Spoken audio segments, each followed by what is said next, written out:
Mr. President. I recognize the Democrat leader. Mr. President, today, Senate Republicans have to decide: choose the American people or bow down to Donald Trump and his coterie of billionaires. Because this bill, as we have said for months, steals people's health care, jacks up their electricity bill, takes away their jobs, all to pay for tax breaks for billionaires. All month. Can we have order, Mr. President?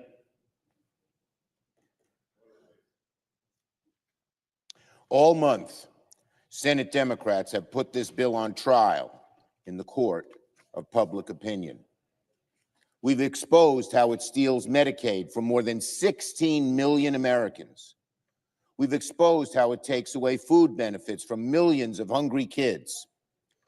We've exposed how this bill increases the debt by $3.5 trillion to bankroll billionaire tax breaks. We've shown how this bill increases the debt $1 trillion more than the House bill. We've shown how this bill cuts Medicaid even more than the House bill.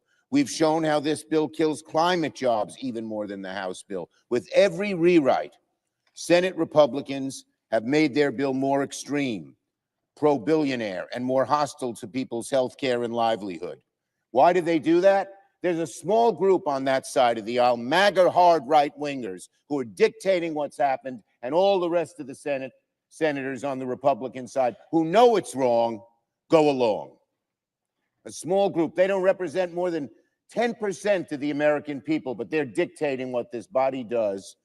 A, because of the rules we have, a simple majority, but B, because our colleagues on the Republican side lack the courage of their convictions to do the right thing for the American people. It's outrageous.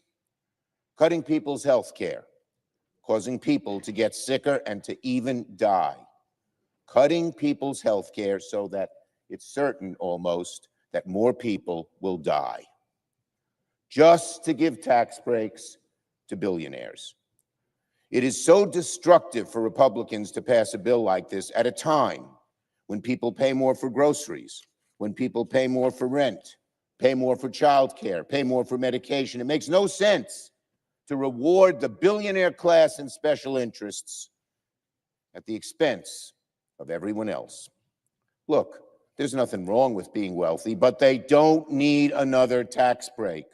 And they certainly shouldn't get a tax break by taking food from the mouths of hungry children. How outrageous, how cruel, how mean, how heartless, how uncaring. All to help the billionaires who they're enthralled to. And no surprise, make no surprise about it, many Republicans themselves don't seem all happy about the bill in front of them. We heard what our colleague from North Carolina had to say about this bill. My guess is about half, maybe even more than half of the Republicans in the Senate totally agree with him. But he had the courage to speak the truth, the backbone to speak the truth. But not our other colleagues. Senator Tillis spoke candidly. He was one of the few truth tellers on the other side. The bill devastates his state, but make no mistake about it, it'll devastate the states of most every Republican here. And year and month, week after week, month after month, year after year, when this bill passes, the destructive detritus will be all over their states. People losing jobs, people's costs going up, people not getting health care, hungry kids not getting food. It's a piece of legislation that Tillis can't sell back home, and you won't be able to either, my Republican colleagues. How can any senator go home and tell their constituents, I'm sorry, I took away your health care because I wanted to give tax breaks to billionaires? And yet, Republicans are dead set on walking off a cliff by passing a bill they know will be ruinous to their own constituents. That's why Senate Democrats forced this chamber to read the bill cover to cover. That's why we debated all day yesterday. And now it's the Republicans' turn to vote. Later this morning, Very soon, we will begin the Vote-a-Rama process. Senate Democrats will bring one amendment after the other, again and again and again, to put Republicans on the record. We'll begin this morning with a motion to appeal the ruling of the chair to try and reverse Senate Republicans' brazen attempts to deceive the American people about the true cost of the bill. Republicans are doing something that has never been done before in the Senate by deploying fake math and budgetary hocus pocus to make it seem like their billionaire giveaways don't cost anything. That's obviously outrageous, and it's absurd that the budget chair is taking the Senate down this fact-free road. He is helping erode, even destroy the Senate. Every senator will soon have an opportunity to reject this. Remind the senator of Rule 19. Every senator will soon have an opportunity to reject this nonsense and vote for common sense budgeting. Americans will be watching. And later this morning, I will offer a very simple amendment to send this bill back to the Finance Committee so that we can get rid of any provision that raises health care costs for families and small businesses to pay for tax cuts for billionaires. And my colleagues will offer many other amendments here too.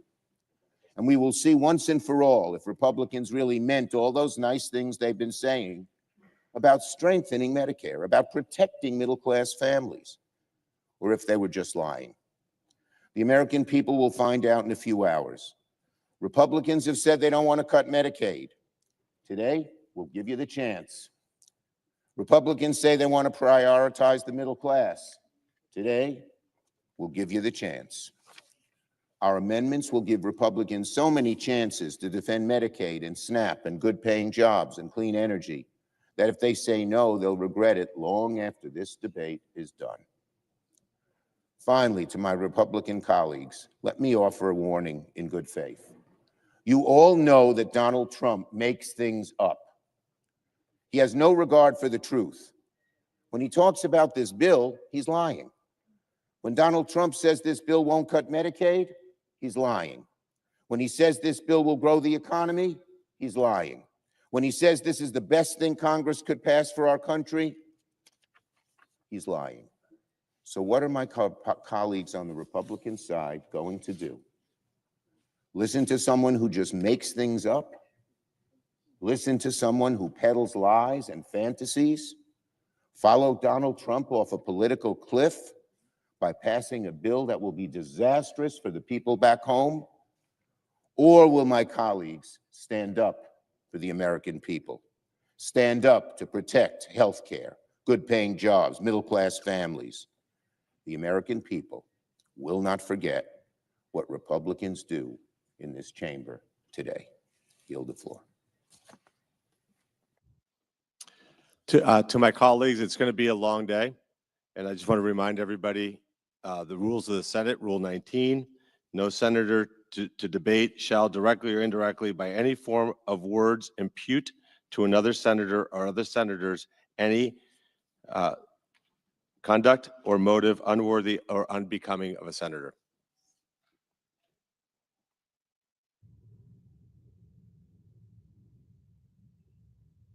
President. I recognize the Majority Leader. Thank you, Mr. President. Mr. President, we're going to vote here real soon on a bill that's been worked on for many, many months. And I want to start by thanking the staff on the committees, the relevant committees, the floor staff, everybody that's been around that has to put in the hours and get us to where we are today. They are extraordinary people who are very dedicated to their jobs and to public service, and we're grateful for that. And I will say, too, because we went through the reading of the bill, which the Democrat leader just pointed out was important for people to hear, through the middle of the night. And, I don't think there was a big American audience for that. I think a lot of people were at their jobs, working their shifts. People like nurses and firefighters who are going to benefit under this bill. To think that they were sitting there in their jobs watching the bill be read on the floor for endless hours in the middle of the night, I'm not sure what that achieved, but I'll tell you what the senator said, the Democrat leader, back in 2021, when a Republican senator required that to be done. He said this, and I quote, "It will accomplish little more than a few sore throats for the Senate clerks who work very hard day in, day out to help the Senate function, end quote. And those clerks are here today, and one of the reasons that we tried to give them a break last night is because they had to stay here the night before to read through the bill. In the dead of the night, nobody watching, but they did it. So hopefully they got a little bit of rest last night so we can start this off. Mr. President, the Tax Cuts and Jobs Act was one of the most successful economic policy pieces of legislation in history. And the data bears it out. You look at what happened after the Tax Cuts and Jobs Act passed, unemployment hit a 50-year low, poverty levels at record level lows, and incomes grew. Incomes and wages increased, most among lower income Americans. We started to narrow the wage gap as a result of the passage of the Tax Cuts and Jobs Act. So what is this about? This is about extending that tax relief so the same people that benefited from it back in 2017 and for the last 8 years don't end up having a colossal, massive tax increase hitting them in the face come January 1. Now, who are those people, Mr. President? It's people, it's families making less than $400,000 a year on whom the bulk of this would fall. $2.6 trillion of this tax hike that they're supporting would hit families making less than $400,000 a year. It would hit small businesses to the tune of $600 billion in tax increases. These are pass-through businesses, the businesses who are out there creating the jobs every day. If we don't do this, they're going to face a $600 billion tax increase. That's what we're talking about. And if you want to put it in plain terms, if you're one of those families making less than $400,000 a year, the child tax credit would be cut in half. The standard deduction would be cut in half. And you wouldn't get the benefit that many taxpayers are going to get under the legislation that we're going to be debating today, which would allow tips to go untaxed, allow overtime to go untaxed. So those nurses and those firefighters that are working the long shifts, not watching the bill be read here on the Senate floor, actually get something out of this that makes their families more able to cope with the challenges that they face every day. So the Tax Cuts and Jobs Act was a massive, by any stretch of the imagination, success. And probably no better evidence of that than the fact that the Congressional Budget Office, which has been quoted a lot here in the last few hours, actually underestimated the amount of revenue that would come into the federal government by $1.5 trillion. Estimated the amount of growth, underestimated, the amount of growth in the economy by 5.4%. Dramatically underestimated what it would generate in terms of revenue and what it would generate in terms of growth. So let's just say what this is. And by the way, billionaires next year will pay the same tax rate they're paying this year. The people are going to get hit with a tax increase if we don't do something, are those families making less than $400,000 a year. We're going to see their child tax credit cut in half, their standard deduction cut in half, their rates go back up to what they were in 2017. And in my state of South Dakota, the average family is going to pay $2,500 more if we don't do something to extend the tax relief that was passed in 2017. Now, the other thing that Democrat leader got and talked about is, oh, they're going to be cutting Medicaid. Mr. President, there are a lot of government programs that haven't been looked at in a long time. We all acknowledge that 75% now of federal spending is what we call mandatory spending, entitlement programs, things that Congress doesn't annually appropriate for. And it continues to grow at an uncontrollable rate. In fact, the growth in the rate of Medicaid spending in the last 5 years has been 50%. That's not sustainable. We know that's not sustainable. And in the time I've been here, we have never, ever done anything to reform and improve and strengthen these programs that are growing at an unsustainable rate that will wreck our economy and wreck our country if we don't start making some changes. And so, yes, there are some improvements and reforms to Medicaid to make it more efficient, to make sure that the people who are supposed to benefit from Medicaid do, and that it doesn't go to people who shouldn't benefit from Medicaid. Now, most of the increase in spending in Medicaid has been in what we call the expansion population. And that's the number of people out there for whom states get a 90% reimbursement from the federal government. And so that has grown dramatically. And what does that represent? It's a lot of able-bodied adults, people who should be working, people who are perhaps, don't need to be getting the assistance that's designed for people who are disabled and low-income elderly and pregnant moms. That's what Medicaid was about. And states have, with the federal government, a partnership shared for the years at a traditional rate. The expansion population is 90% paid for by the federal taxpayers. And so what do states do? They game the system to get more federal money. They add more people to the rolls. And so you have people on the rolls today who are here illegally, you have people on the rolls here today who are not eligible for this program, and you have people here today for whom there's, in that program, for whom there's no work requirement. And so what this does, it makes some reforms, one of which includes work requirements. I don't think that's a novel concept. It certainly isn't a concept that I think most Americans would disagree with. In fact, it was a Democrat president. Back in the 1990s, there was something called welfare reform.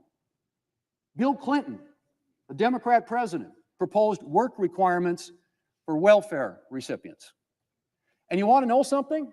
The work requirements in the Welfare Reform Act passed back in 1996 and signed into law by Democrat President Bill Clinton had stronger work requirements that are included in this bill. Stronger work requirements in a bill passed, signed into law by a Democrat president than what's in this bill. And proposed, I might add, by a Democrat president. So that's one of the reforms that we're making.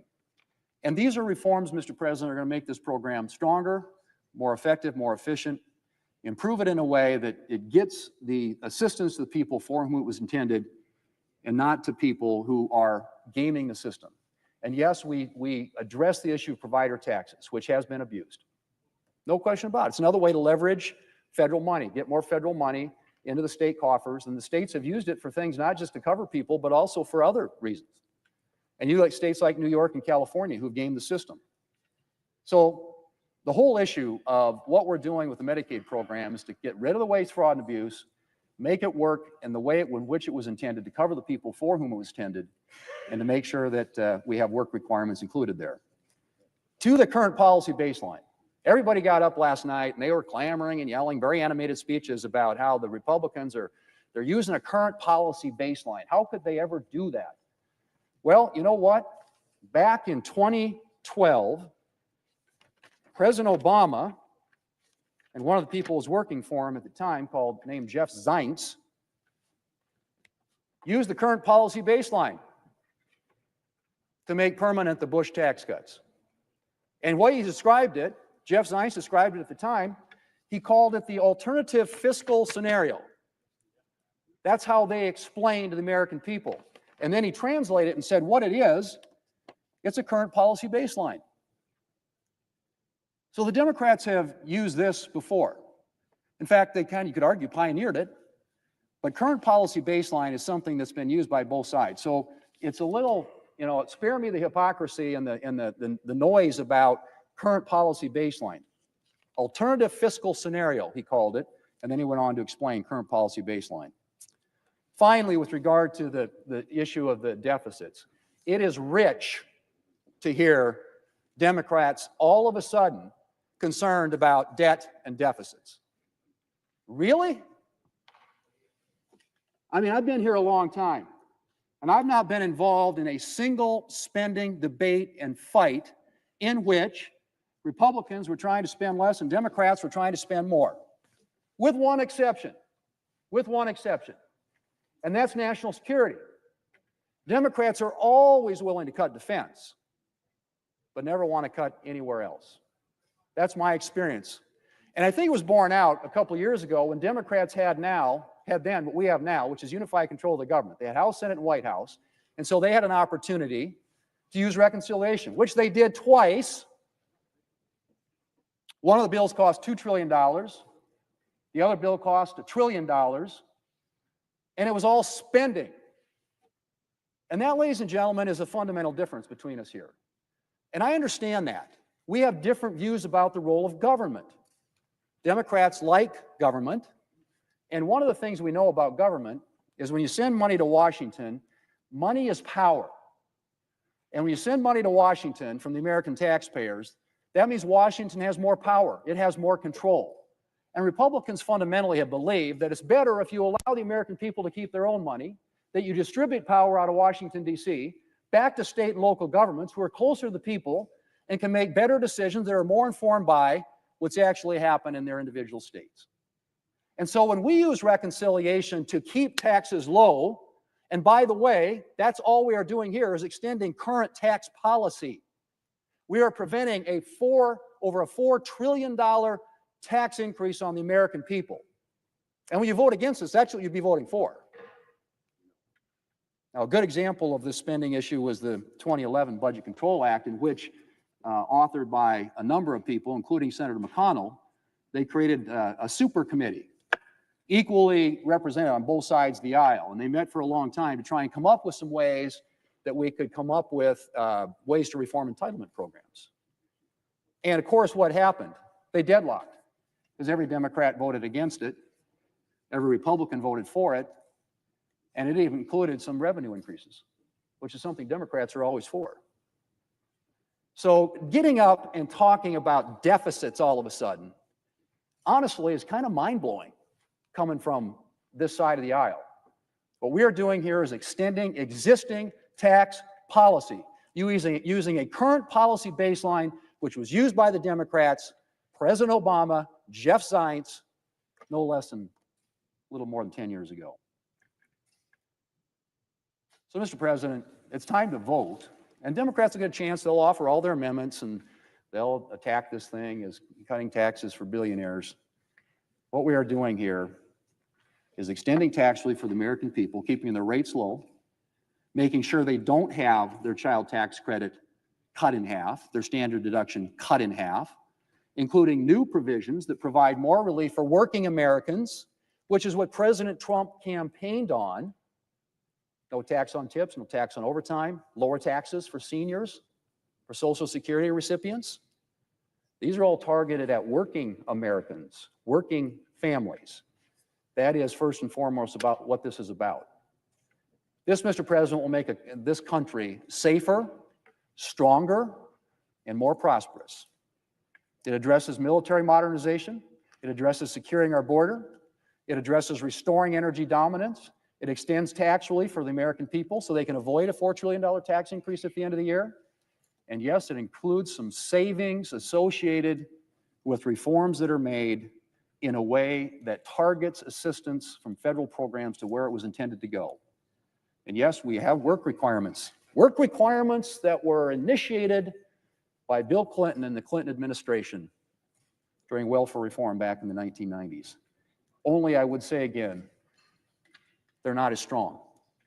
The work requirements included in that legislation back in the 1990s, what we have in this bill, the work requirements here, are not as strong. Mr. President, let's vote. This is good for America. This is good for the American people. It's good for working families. And it's been a long debate.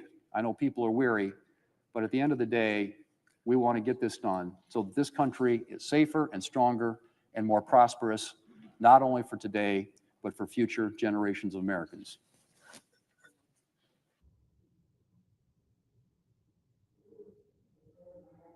That there be 2 minutes equally divided prior to all roll call votes in relation to calendar number 107, HR 1. Without objection.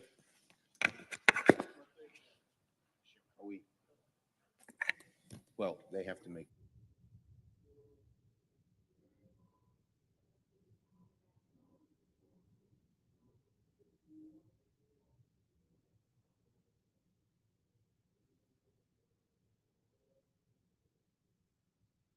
Okay, so, I recognize the Democrat leader. well, we're about to vote on something that we have never seen before in the Senate.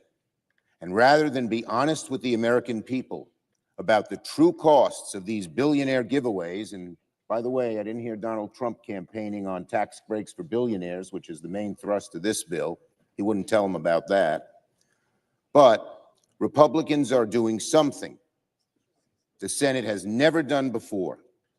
deploying fake math, accounting gimmicks to hide the true cost of the bill. Look, Republicans can use whatever budgetary gimmicks they want to try and make the math work on paper, but you can't paper over the real-life economic consequences of adding tens of trillions to the debt, and that's what this does. Make no mistake about it, and it's the way we've always calculated things. So, to vote yes on this, make no mistake about it, my colleagues, will in a dramatic way further erode the Senate. I urge a no vote. Mr. President, I recognize the senator from South Carolina. as to being weary, I feel great. I've never felt better. I've been wanting to do this for like a long time, and our ship's about in. So I'm very happy, Budget Chairman. As to what we're talking about right now, we're not overruling the parliamentarian because she said it was up to the Budget Chairman to set the baseline. The chair made a decision that was right. The budget resolution gives me the authority that we all passed to do this. In 2008, Senator Conrad changed the baseline to accommodate the Farm Bill, and the Republican former chairman, Judge Gregg, said the chairman of the Budget Committee declared the new baseline under a new budget. The budget chairman has a right to do that. That's what I'm doing. In 2022, Senator Sanders directed CBO to write a new scoring rule, changing the baseline to get Head Start money into the budget. So this has been done. In 2012, in a bipartisan fashion, as the Bush tax cuts were about to expire, they extended them using current policy. Back home, what I'm trying to do, and I'm very happy about it, is make sure the tax cuts don't expire 10 years from now.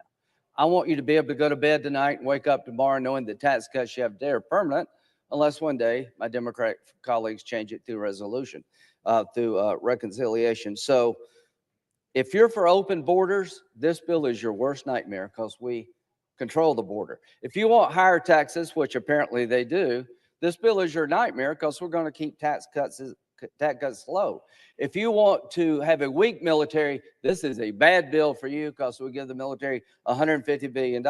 If you think Washington should control spending, this is a good bill for you. If you think the government is running just perfectly and nothing can be changed, this is your nightmare.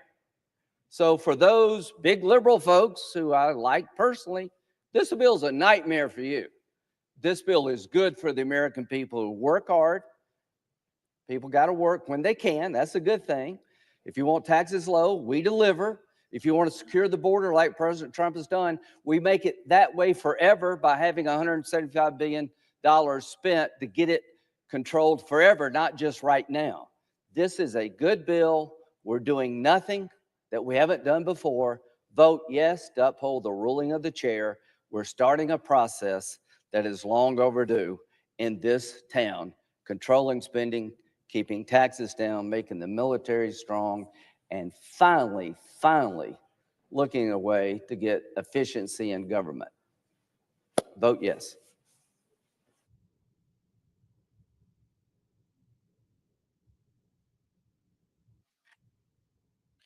The question is, shall the decision of the chair stand as the judgment of the Senate? The yeas and nays were previously ordered. The clerk will call the roll. Ms. Alsobrooks. Thank you. Ms. Baldwin. Mr. Banks. Thank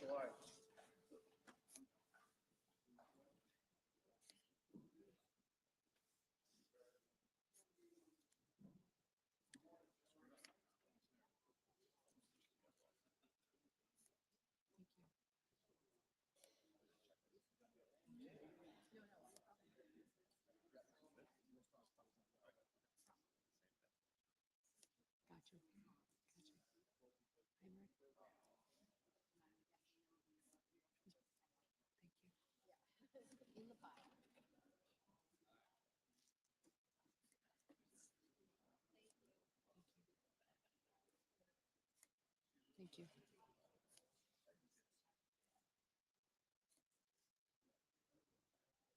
Mr. Bennett. Mrs. Blackburn.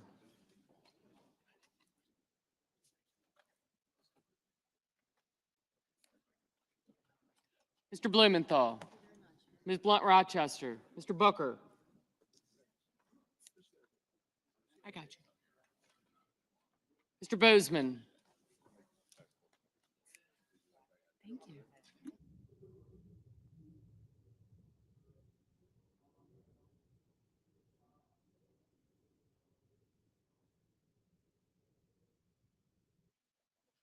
Mr. Bozeman, Mrs. Britt. Mr. Budd. Ms. Cantwell. Mrs. Capito. Mr. Cassidy. Ms. Collins. Mr. Coons. Mr. Cornyn. Ms. Cortez Masto.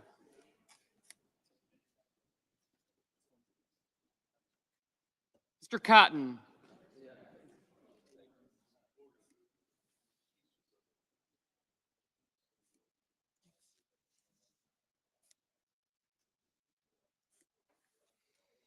Mr. Kramer, Mr. Crapo, Mr. Cruz, Mr. Curtis, Mr. Daines, Ms. Duckworth, Mr. Durbin, Ms. Ernst, Mr. Fetterman, Mrs. Fisher, Mr. Gallego, Mrs. Gillibrand, Mr. Graham, Mr. Grassley, Mr. Haggerty, Ms. Hassan, Mr. Hawley, Mr. Heinrich,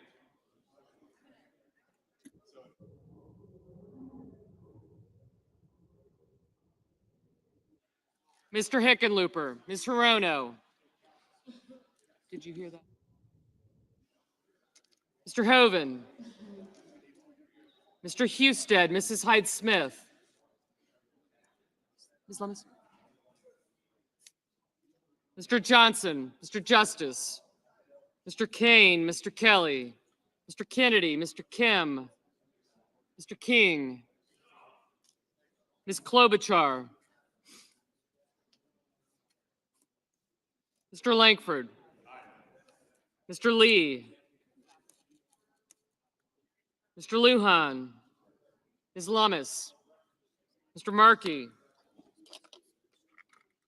Mr. Marshall, Mr. McConnell, Mr. McCormick, Mr. Merkley, Mrs. Moody, Mr. Moran, Mr. Marino, Mr. Mullen, Ms. Murkowski, Mr. Murphy, Mrs. Murray, Mr. Ossoff, Mr. Padilla, Mr. Paul, Mr. Peters, Mr. Reed, Mr. Ricketts, Mr. Risch, Ms. Rosen, Mr. Rounds, Mr. Sanders, Mr. Schatz, Mr. Schiff,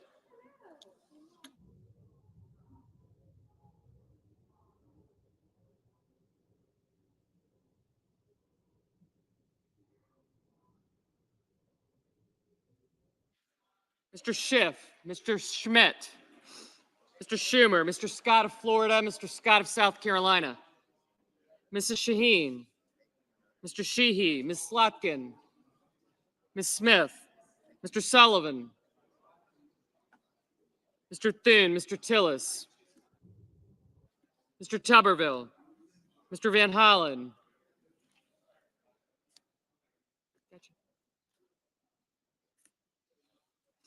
Mr. Warner, Mr. Warnock, Ms. Warren, Mr. Welch, Mr. Whitehouse, Mr. Wicker, Mr. Wyden, Mr. Young,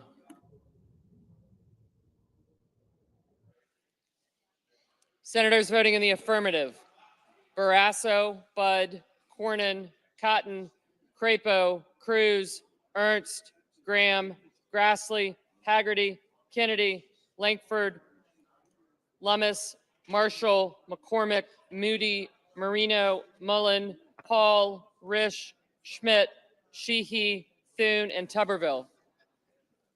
Senators voting in the negative: also Brooks, Bennett, Blunt Rochester, Cantwell, Cortez Masto, Hassan, Heinrich, Kane, King, Markey, Merkley, Ossoff, Padilla, Rosen, Schumer, and Smith. Mr. Justice. Aye. Mr. Kramer. Aye. Mr. Lujan. No. No. Mr. Whitehouse. No. Mrs. Blackburn, aye.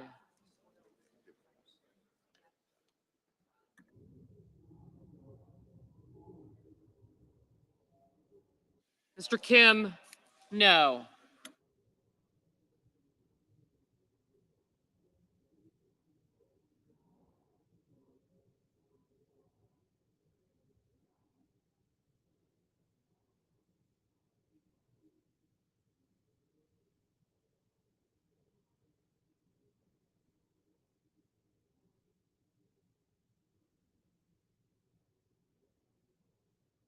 Mr. Durbin, no.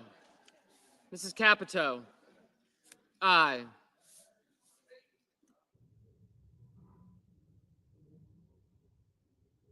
Mr. Cassidy, aye. Mr. Rounds, aye.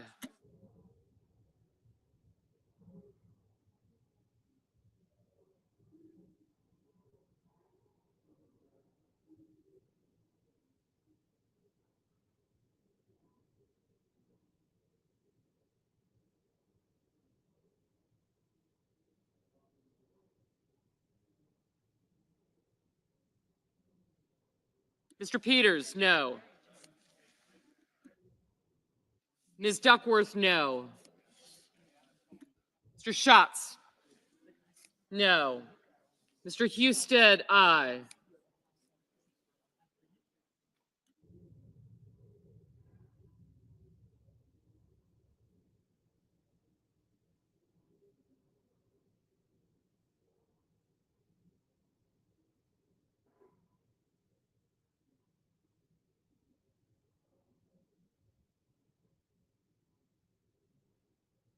Mr. Hawley, aye.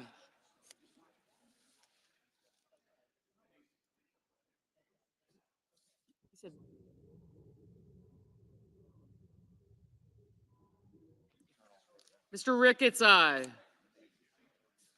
Mr. Wicker, aye.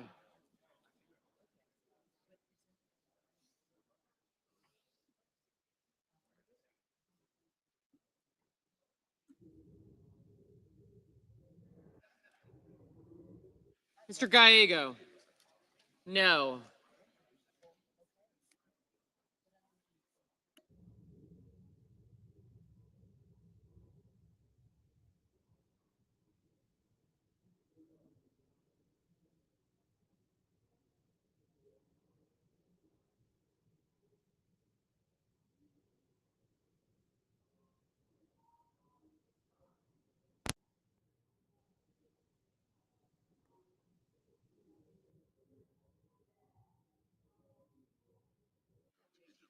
Ms. Klobuchar, no.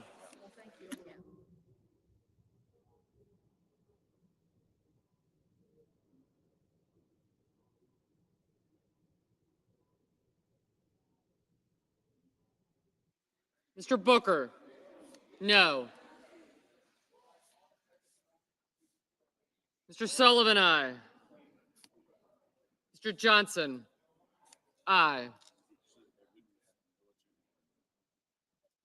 Ms. Warren, no.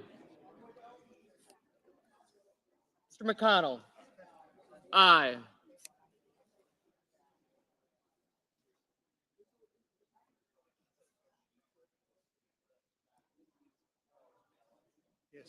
Mr. Bozeman, aye.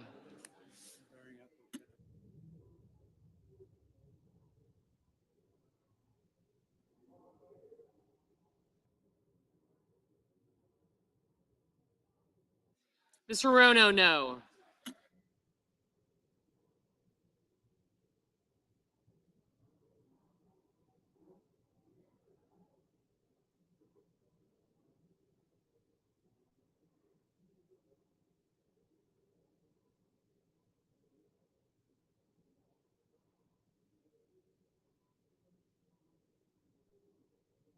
Mr. Lee, aye.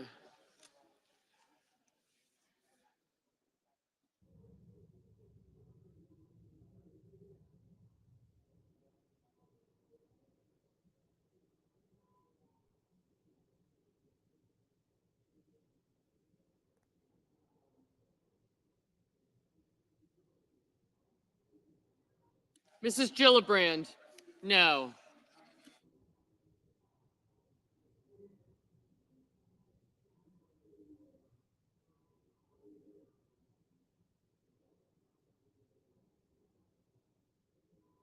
Mr. Reed, no.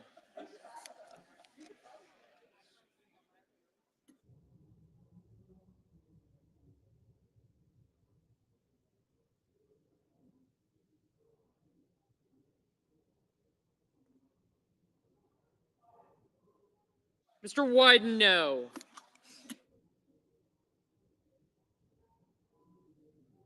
Mr. Hickenlooper, no. Mr. Scott of Florida, aye. Mr. Curtis, aye. Mr. Scott of South Carolina, aye.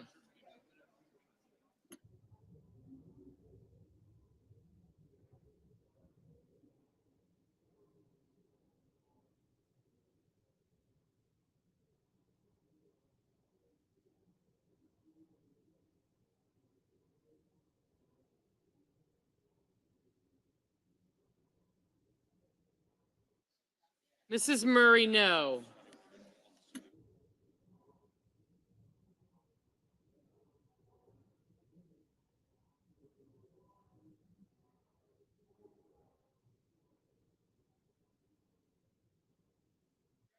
Mr. Daines, aye.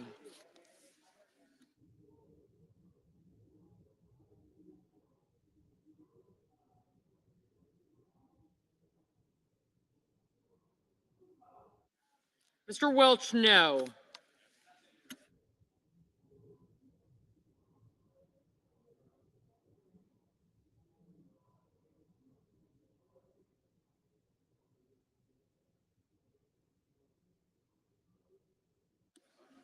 Mr. Banks, aye.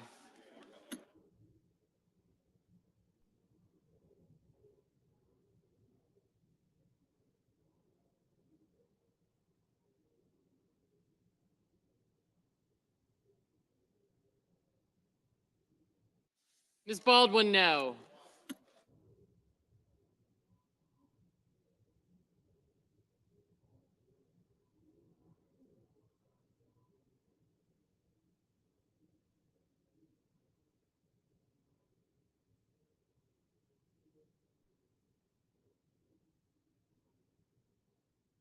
Mr. Fetterman, no.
Mr. Murphy, no.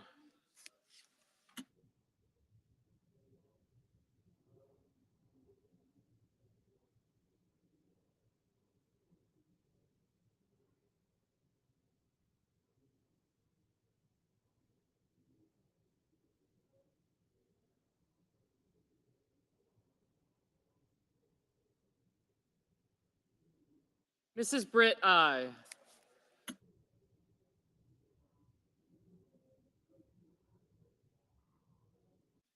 Thank you.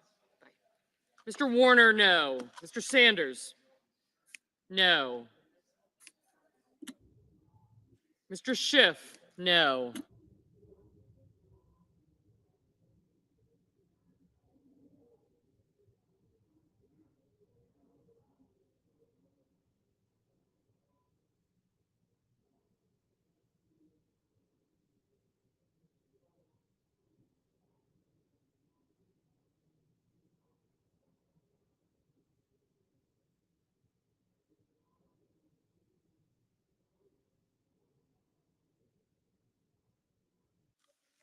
Ms. Collins, aye.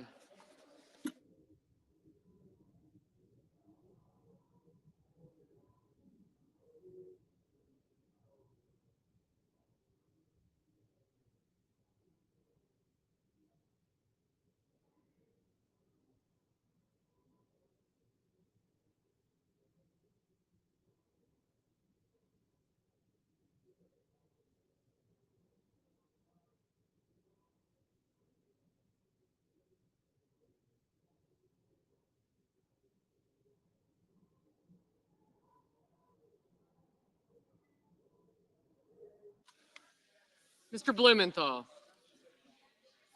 no. Ms. Slotkin, no.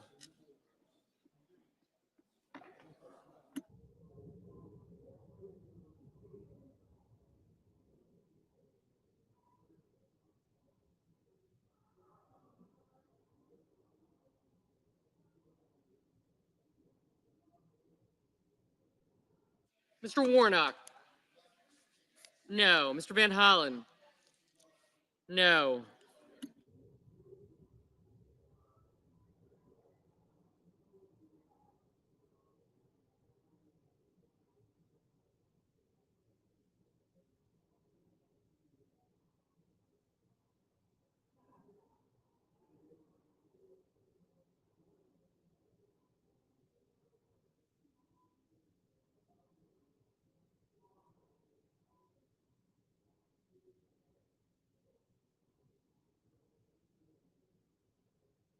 Mr. Tillis, aye.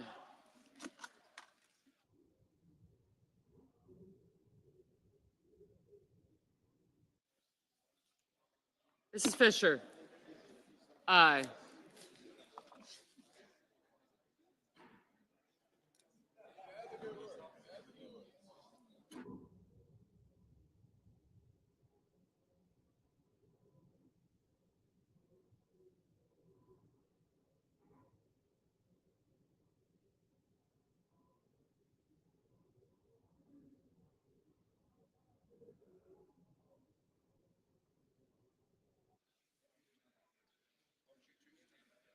Mrs. Hyde Smith, aye.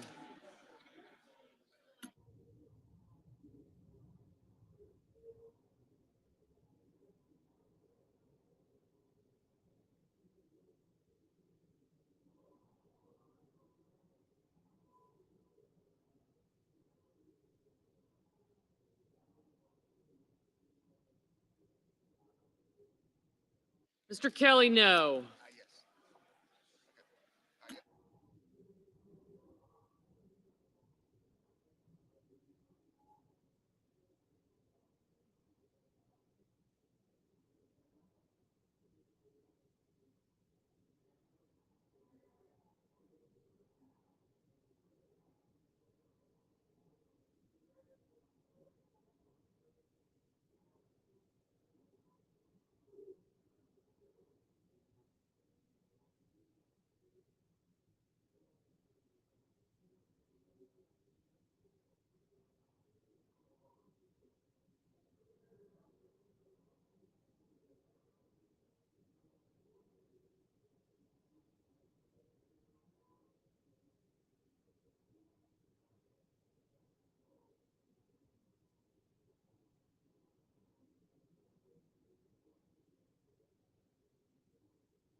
Mrs. Shaheen, no.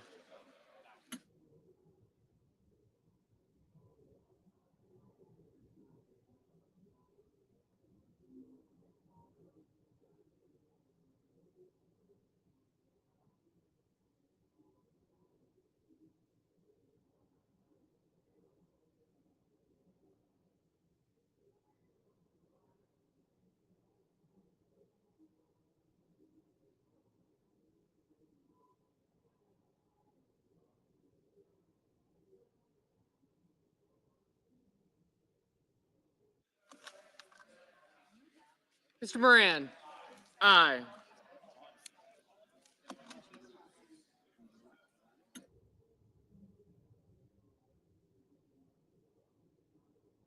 Mr. Hoven, aye.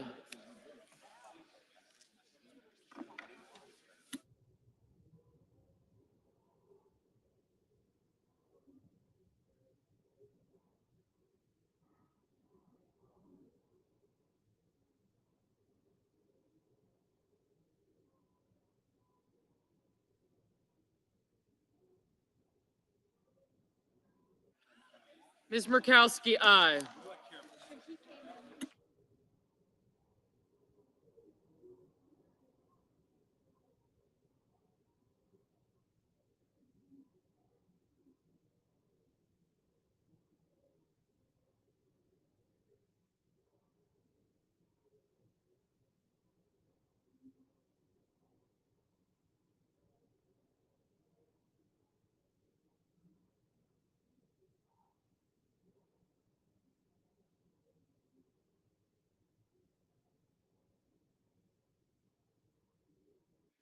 Mr. Young, aye. Just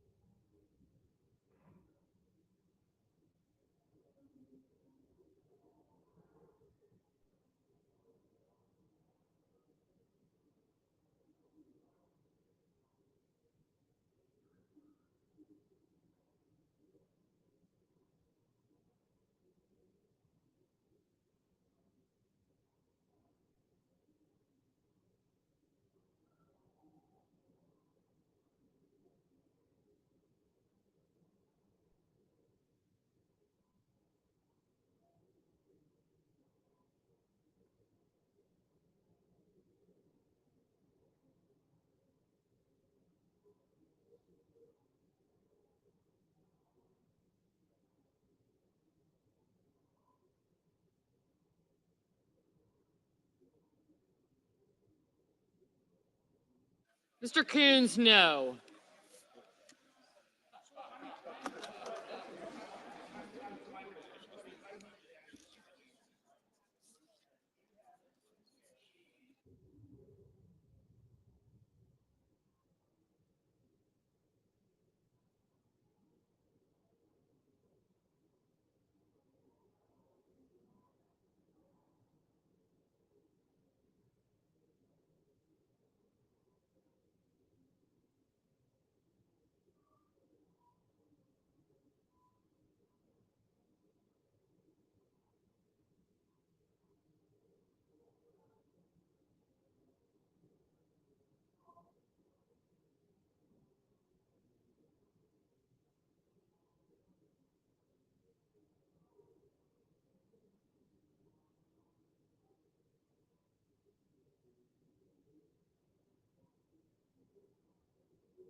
On this vote, the yeas are 53, the nays are 47.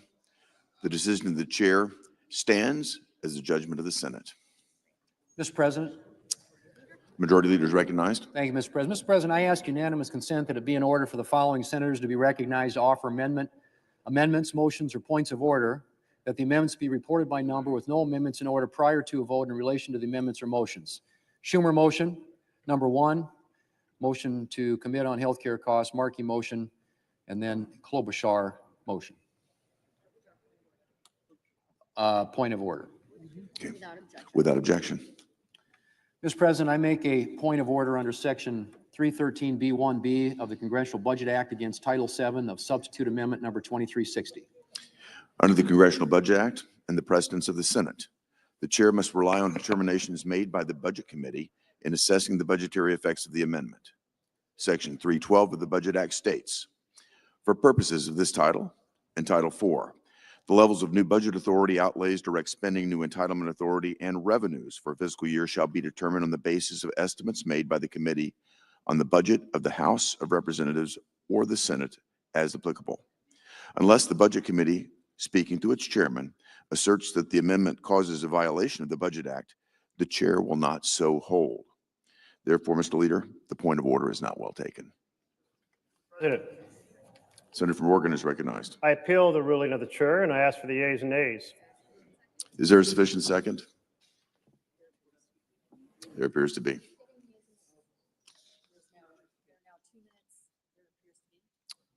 There appears to be. There are now 2 minutes of debate, equally divided. There are now 2 minutes of debate, equally divided.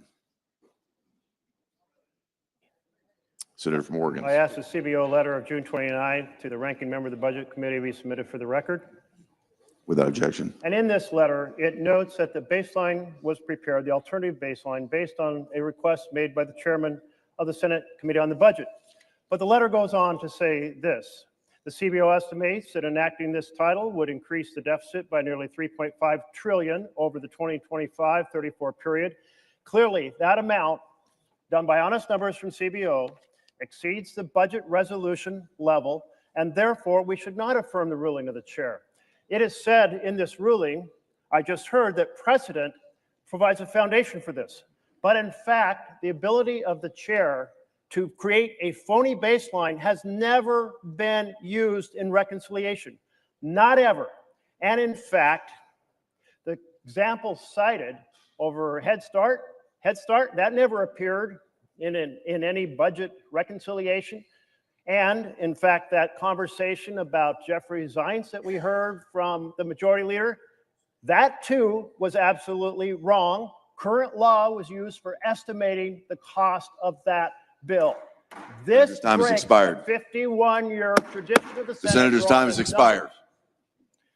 Mr. President, The leader is recognized. I'm sorry. Senator from from Idaho is Idaho. recognized. Sorry. Mr. President, we're just rehashing the same old arguments, but I want to make something really clear. This Congress, in the budget resolution for this reconciliation, adopted the current policy baseline. CBO scored that current policy baseline. It said that our bill generates a $506 billion deficit reduction. The ranking member for the Budget Committee asked them to give it a new score based on a different baseline, the current law baseline, which says that we have to say that if we don't raise people's taxes, that we're causing a deficit. They said they would, they always do. They give the scores that different members of Congress ask them to give, and they gave that score and said, well, if you raise taxes by $4 trillion, then you will have a $4 trillion increase in tax revenue. That's what the whole debate is about, folks. You can complain and use different words and deficits and all that stuff. There is a CBO score on the baseline adopted by this Congress on this resolution that sets the score at $506 or $507 billion of deficit reduction. Okay. He has it up here. Just this top, this whole thing. Okay.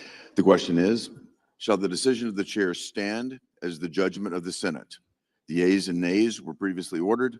The clerk will call the roll. Ms. Also Brooks, Ms. Baldwin,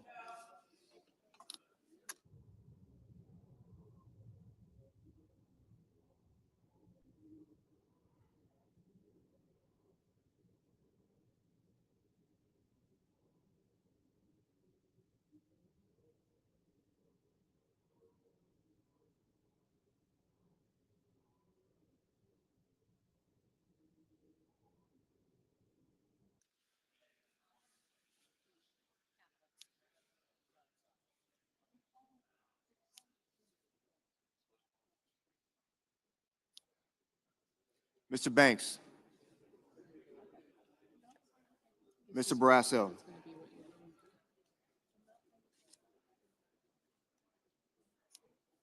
Mr. Bennett, Mrs. Blackburn,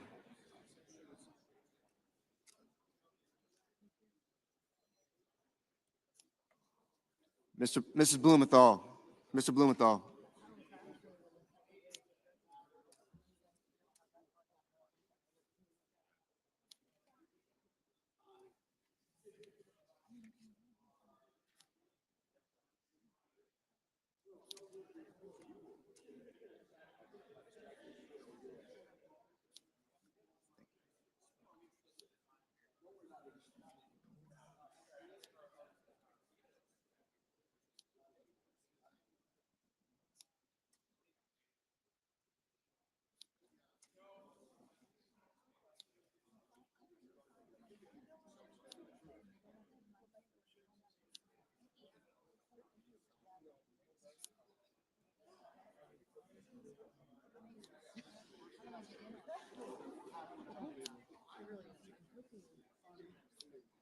Blackburn on your left.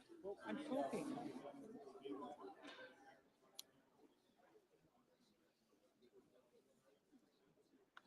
Ms. Blunt Rochester, Mr. Booker, Mr. Bozeman, Mrs. Britt, Mr. Budd, Ms. Cantwell, Mrs. Capito, Mr. Cassidy, Ms. Collins, Mr. Coons,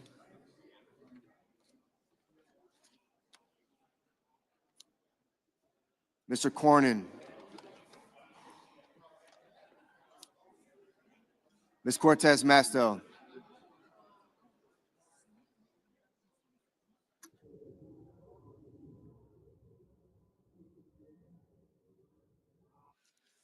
Mr. Cotton,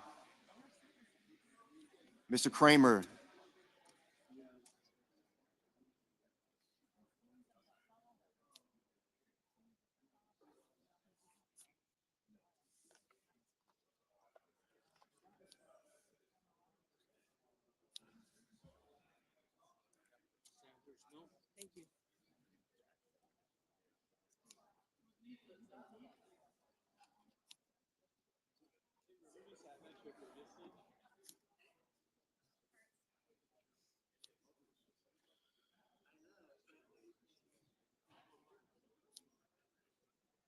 Mr. Crapo, Mr. Cruz, Mr. Curtis,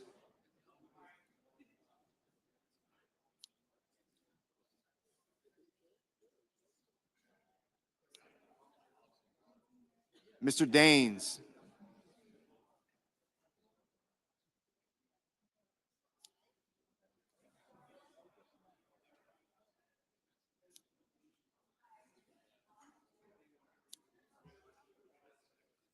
Ms. Duckworth, Mr. Durbin, Ms. Ernst, Mr. Fetterman, Mrs. Fisher, Mr. Gallego, Mrs. Gillibrand, Mr. Graham,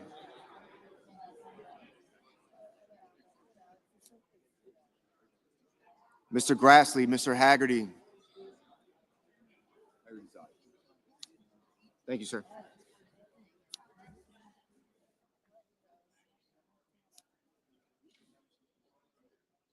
Ms. Hassan, Mr. Hawley, Mr. Heinrich,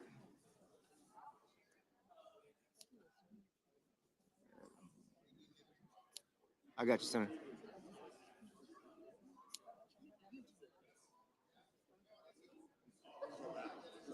Mr. Hickenlooper, Ms. Hirono,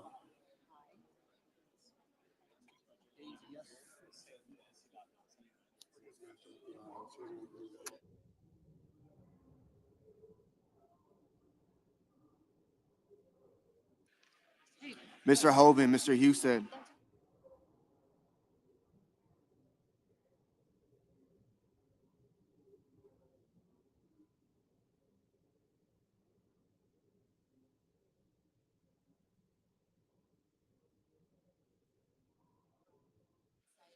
Mrs. Hyde Smith,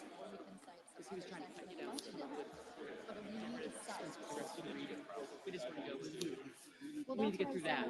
Yeah. Mr. Johnson, Mr. Justice, Mr. Kane, Mr. Kelly, Mr. Kennedy, Mr. Kim, Mr. King, Ms. Klobuchar, Mr. Langford, Mr. Lee, Mr. Lujan, Ms. Lummis,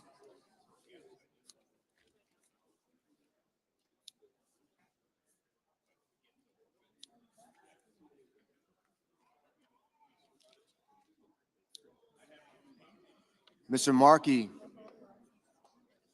Mr. Marshall, Mr. McConnell, Mr. McCormick, Mr. Merkley, Mrs. Moody, Mr. Moran, Mr. Moreno, Mr. Mullen, Ms. Murkowski,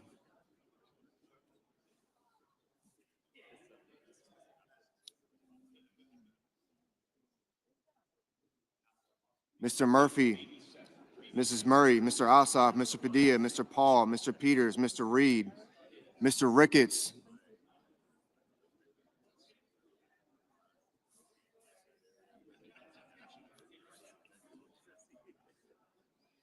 Mr. Risch, Ms. Rosen,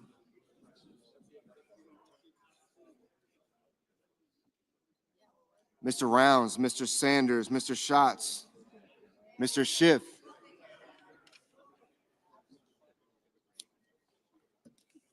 Mr. Schmidt,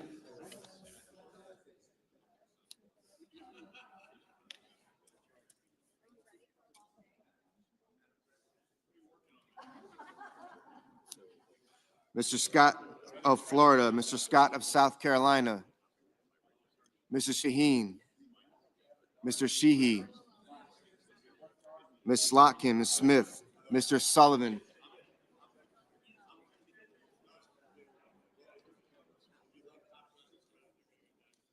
Mr. Thune, Mr. Tillis,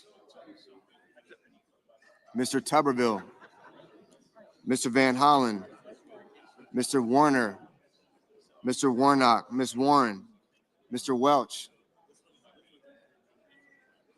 Mr. Whitehouse, Mr. Wicker, Mr. Wyden, Mr. Young.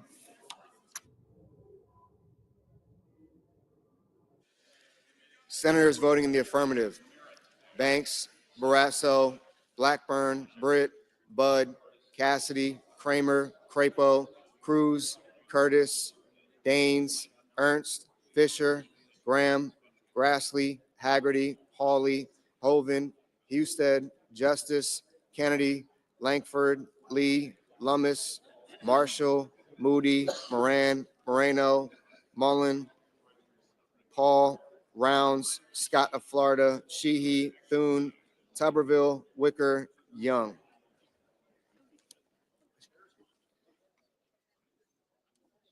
Mr. Cotton, aye.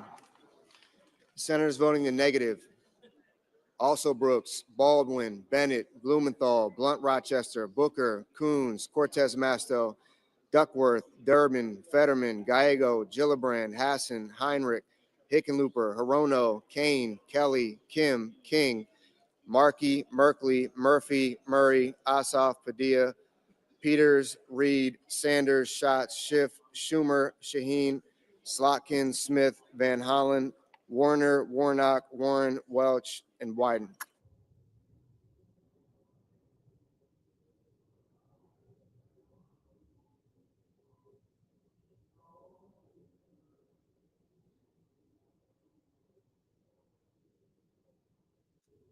Mr. Whitehouse, no.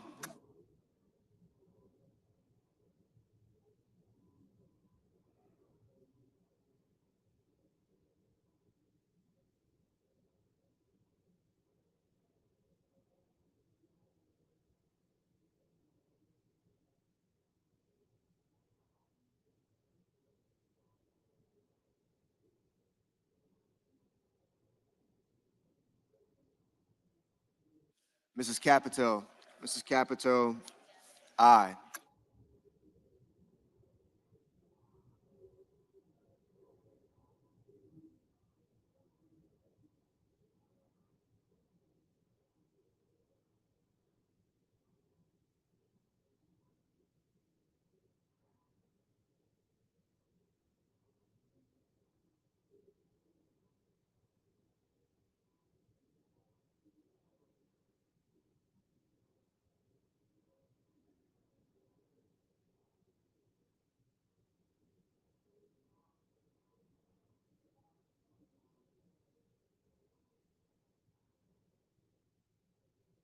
Ms. Cantwell, no.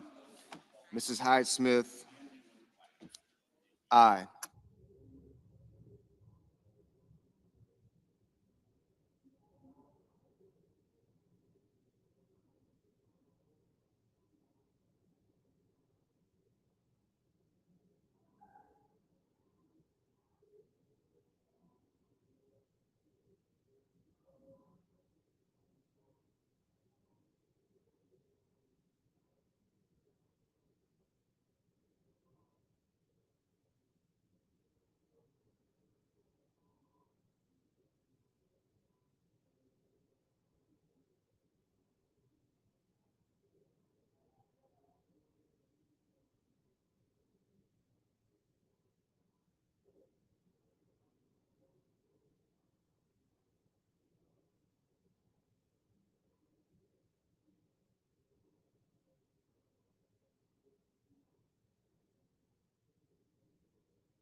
Ms. Klobuchar, Ms. Klobuchar, no.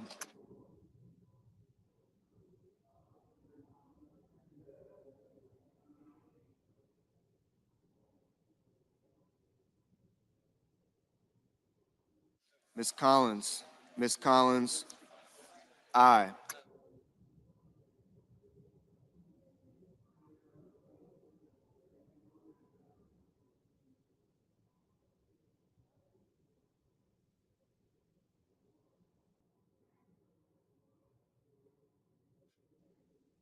Mr. Lujan, no.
Mr. Schmidt, Mr. Schmidt, aye.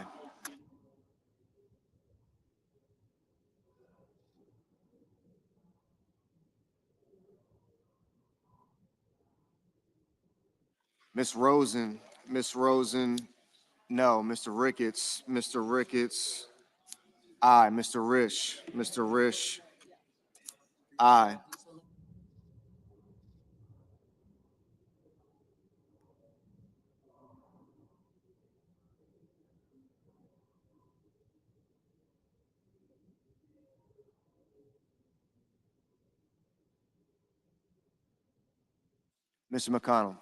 Mr. McConnell, aye.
Mr. McCormick, aye.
Mr.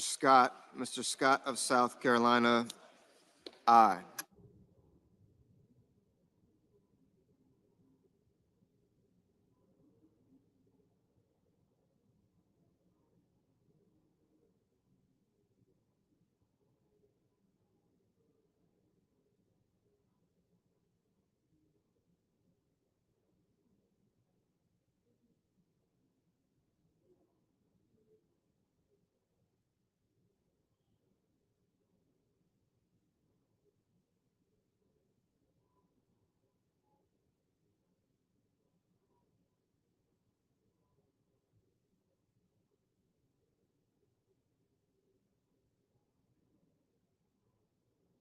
Mr. Johnson, aye.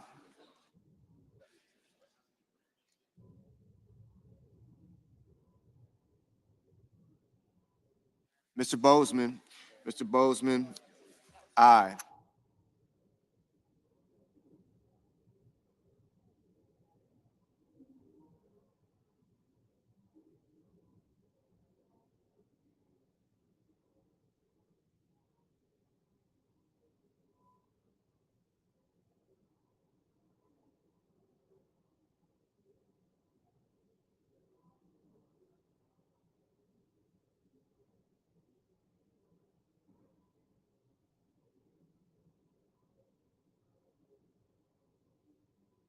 Mr. Tillis, aye.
Mr. Cornyn.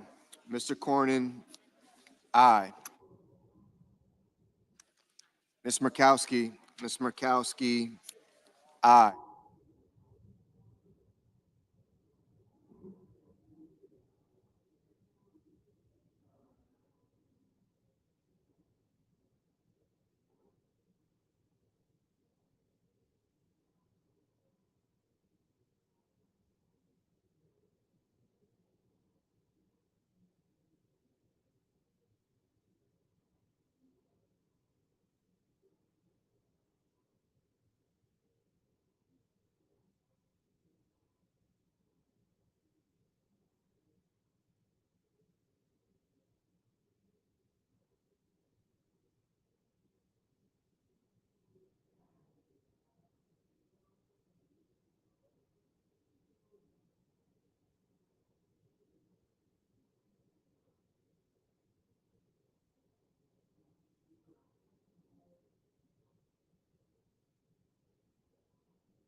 Mr. Sullivan. Mr. Sullivan, aye.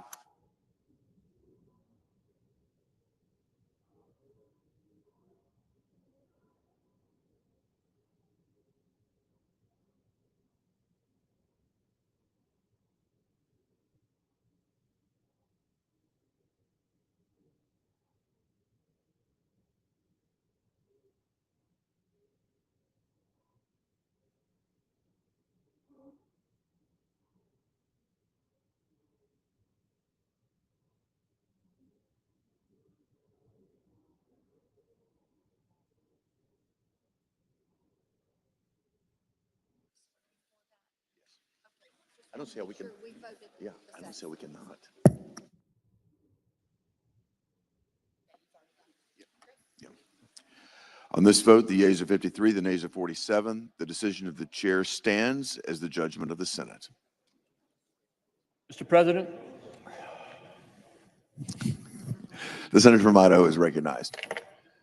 thank you, Mr. President. I ask unanimous consent that Senator Risch and I be permitted to speak for up to 1 minute each regarding the recent tragedy in our state. Without objection. Thank you, Mr. President. The Senate We have has order.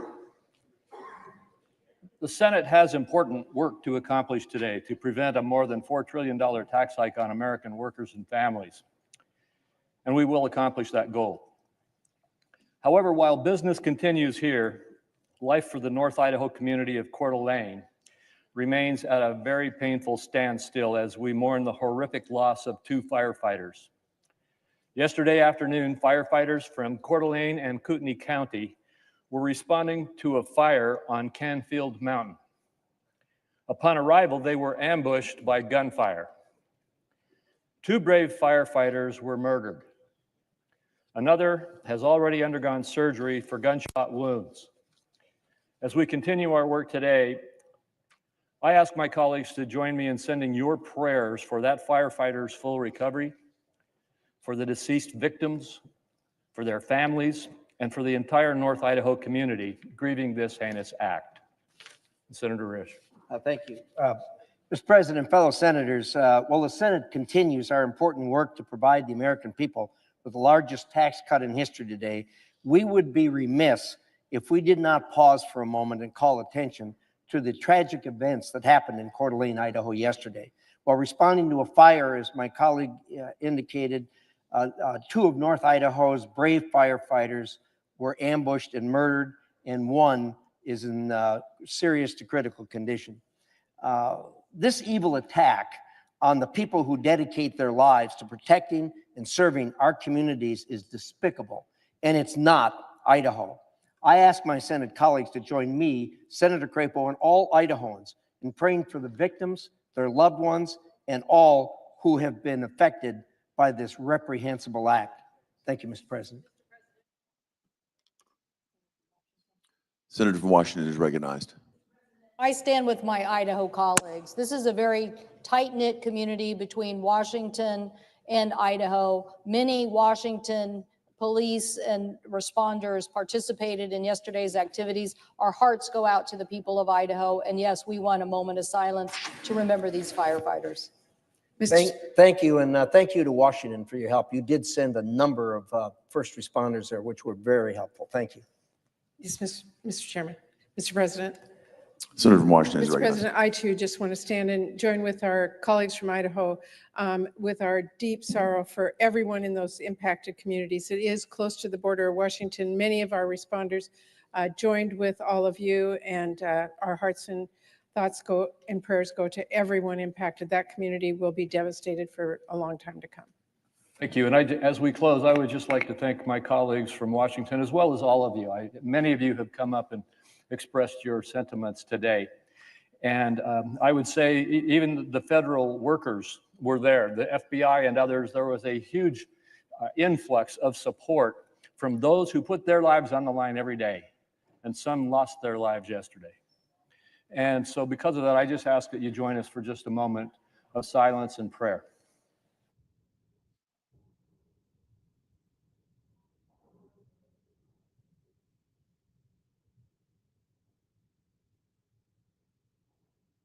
President.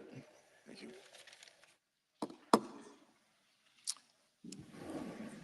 Mr. President, Senator from New York is recognized. I have a motion to commit at the desk. Clerk will report. The senator from New York, Mr. Schumer, moves to commit the bill H.R. 1 to the Committee on Finance, the Senate, with instructions to report the same back to the Senate in 3 days, not counting any day which the Senate is not in session. I ask that further reading of the motion be dispensed with. Without objection. Mr. President, can we have order, please? This amendment, the first we will offer, is simple. It undoes the travesty that is at the core of the Republican bill. Their bill, the so-called Big Beautiful Bill, which is really a big, ugly betrayal, cuts taxes for billionaires by taking away health care from millions of people. So my amendment simply says, if people's health care costs go up, the billionaire tax cuts vanish. Republicans, you can tell in their speeches already, are on the defensive. They know how bad this bill is for the American people. They know that Donald Trump is lying when he says it won't cut health care. I salute my colleague from North Carolina. We all heard what our colleague from North Carolina had to say yesterday about this bill. My guess is about half, maybe even more than half, of the Republicans in the Senate agree with him. But he had the courage to speak the truth. He said it himself. The bill devastates his state, but make no mistake about it, it will devastate the states of almost every Republican here. It is outrageous, outrageous to take food out of the mouths of hungry children, to take health care away from people who need it to survive. Senator's time has expired. Just for tax cuts for billionaires. and the American people know it. To my colleagues in Senator's time has conclusion- expired. To my colleagues in conclusion, I say you know what the right thing is. Say no to gutting health care. Say no to gutting jobs. Say no to this shameful, The senator's time has expired. backward bill, and vote yes on The my chair amendment. recognizes the senator from Idaho. Thank you, Mr. President. This is going to be something that we hear just a lot of today, and this will just be the first first shot at it. The bottom line is, billionaires are going to pay the same amount of taxes after this bill as they paid before this bill. They're going to pay the same amount. This notion about billionaires getting a tax cut at the expense of everybody else is just the politics of class rather than the politics of fear. The rest of the argument is the politics of fear. The reality is the reforms we are putting into place are to try to rein in control of wasteful and fraudulent and abusive spending that actually diverts resources away from the people who these programs really deserve to receive. I urge a strong no vote against this amendment. Is there a sufficient second? There appears to be. Clerk will call the roll. Ms. Alsobrooks. Ms. Baldwin.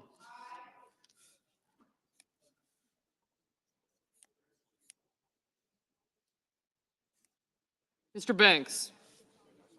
Thank you. Mr. Barrasso.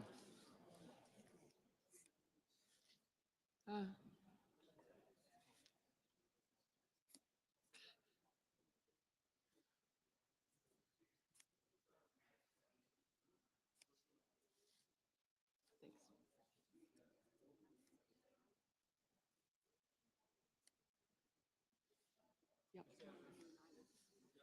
Thank you.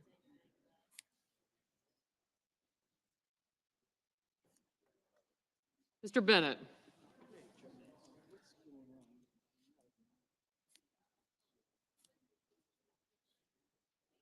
Mrs. Blackburn, Mr. Blumenthal, Ms. Blunt Rochester. Mr. Booker. Mr. Bozeman.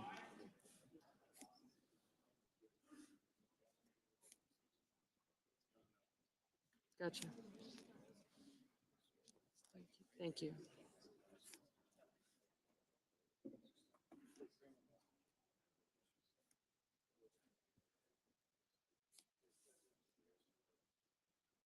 Mrs. Britt. Mr. Budd. Ms. Cantwell.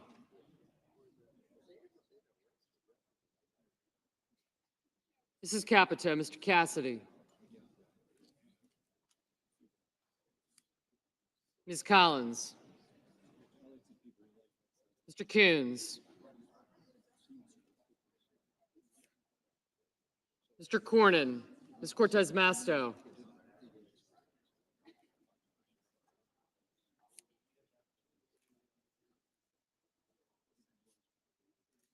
Mr. Cotton.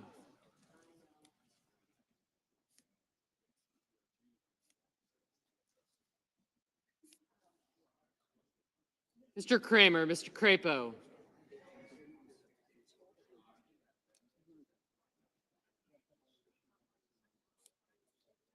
Mr. Cruz.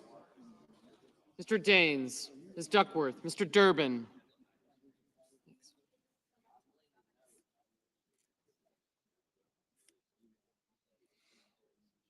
Ms. Ernst. Mr. Fetterman, Mrs. Fisher. Mr. Gallego. Mrs. Gillibrand. Mr. Graham, Mr. Grassley, Mr. Haggerty.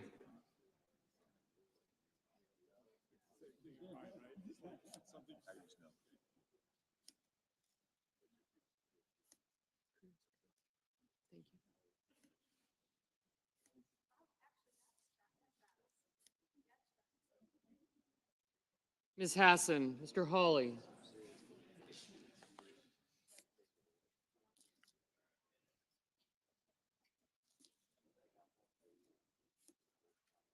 Mr. Heinrich, Mr. Hickenlooper.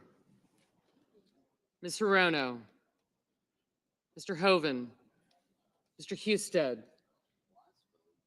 Mrs. Hyde Smith, Mr. Johnson, Mr. Justice. Mr. Kane, Mr. Kelly, Mr. Kennedy, Mr. Kim, Mr. King, Ms. Klobuchar, Mr. Langford, Mr. Lee, Mr. Lujan, Ms. Lemus, Mr. Markey, Mr. Marshall, Mr. McConnell, Mr. McCormick,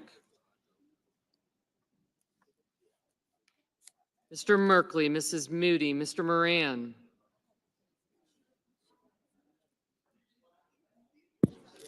Mr. Marino, Mr. Mullen,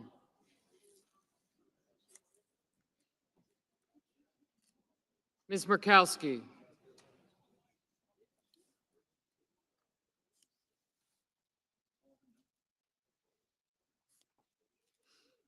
Mr. Murphy, Mrs. Murray, Mr. Ossoff, Mr. Padilla, Mr. Paul, Mr. Peters, Mr. Reed, Mr. Ricketts, Mr. Risch, Ms. Rosen, Mr. Rounds, Mr. Sanders, Mr. Schatz, Mr. Schiff, Mr. Schmidt, Mr. Schumer, Mr. Scott of Florida, Mr. Scott of South Carolina, Mrs. Shaheen, Mr. Sheehy, Ms. Slotkin, Ms. Smith, Mr. Sullivan, Mr. Thune, Mr. Tillis, Mr. Tuberville, Mr. Van Hollen, Mr. Warner, Mr. Warnock, Ms. Warren, Mr. Welch, Mr. Whitehouse, Mr. Wicker, Mr. Wyden, Mr. Young,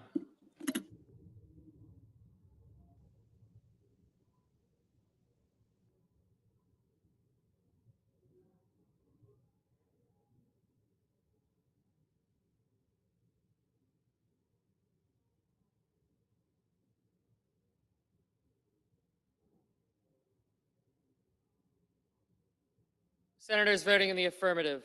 Also Brooks, Baldwin, Bennett, Blumenthal, Blunt Rochester, Duckworth, Durbin, Gallego, Hassan, Heinrich, Kane, Kim, King, Klobuchar, Lujan, Merkley, Murray, Padilla, Rosen, Sanders, Schatz, Schumer, Shaheen, Slotkin, Smith, Van Hollen, Warren, Welch, Whitehouse, and Wyden. Senators voting in the negative. Blackburn, Bozeman, Britt, Capito, Cassidy, Cornyn, Cotton, Kramer, Cruz, Curtis, Daines, Ernst, Fisher, Graham, Grassley, Haggerty, Hyde-Smith, Johnson, Kennedy, Langford, Lummis, Marshall, Moody, Moran, Paul, Ricketts, Schmidt, Sheehy, Sullivan, Thune, Tillis, Tuberville, and Young. Mr. Banks, no. Mr. Husted, no. Mr. Reed, aye.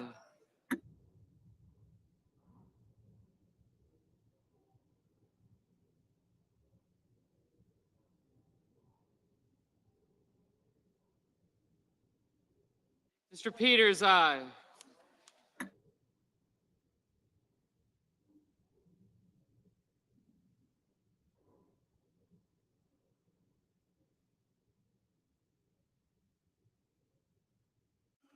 Mr. Crapo, no.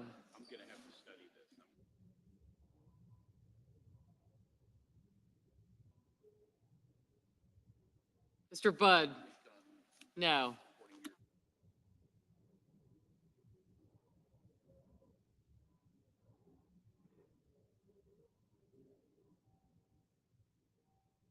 Mr. Hawley, no. Mr. Ossoff, aye. Mr. Mullen, no.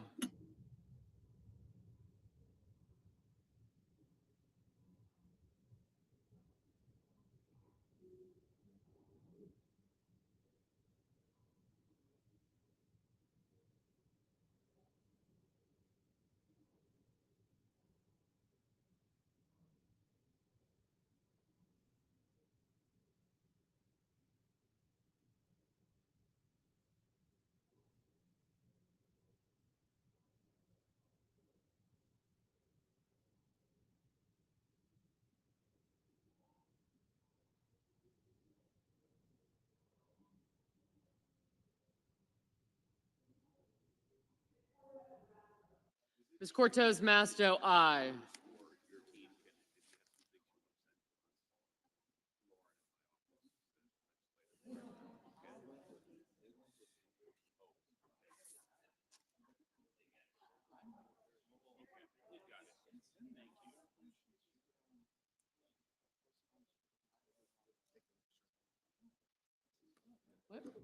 Mr. Hickenlooper, aye.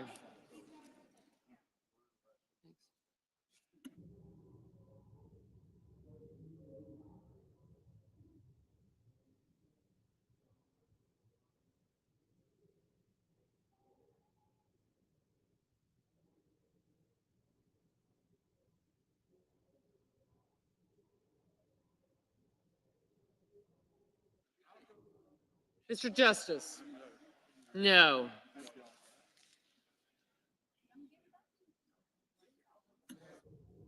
Ms. Murkowski,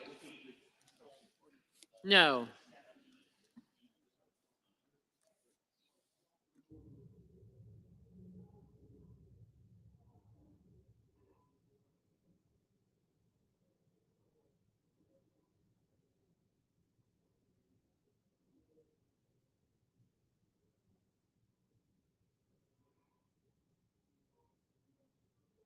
Mr. Risch, no.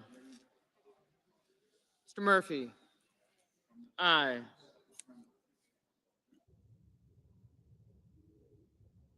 Ms. Hirono, aye.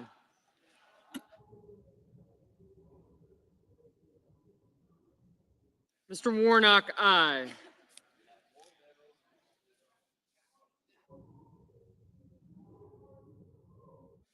Mr. Wicker, no.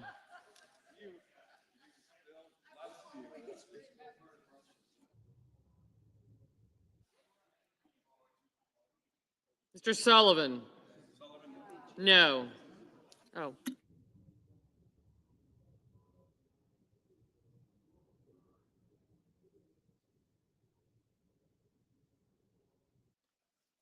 Mr. Markey, aye.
Mr. Rounds, no.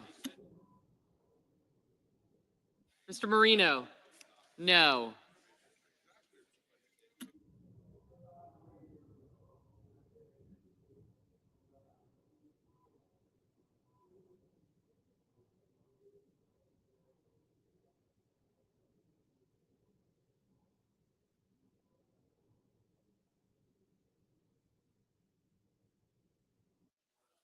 Mr. Warner, aye.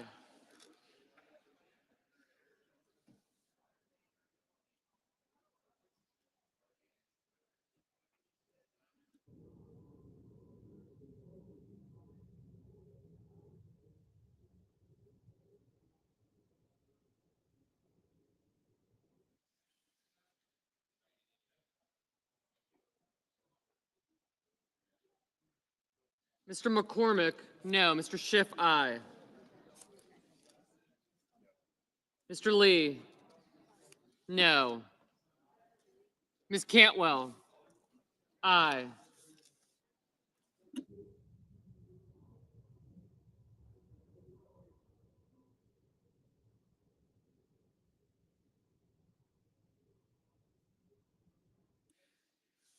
Barrasso, no.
Mr. McConnell?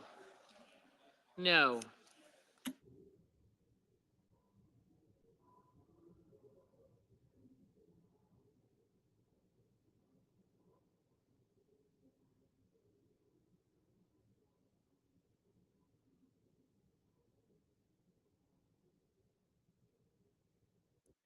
Mr. Scott of South Carolina? No.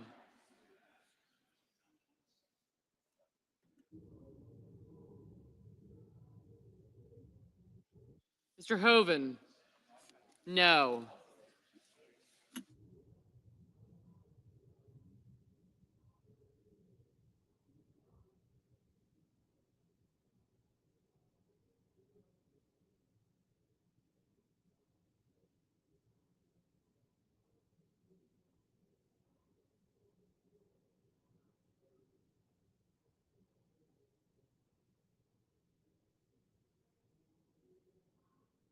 Mrs. Gillibrand? Aye.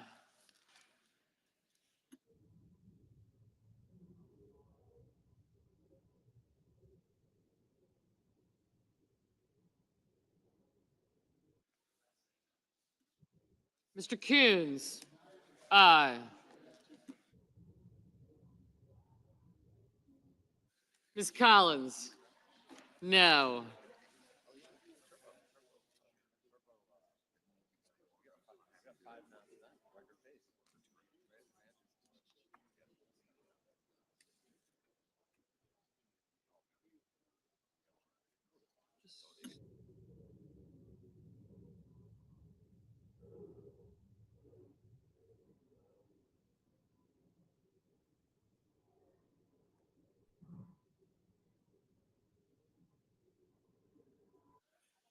Mr. Scott of Florida? No.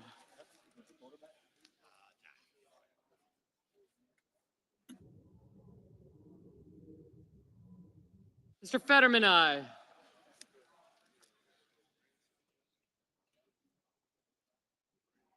Booker and Kelly?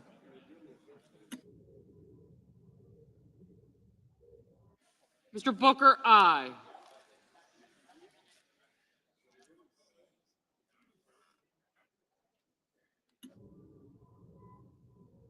Mr. Kelly? Aye.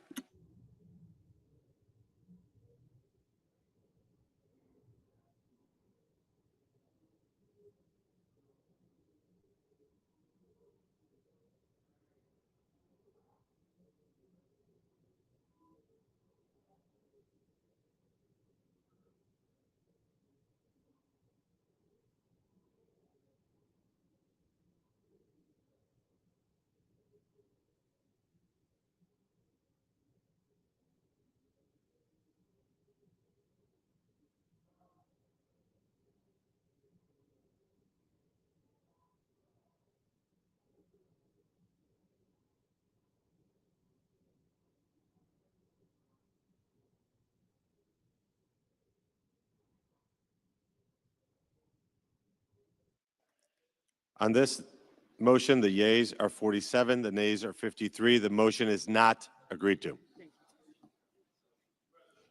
I recognize the senator from Massachusetts. Mr. President, I have a motion to commit at the desk. The clerk will report. The senator from Massachusetts, Mr. Markey, moves to commit the bill H.R. 1 to the Committee on Finance of the Senate with instructions to report the same back to the Senate in 3 days. I further ask further reading of the motion be dispensed with. Without objection. I rise today to cut any part of this big, ugly bill that would force rural hospitals to limit their services or actually close their doors. I have released a list of more than 300 rural hospitals across the country at risk of closing or stopping services because of any major cuts to Medicare and Medicaid. Today, that's what Republicans are guaranteeing. With a $1 trillion cut to our healthcare system, they would create in this bill. My Republican colleagues' so-called Medicaid cuts replacement fund is like giving aspirin to a cancer patient. It is not enough. It is pathetically inadequate to deal with the healthcare crisis Republicans are creating here today on the Senate floor. No billionaire tax break or Donald Trump pat on the back is worth the risk of people's lives. Vote yes on this motion. Stop these health care cuts. Mr. President. I recognize the senator from Idaho. Mr. President, more of the politics of fear. Rural hospitals and providers not only deliver essential healthcare services in their communities, but also strengthen local economies, employing hundreds of individuals and supporting regional business development. Unfortunately, for far too long, some rural hospitals have struggled to achieve financial stability, even with a wide range of targeted payment enhancements. These issues predate the consideration of the reforms that we are including in the legislation today. Let me be clear. This amendment is intended to derail this very bill. The Finance Committee has a long tradition of coming together on bipartisan issues, like bolstering our rural healthcare system. And I look forward to working with all my colleagues to advance permanent solutions to provide rural providers from telehealth to innovative reimbursement models. Today, we need to pass this essential legislation, and I oppose this amendment. The question is on the motion. Is there a sufficient second? There appears to be. The clerk will call the roll. Ms. Also Brooks, Ms. Baldwin,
Mr. Banks.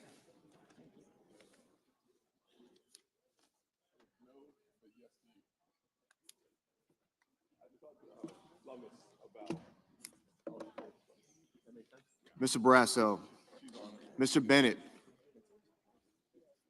Mrs. Blackburn, Mr. Blumenthal.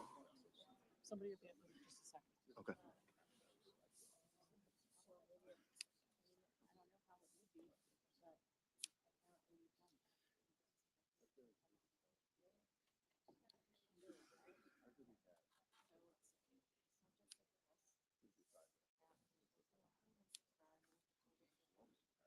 Ms. Blunt Rochester,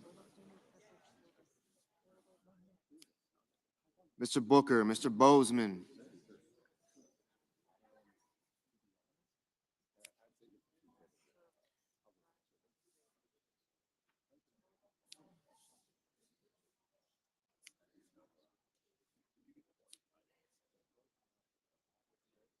Mrs. Britt, Mr. Budd,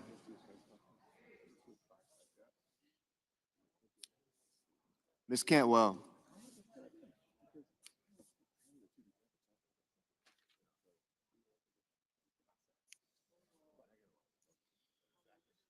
Mrs. Capito, Mr. Cassidy, Ms. Collins,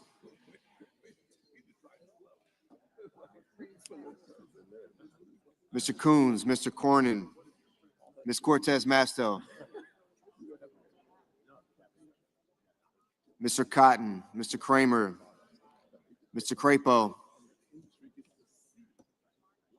Mr. Cruz,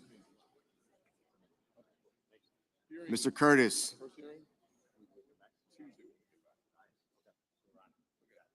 Mr. Daines, Ms. Duckworth, Mr. Durbin,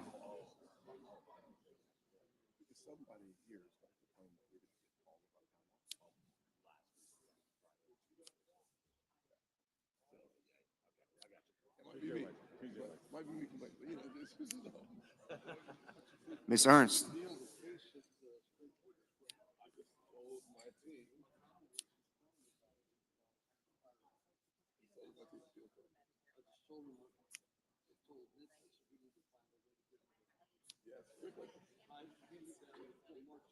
Mr. Fetterman.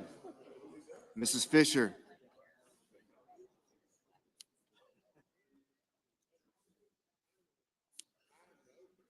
Mr. Gallego, Mrs. Gillibrand, Mr. Graham, Mr. Grassley,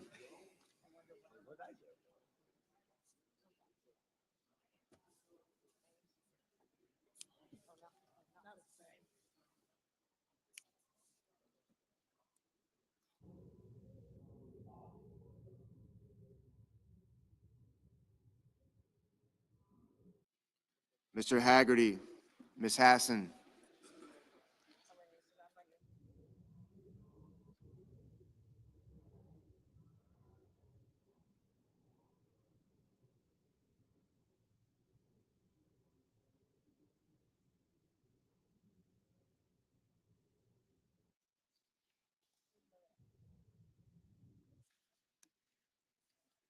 Mr. Heinrich,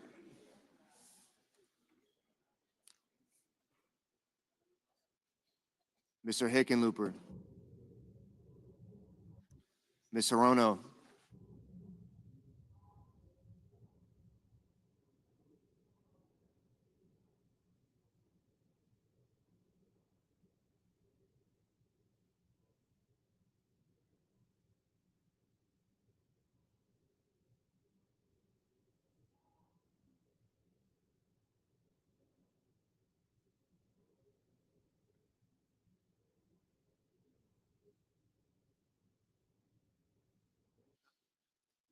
Mr. Hovind,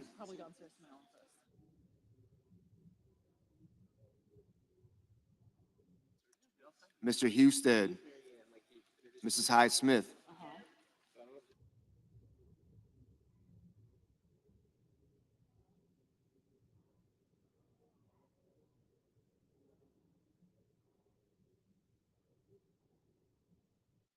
Mr. Johnson, Mr. Justice, Mr. Kane,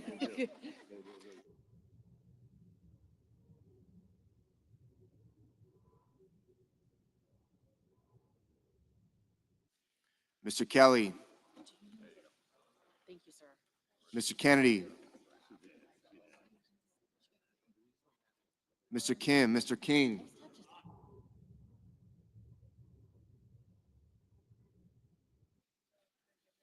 Ms. Klobuchar, Mr. Langford, Mr. Lee, Mr. Lujan, Ms. Lummis, Mr. Markey,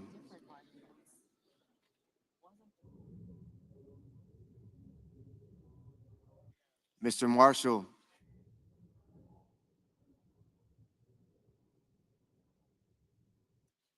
Mr. McConnell, Mr. McCormick,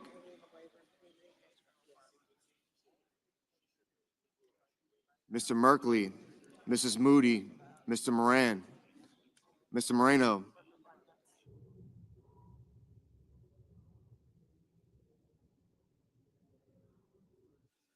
Mr. Mullen, Ms. Murkowski,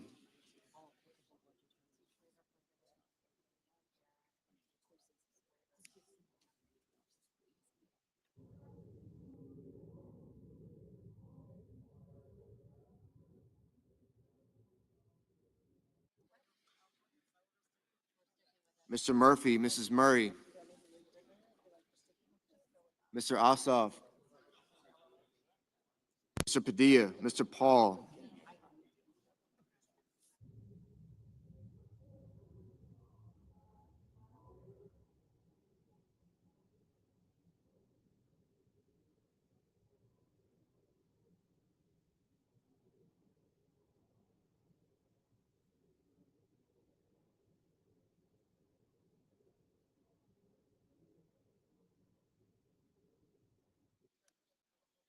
Mr. Reed, Mr. Ricketts,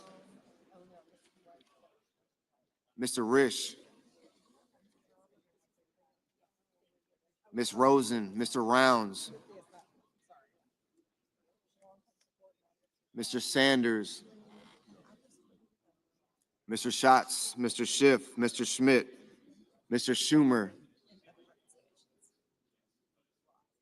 Mr. Scott of Florida, Mr. Scott of South Carolina, Mr. Shaheen, Mr. Sheehy, Ms. Slotkin, Ms. Smith, Mr. Sullivan,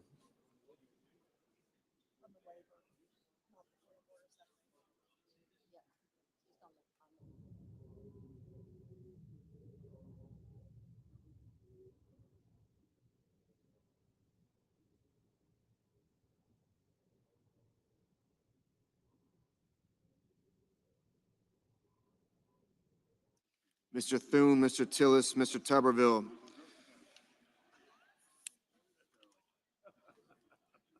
Mr. Van Hollen, Mr. Warner, Mr. Warnock, Ms. Warren, Mr. Welch, Mr. Whitehouse, Mr. Wicker, Mr. Wyden, Mr. Young.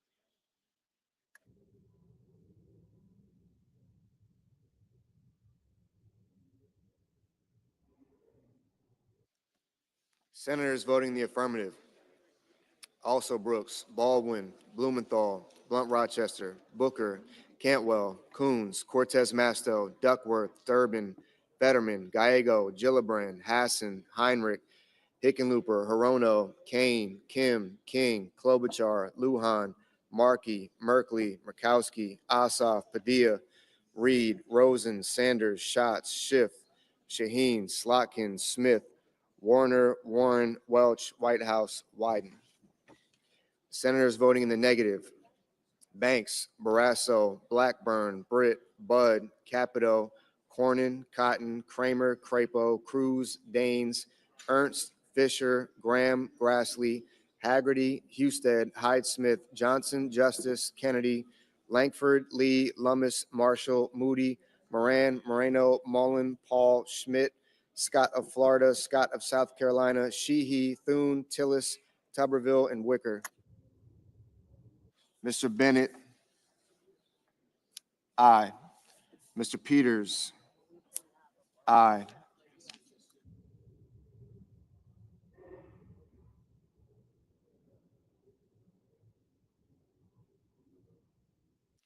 Mr. Cassidy, no.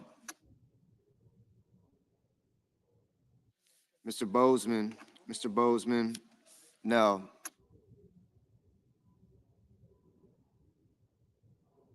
Mr. Van Hollen, aye.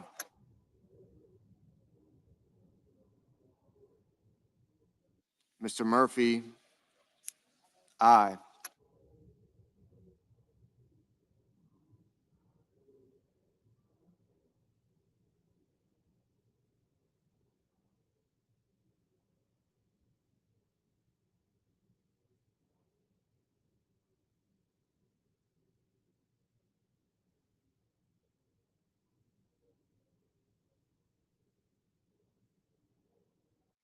Mrs. Murray, aye.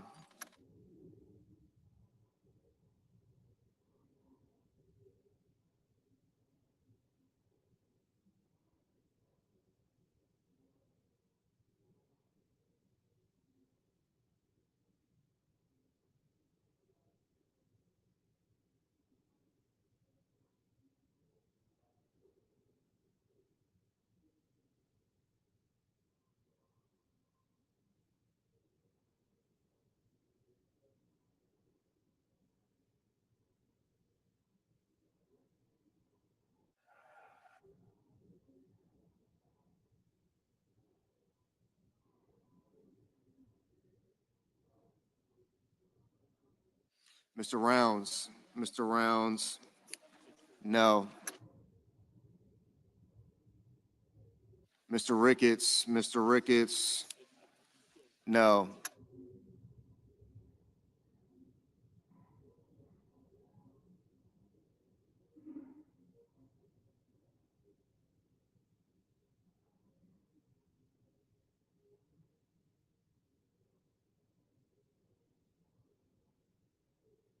Mr. Hawley, no.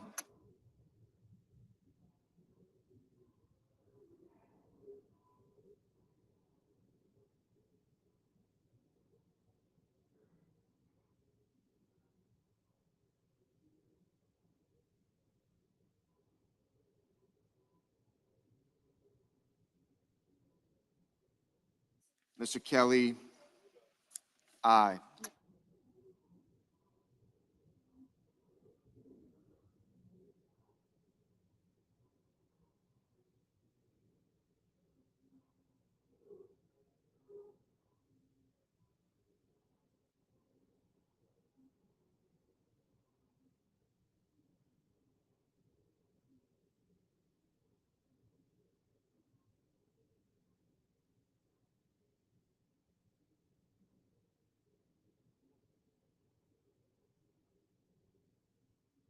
Mr. Young, no. Mr. Schumer, aye.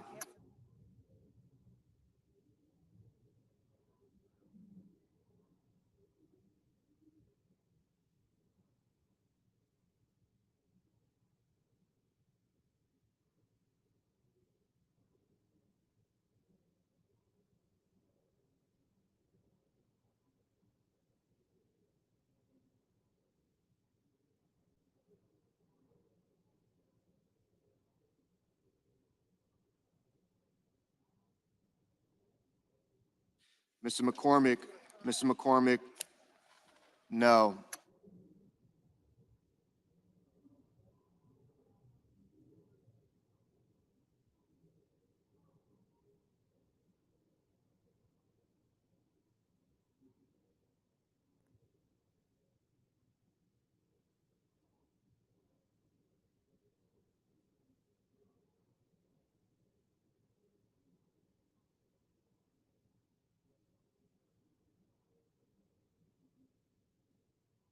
Mr. Hoven, no.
Mr. Warnock.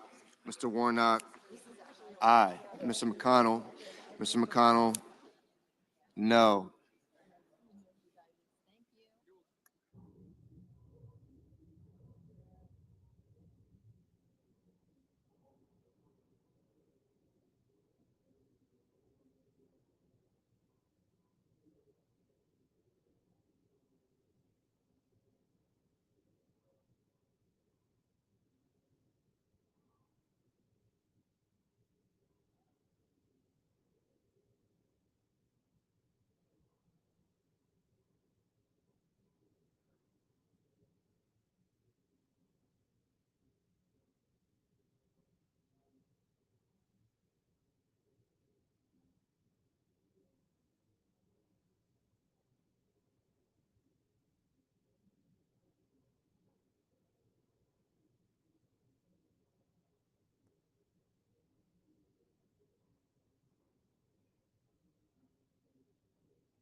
Ms. Collins.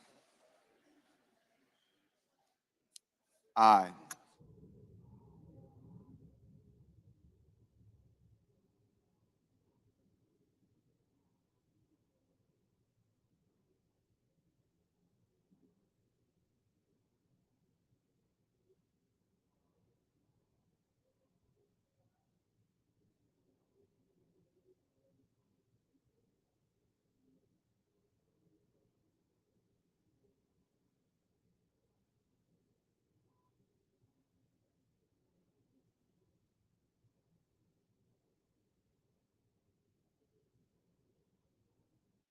Mr. Sullivan. Mr. Sullivan. No. Mr. Risch. No.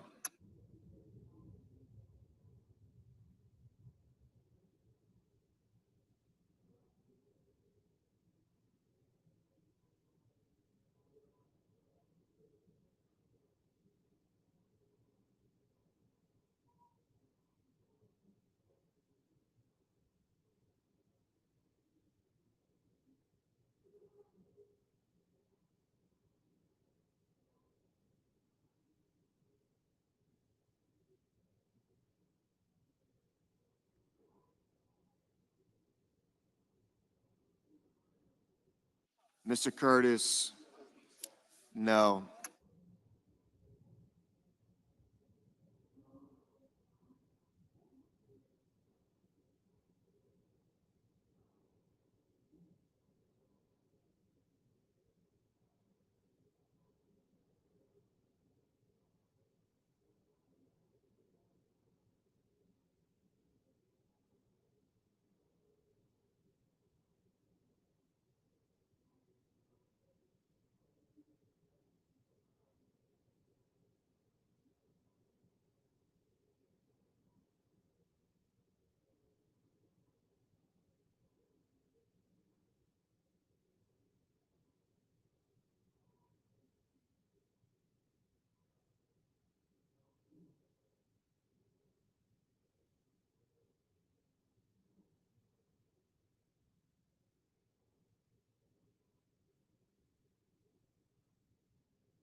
On this vote, the yeas are 49, the nays are 51.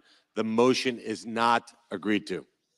Mr. President, I recognize the majority leader. thank you, Mr. President. Mr. President, I ask unanimous consent that it be in order for the following senators to be recognized to offer amendments, motions, or points of order, that the amendments be reported by number with no amendments in order prior to a vote in relation to the amendments or motions. Wyden, motion to commit. Coons, motion to commit. Without objection.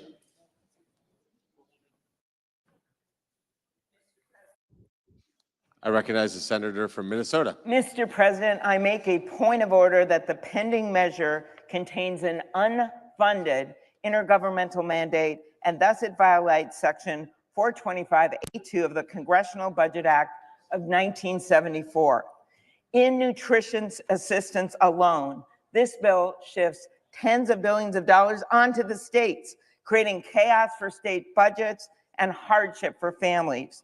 CBO score for this bill says this: the non-tax provisions of the substitute amendment would impose intergovernmental and private sector mandates as defined in the Unfunded Mandates Reform Act, and that the SNAP cost shift provisions would impose the largest intergovernmental mandate. Seriously, the largest shift in this whole bill, the largest unfunded mandate, is on the backs of kids and veterans and seniors and people with disabilities. $64 billion over to the states. 44 of them have balanced budget amendments. You know they can't pay for this. It's hurting local grocery stores. It's hurting our farmers. And it's all done to pay for tax cuts to the wealthy. I say to our colleagues, vote for families over billionaires. Vote for fiscal sanity over this big, beautiful betrayal, and vote yes, this is an unfunded mandate. I recognize the senator from Arkansas. I rise to waive the point of order raised by my colleague from Minnesota. I urge my colleagues to vote to waive the point of order. In 2023, the SNAP payment error exceeded 11%, amounting to more than $10 billion in misspent taxpayer dollars. This underscores the need for stronger state accountability in administering this program. This title incentivizes states to be a better steward of taxpayer dollars, to use resources that are prioritized for those most in need. If a state's payment error is below 6%, that state is exempt from any share of the cost of SNAP benefits. This is a reasonable approach that will help preserve the integrity and long-term sustainability of the program. There is ample time for the states to adjust, plan, and budget for this to take effect in 2028. States can also work to lower their payment error rate over the next couple of years so that they would be exempt from the match altogether.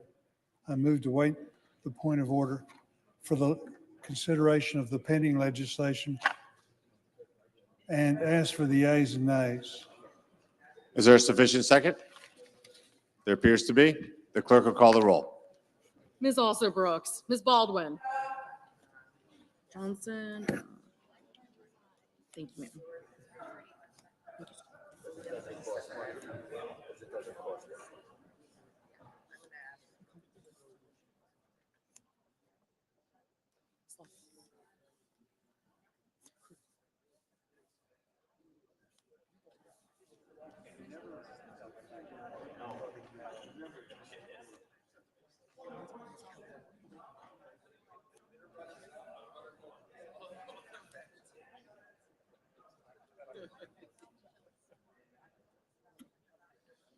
Mr. Banks, Mr. Barrasso, Mr. Bennett,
Mrs. Blackburn, Mr. Blumenthal,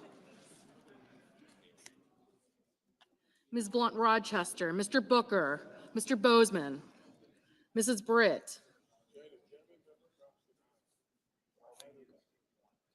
Mr. Budd, Ms. Cantwell, Mrs. Capito, Mr. Cassidy, Ms. Collins, Mr. Coons, Mr. Cornyn, Ms. Cortez Masto,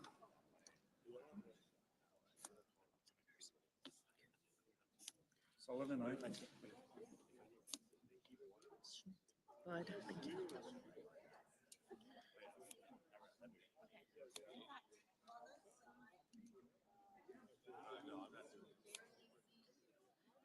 Mr. Cornyn, Ms. Cortez Masto, Mr. Cotton, Mr. Kramer, Mr. Crapo, Mr. Cruz, Mr. Curtis, Mr. Daines, Ms. Duckworth, Mr. Durbin,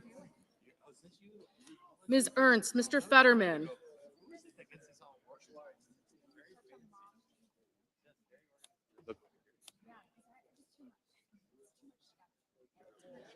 Ms. Ernst, Mr. Fetterman, Mrs. Fisher, Mr. Gallego,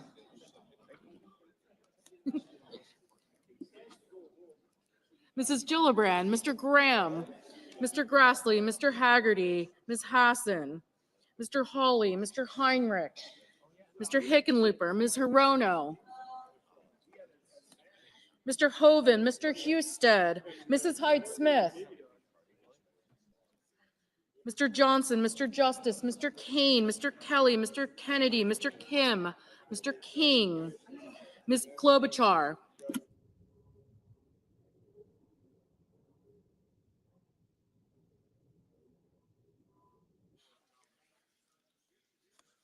Mr. Langford, Mr. Lee, Mr. Lujan,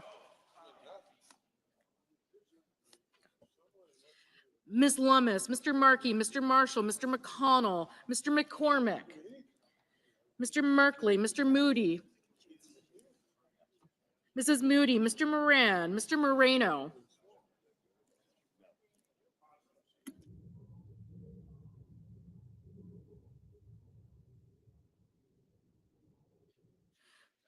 Mr. Mullen, Ms. Murkowski, Mr. Murphy, Mrs. Murray, Mr. Ossoff, Mr. Padilla, Mr. Paul, Mr. Peters, Mr. Reed, Mr. Ricketts, Mr. Risch, Ms. Rosen, Mr. Rounds,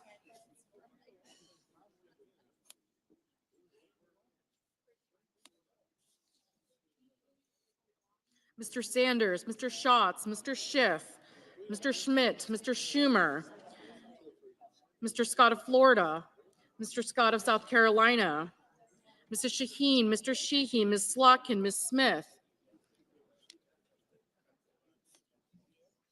Mr. Sullivan, Mr. Thune, Mr. Tillis, Mr. Tuberville, Mr. Van Hollen,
Mr. Murphy, Mrs. Murray, Mr. Ossoff, Mr. Padilla, Mr. Paul, Mr. Peters, Mr. Reed, Mr. Ricketts, Mr. Risch, Ms. Rosen, Mr. Rounds, Mr. Sanders, Mr. Schatz, Mr. Schiff, Mr. Schmidt, Mr. Schumer, Mr. Scott of Florida, Mr. Scott of South Carolina, Mrs. Shaheen, Mr. Sheehy, Ms. Slotkin, Ms. Smith, Mr. Sullivan, Mr. Thune, Mr. Tillis, Mr. Tuberville, Mr. Van Hollen, Mr. Warner, Mr. Warnock, Ms. Warren, Mr. Welch, Mr. Whitehouse, Mr. Wicker, Mr. Wyden, Mr. Young.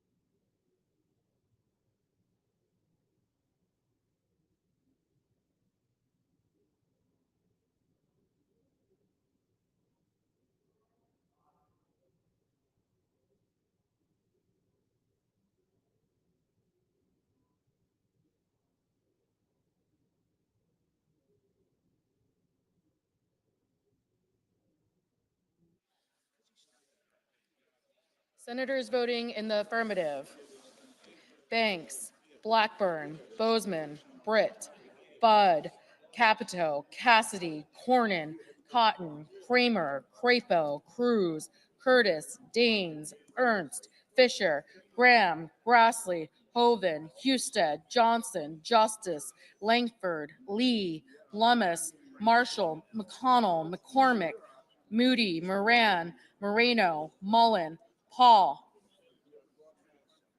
Ricketts, Rounds, Schmidt, Scott of Florida, Sheehy, Sullivan, Thune, Tillis, Tuberville, and Young. Senators voting in the negative: Alsobrooks, Baldwin, Bennett, Blumenthal, Blunt Rochester, Cortez Masto, Durbin, Gallego, Hassan, Heinrich, Hickenlooper, Hirono, Kane, Kelly, Kim, King, Klobuchar, Lujan, Markey, Merkley, Murkowski, Murphy, Murray, Ossoff, Padilla, Peters, Reed, Rosen, Sanders, Schatz, Schumer, Shaheen, Slotkin, Smith, Warner, Warnock, Warren, Welch, Whitehouse, and Wyden.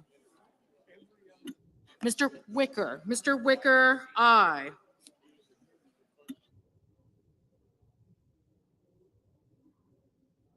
Mrs. Height Smith, aye. Ms. Collins, aye.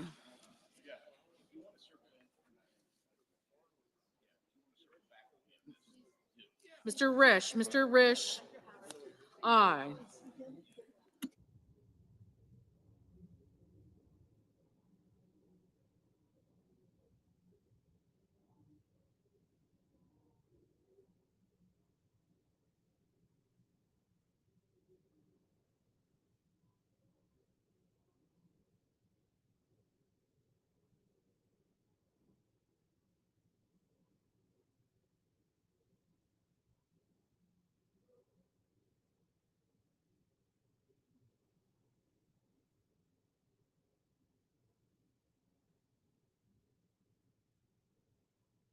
Mrs. Gillibrand, no.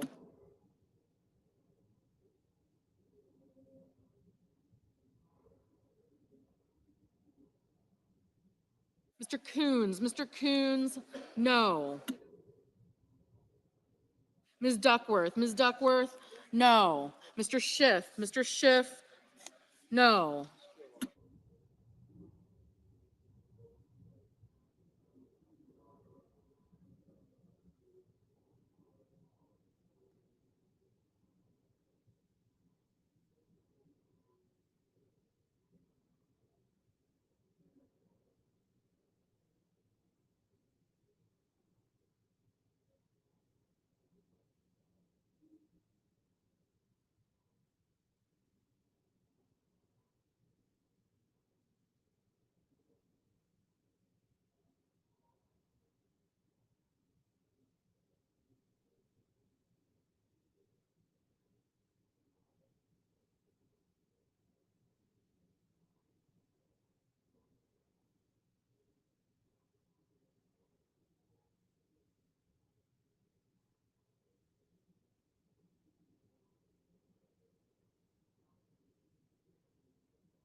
Ms. Cantwell, no. Mr. Van Hollen, no.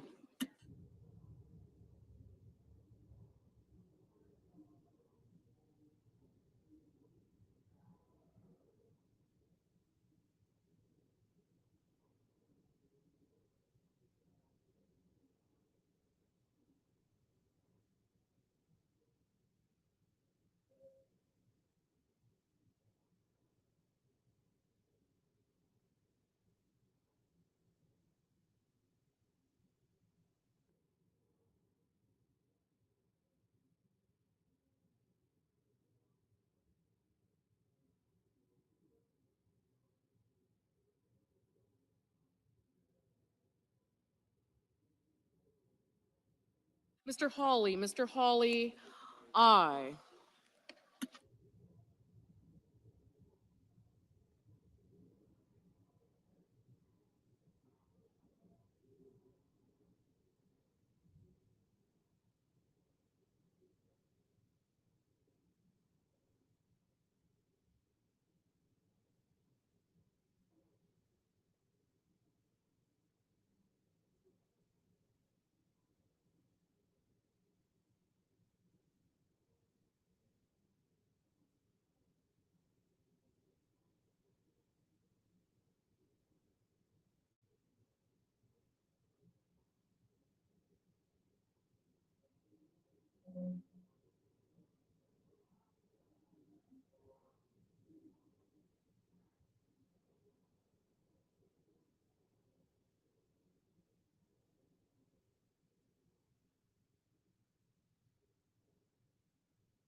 Mr. Fetterman, no.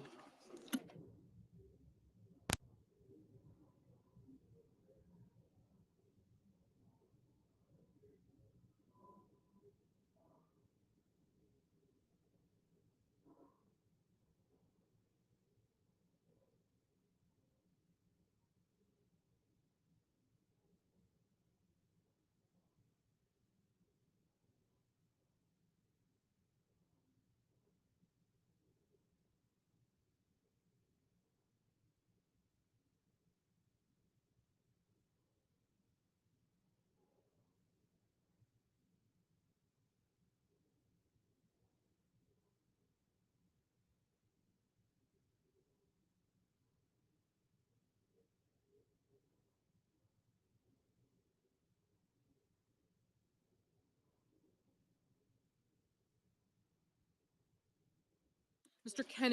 Kennedy, aye.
Mr. Booker, no.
Mr. Barrasso, aye. Mr. Haggerty, aye.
On this vote, the yeas are 51, the nays are 48. The motion is agreed to.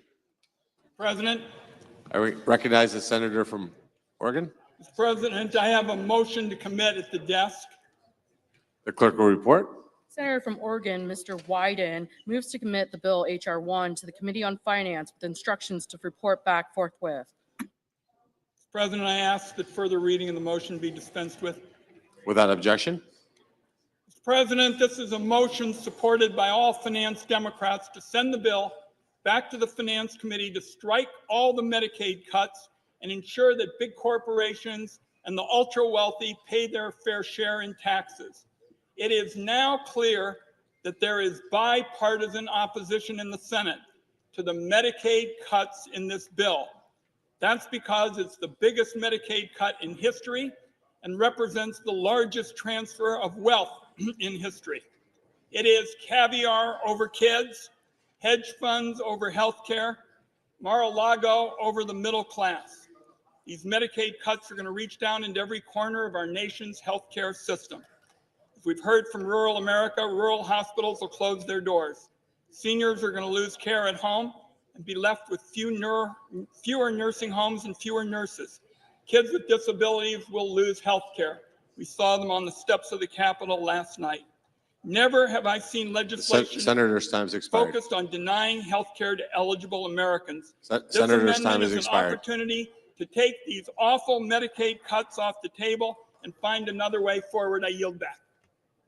Mr. President, I recognize the senator from Kansas. Mr. President, good morning. It's great to be here. I just want to share with America the great work that Republicans have done on Medicaid, that we're preserving it, we're protecting it, we're strengthening it for those who need it the most. We're going to make sure that your seniors in nursing homes, that pregnant women, that children, that people on disabilities have Medicaid in the future. We are fiscally making Medicaid more sound. You know, it's only in Washington, D.C. that you increase spending at a rate faster than inflation, and you call it a cut. So we're increasing spending on this legislation. We're increasing funding for Medicaid. We are preserving and protecting it for those who need it the most. I urge everyone to vote no on this amendment. Thank you. The questions on the motion. Is there a sufficient second? There appears to be. The clerk will call the roll. Ms. Also-Rooks, Ms. Baldwin.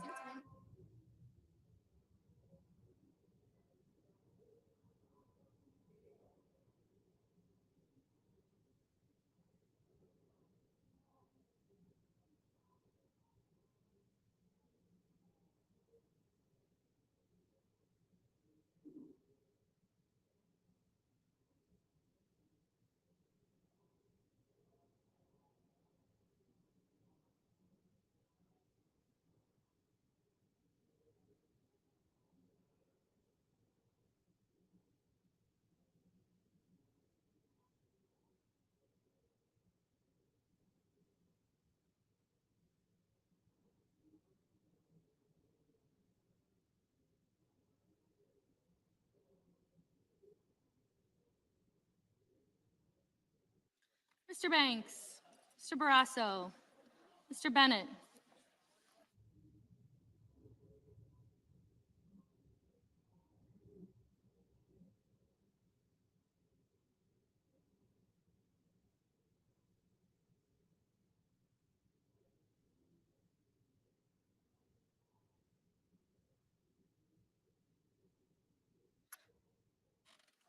Mrs. Blackburn, Mr. Blumenthal, Ms. Blunt Rochester, Mr. Booker, Mr. Bozeman,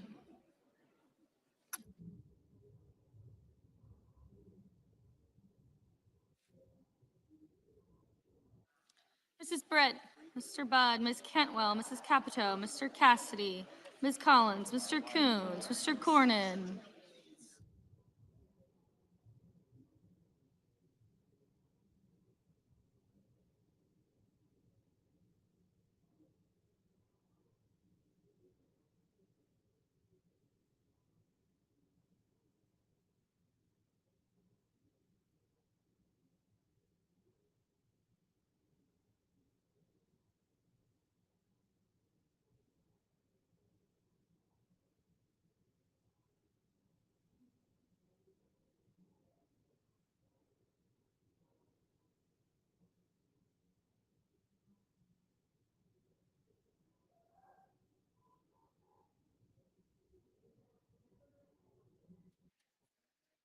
Ms. Cortez Masto.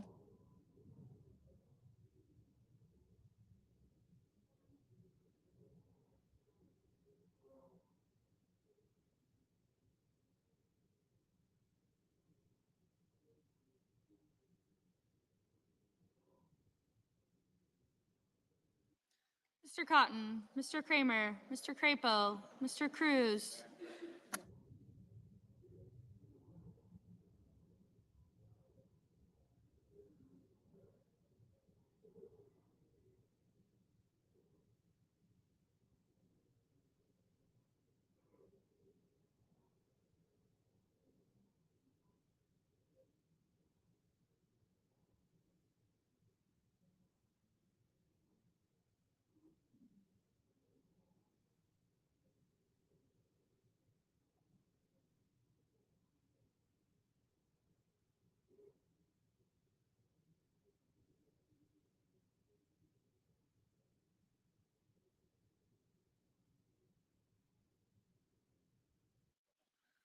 Mr. Cruz, Mr. Curtis, Mr. Daines, Ms. Duckworth, Mr. Durbin, Ms. Ernst, Mr. Fetterman, Mrs. Fisher, Mr. Gallego, Mrs. Gillibrand, Mr. Graham, Mr. Grassley.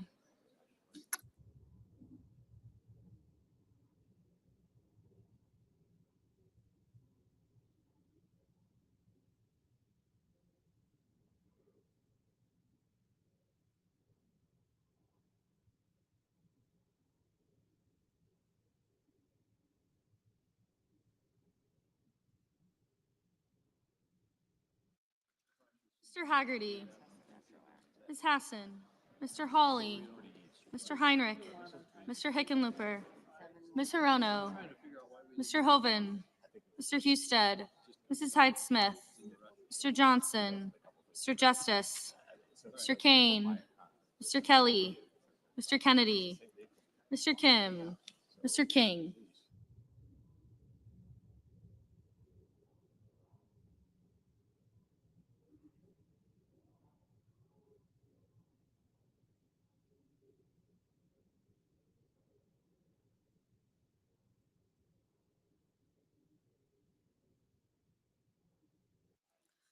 Ms. Klobuchar, Mr. Langford, Mr. Lee, Mr. Lujan, Ms. Lummis, Mr. Markey, Mr. Marshall, Mr. McConnell, Mr. McCormick, Mr. Merkley, Mrs. Moody, Mr. Moran, Mr. Marino, Mr. Mullen, Ms. Murkowski, Mr. Murphy, Mrs. Murray, Mr. Ossoff, Mr. Padilla, Mr. Paul, Mr. Peters, Mr. Reed, Mr. Ricketts, Mr. Risch, Ms. Rosen, Mr. Rounds.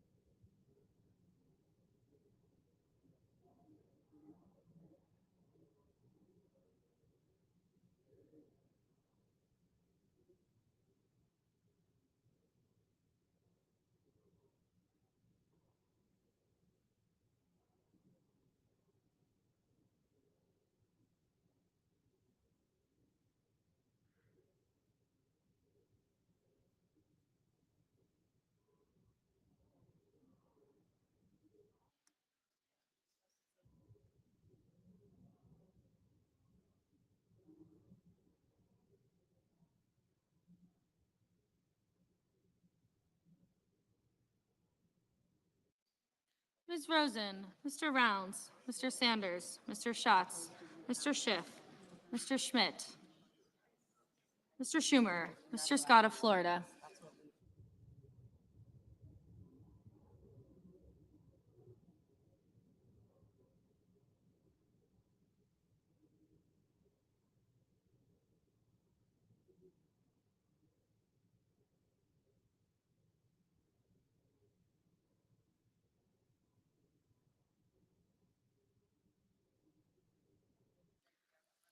Mr. Schmidt, Mr. Schumer, Mr. Scott of Florida, Mr. Scott of South Carolina, Mrs. Shaheen, Mr. Sheehy, Ms. Slotkin, Ms. Smith, Mr. Sullivan, Mr. Thune, Mr. Tillis, Mr. Tuberville, Mr. Van Hollen, Mr. Warner, Mr. Warnock, Ms. Warren, Mr. Welch, Mr. Whitehouse, Mr. Wicker, Mr. Wyden, Mr. Young.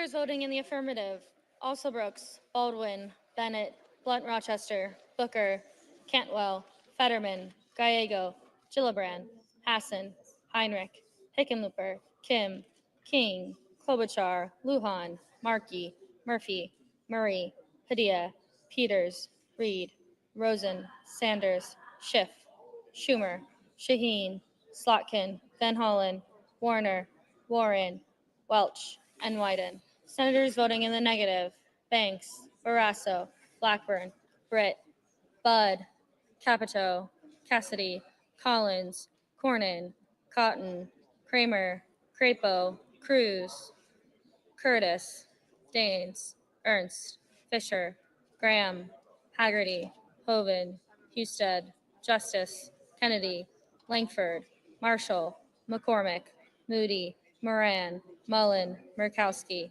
Hall, Ricketts, Risch, Rounds, Schmidt, Scott of Florida, Scott of South Carolina, Sheehy, Thune, Tillis, Tuberville, and Young. Mr. Blumenthal, aye. Mr. Bozeman, no. Mr. Lee, no. Mrs. Hyde Smith, no. Mr. Durbin, aye. Mr. Marino, aye. Mr. Merkley, Mr. Marino, no. Mr. Merkley, aye.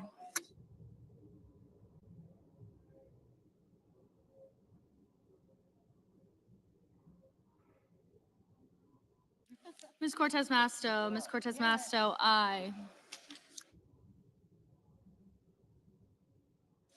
Mr. Sullivan, no.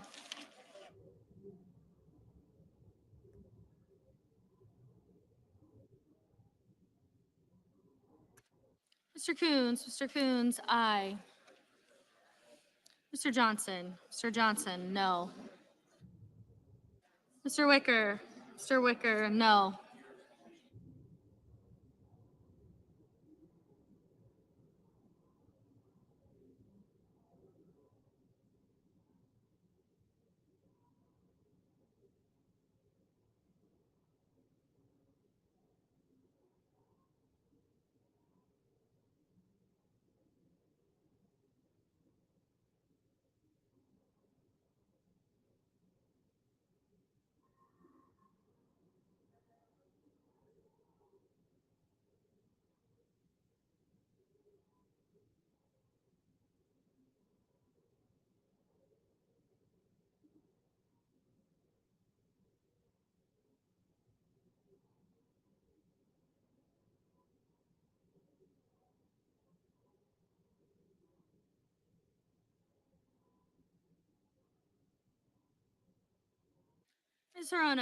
Ms. Hirono, aye.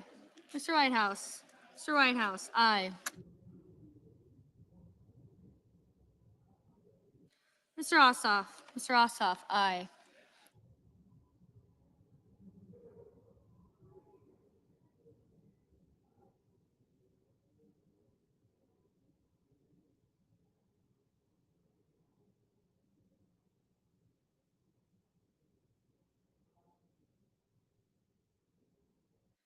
Mr. Schatz, aye. Ms. Duckworth, aye. Ms. Smith, aye. Mr. Kane, aye.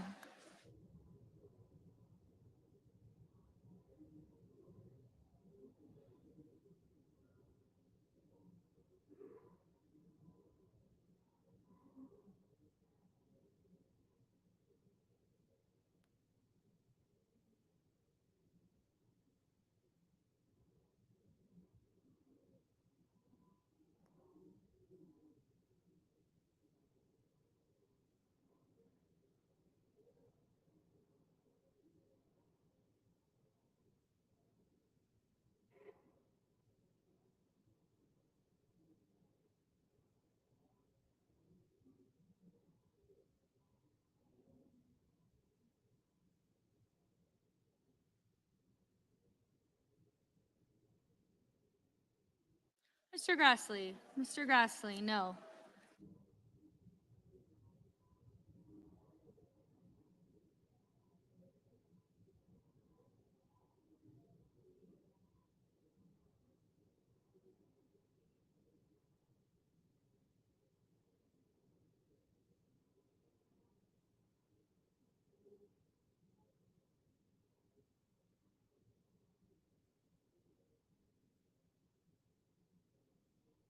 Mr. Kelly. Mr. Kelly, aye.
Mr. Hawley. Mr. Hawley, no.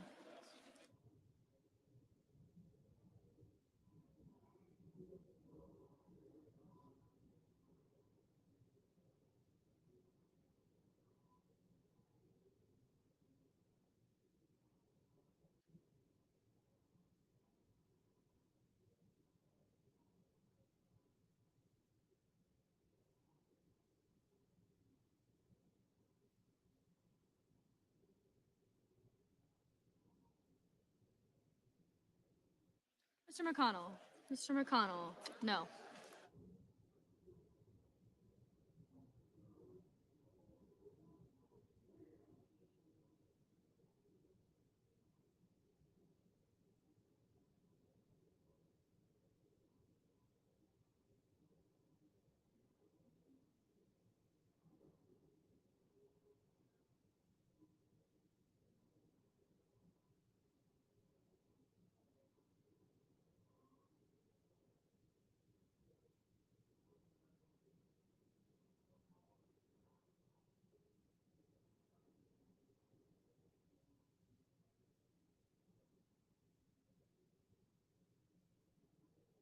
Ms. Lummis. Ms. Lummis, no.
Mr. Warnock. Mr. Warnock, aye.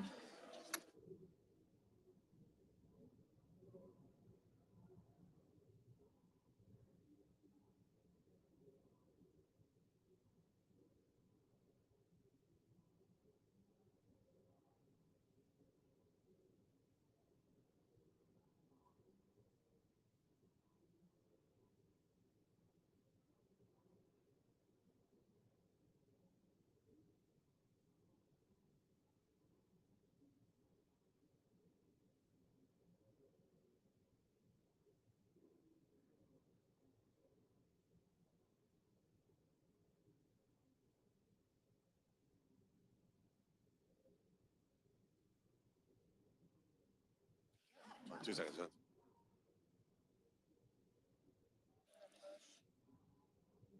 On this motion, the yeas are 47, the nays are 53. The motion is not agreed to.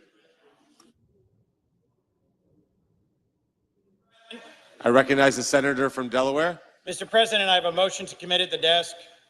The clerk will report it. The senator from Delaware, Mr. Coons, moves to commit the bill H.R. 1 to the Committee on Finance with instructions to report back forthwith. Mr. President, I ask for the reading of the motion be dispensed with. Without objection. Colleagues, the ugly truth about this so-called big, beautiful bill is that it will kick 17 million Americans off their health care. This bill cuts almost $1 trillion from Medicaid and other health care programs by tying people up in red tape.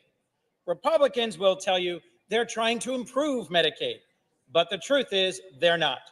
It is cruel and dishonest to bury parents, kids, and seniors in paperwork and then blame them when they lose their health care, all to further rig our tax code for the very wealthiest. This week, I met with 30 nurses from Delaware. Their patients couldn't come to DC, so they did. They care for seniors and newborns, families, and the disabled. And their ask to us, don't take health care away from tens of thousands of Delawareans and millions of Americans. Colleagues, support this Coons amendment to eliminate cruel and unnecessary red tape and allow Americans to keep the health care they need and deserve. When this is done. Mr. President, I recognize the senator from Kansas. as I look at this, the senator's motion is on work requirements. You know, back home, we had a saying for people that had an aversion to work. We called it an allergy to work. But my question is, don't you think a job brings value, that it brings dignity? Do you not think that a job brings purpose and meaning to life? We have 7 million healthy American men across this country, working age, that aren't working right now. So yes, we want to encourage people to go back to work, but our bill, as you point out, actually preserves and protects it for those groups. Our bill makes it stronger, financially stronger, so that we can protect it and strengthen it for seniors in nursing homes, for people with disabilities, for pregnant women, and for children. Let's protect Medicaid for those who need it the most. I urge a no vote on this, and I'll never apologize for encouraging people to go to. The question occurs on the motion. Is there a sufficient second? There appears to be. The clerk will call the roll. Ms. Alsor-Brooks, Ms. Baldwin, Mr. Banks, Mr. Barrasso, Mr. Bennett, Mrs. Blackburn, Mr. Blumenthal,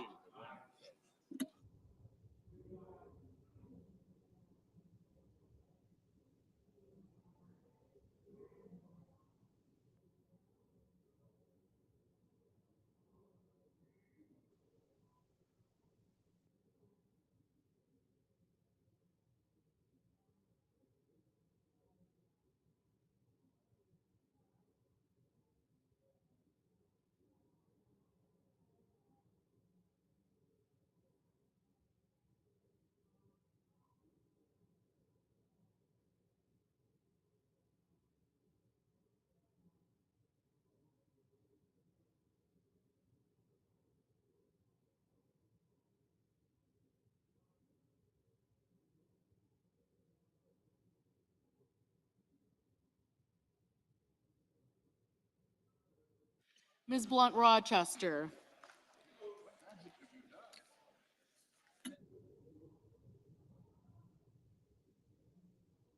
Mr. Booker,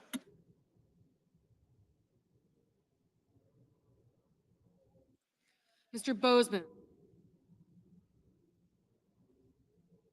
Mrs. Britt, Mr. Budd, Ms. Cantwell, Mrs. Capito, Mr. Cassidy, Ms. Collins, Mr. Coons, Mr. Cornyn, Ms. Cortez Masto, Mr. Cotton, Mr. Kramer, Mr. Crapo,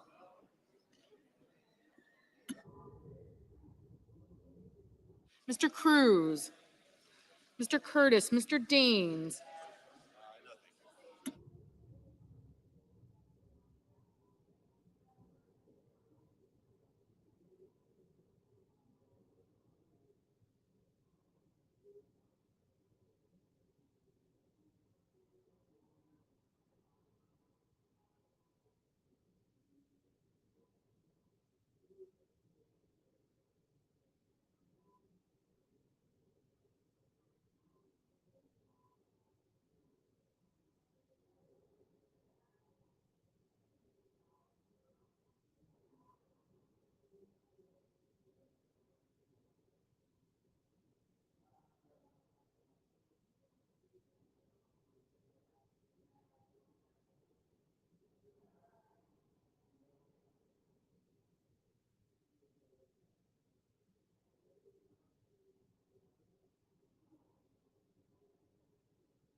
Ms. Cantwell, Mrs. Capito, Mr. Cassidy, Ms. Collins, Mr. Cornyn, Ms. Cortez Masto, Mr. Cotton, Mr. Kramer, Mr. Crapo, Mr. Cruz, Mr. Curtis, Mr. Daines, Ms. Duckworth, Mr. Durbin, Ms. Ernst, Mr. Fetterman, Mrs. Fisher, Mr. Gallego, Mrs. Gillibrand, Mr. Graham, Mr. Grassley, Mr. Haggerty, Ms. Hassan, Mr. Hawley, Mr. Heinrich, Mr. Hickenlooper, Ms. Hirono, Mr. Hoven, Mr. Husted, Mrs. Hyde-Smith, Mr. Johnson, Mr. Justice,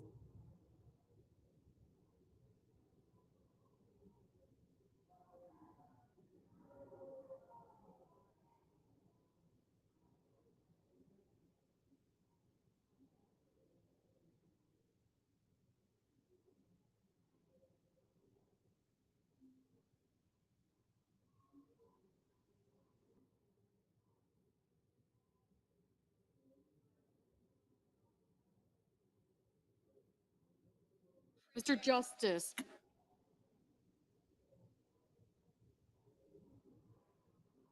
Mr. Kane, Mr. Kelly, Mr. Kennedy, Mr. Kim, Mr. King, Ms. Klobuchar, Mr. Lankford, Mr. Lee, Mr. Lujan, Ms. Lummis, Mr. Markey, Mr. Marshall, Mr. McConnell, Mr. McCormick, Mr. Merkley, Mrs. Moody, Mr. Moran, Mr. Marino,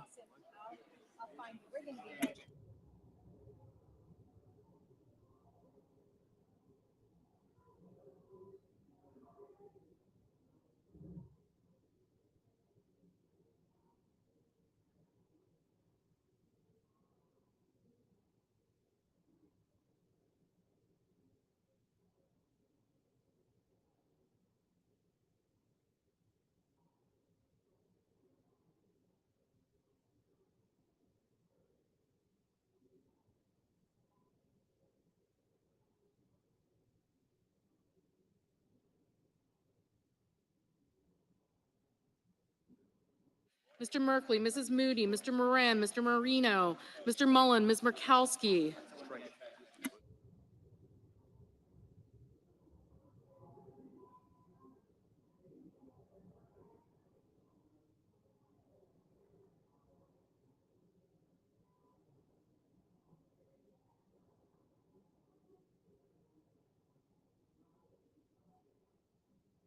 Ms. Murkowski, Mr. Murphy, Mrs. Murray, Mr. Ossoff, Mr. Padilla, Mr. Paul, Mr. Peters, Mr. Reed, Mr. Ricketts,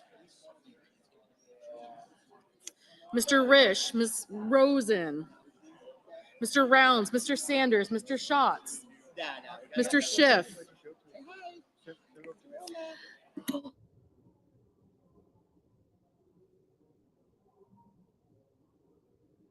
Mr. Schmidt, Mr. Schumer, Mr. Scott of Florida, Mr. Scott of South Carolina, Mrs. Shaheen, Mr. Sheehy, Ms. Slotkin, Ms. Smith, Mr. Sullivan, Mr. Thune, Mr. Tillis, Mr. Tuberville, Mr. Van Hollen, Mr. Warner, Mr. Warnock, Ms. Warren, Mr. Welch, Mr. Whitehouse, Mr. Wicker, Mr. Wyden, Mr. Young.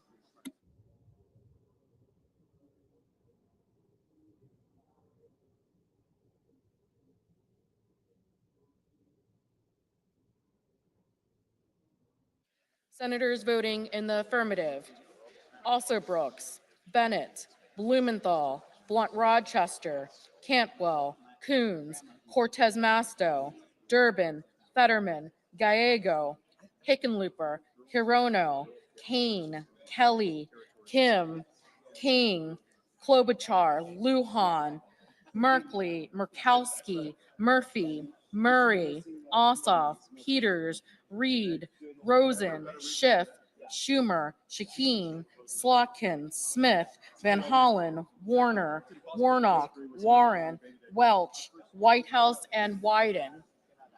Senators voting in the negative: Banks, Bozeman, Britt, Budd,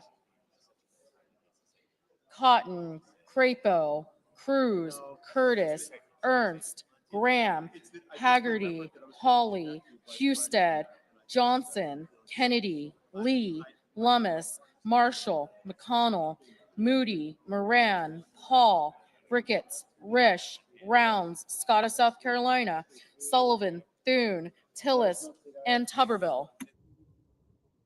Ms. Baldwin, aye.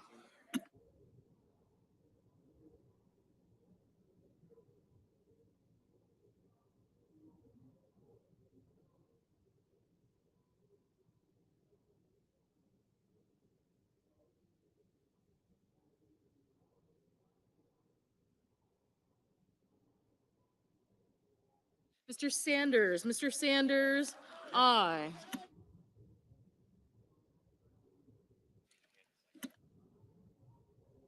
Mr. Barrasso, no. Ms. Hassan, aye.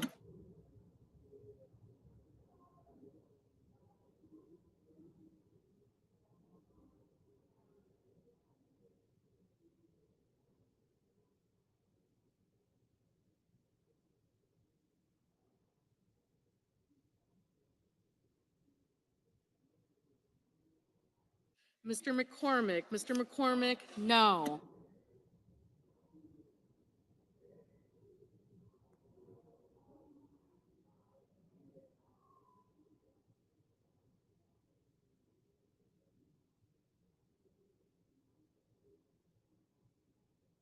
Mr. Sheehy, no.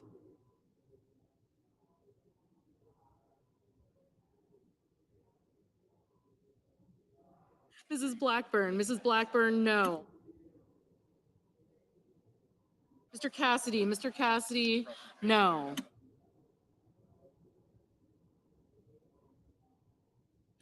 Mrs. Hyde Smith, no.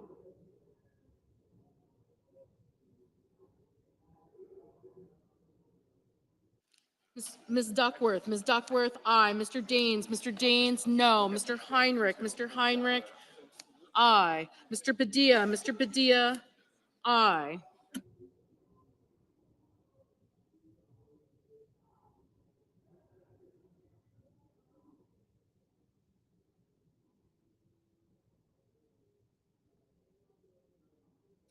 Mr. Schmidt, no. I'm just gonna put this one in here. This is the previous one.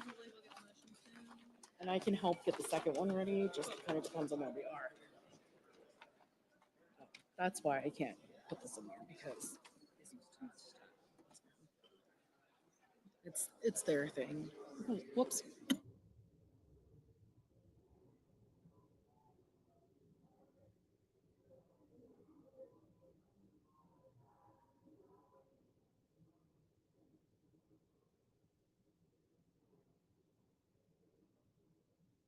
Mr. Markey, aye.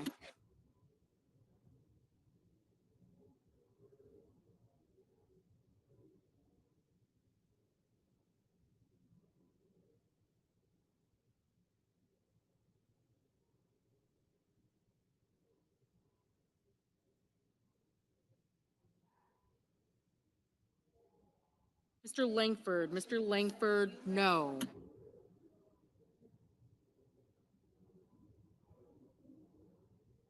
Mr. Marino, no.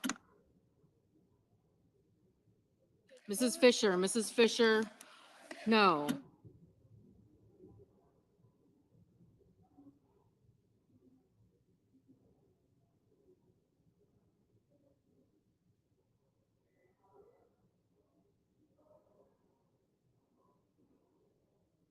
Ms. Collins, no.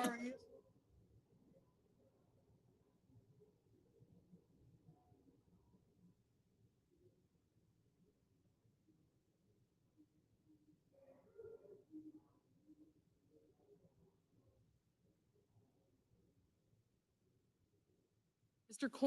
Cornyn, no.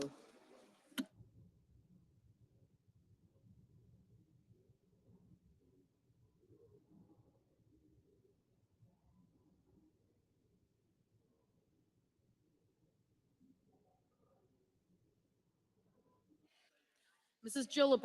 Gillibrand, aye.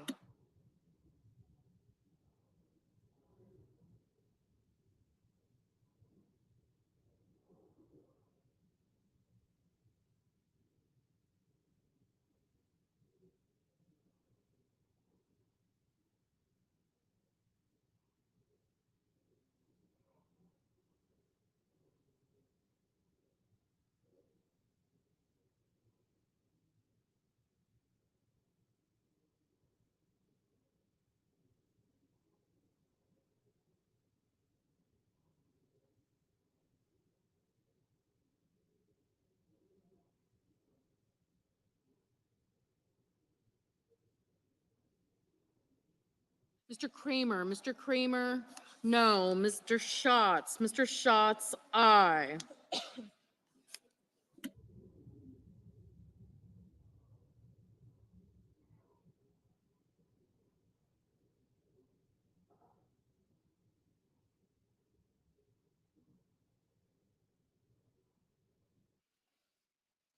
Mr. Scott of Florida, no.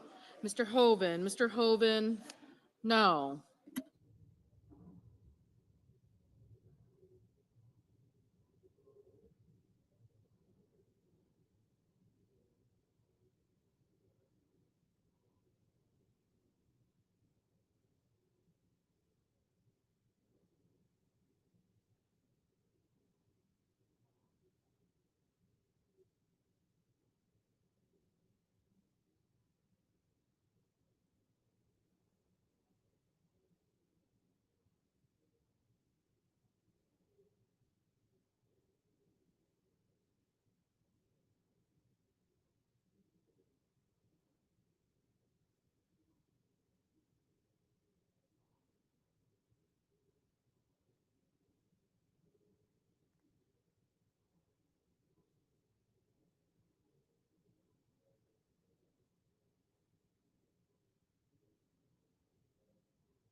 Mr. Young, Mr. Young, no.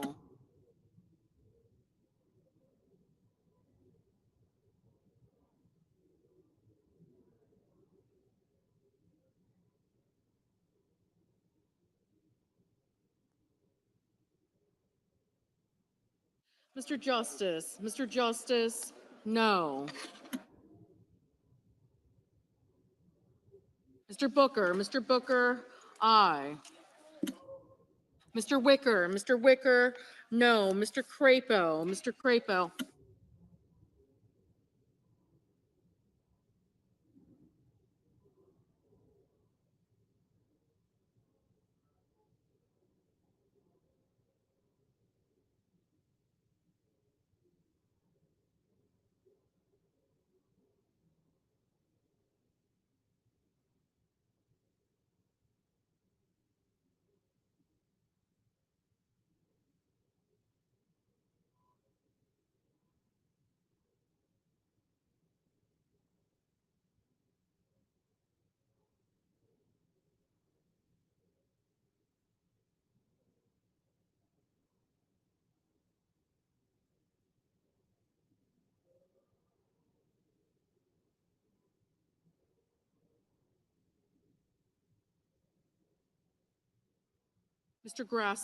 Grassley, no.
Mrs. Capito, no.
Mr. Mullen, no.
On this motion, the yeas are 48, the nays are 52. The motion is not agreed to. Mr. President, I recognize the majority whip. Mr. President, I ask unanimous consent that to be in order for the following senators to be recognized to offer amendments, motions, or points of order, that the amendments be reported by number with no amendments in order prior to a vote in relation to the amendments on the motion or motions. Number 1, Lujan, motion to commit. Number 2, Reed, motion to commit. Without objection, Yield the floor. I recognize the senator from New Mexico. I have a motion to commit at the desk. The clerk will report. Senator from New Mexico, Mr. Lujan, moves to commit the bill H.R. 1 to the Committee on Finance with instructions to report back forthwith. Mr. President, recently a Republican colleague said regarding this bill's SNAP cuts, quote, "If we don't watch out, people are going to get hurt." He's right. People are going to get hurt. For the past 50 years, the United States of America has maintained a bipartisan promise to feed our children, our veterans, our seniors, and our working families. This bill betrays that promise. It cuts more than $1 trillion from Medicaid, SNAP, cuts that will harm all of our constituents. With this motion, I'm offering my colleagues the opportunity to step away from these devastating cuts, to show our fellow Americans that in this country, we care for our friends, family, and neighbors who need support. I hope my colleagues on both sides of the aisle can agree that this is a promise worth keeping. I yield back. Mr. President. I recognize the senator from Arkansas. Thank you, Mr. President. I rise in opposition to the motion raised by my colleague from New Mexico. The agriculture title of this bill takes a practical approach to improve SNAP by reducing waste, enhancing accountability, and encouraging recipients to move towards self-reliance through work and training. SNAP spending has nearly doubled since 2018, putting this vital program on an unsustainable path wrought with mismanagement and waste. This program has devolved into viewing success as enrolling more individuals to be dependent on government assistance. SNAP is long overdue for change. This motion would jeopardize the ability for the Senate to meet its reconciliation instructions and deliver the President's agenda to the American people. I urge my colleagues to vote no. Is there a sufficient second? There appears to be. The clerk will call the roll. Ms. Alsobrooks, Ms. Baldwin,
Mr. Banks, Mr. Barrasso, Mr. Bennett, Mrs. Blackburn, Mr. Blumenthal, Ms. Blood Rochester, Mr. Booker,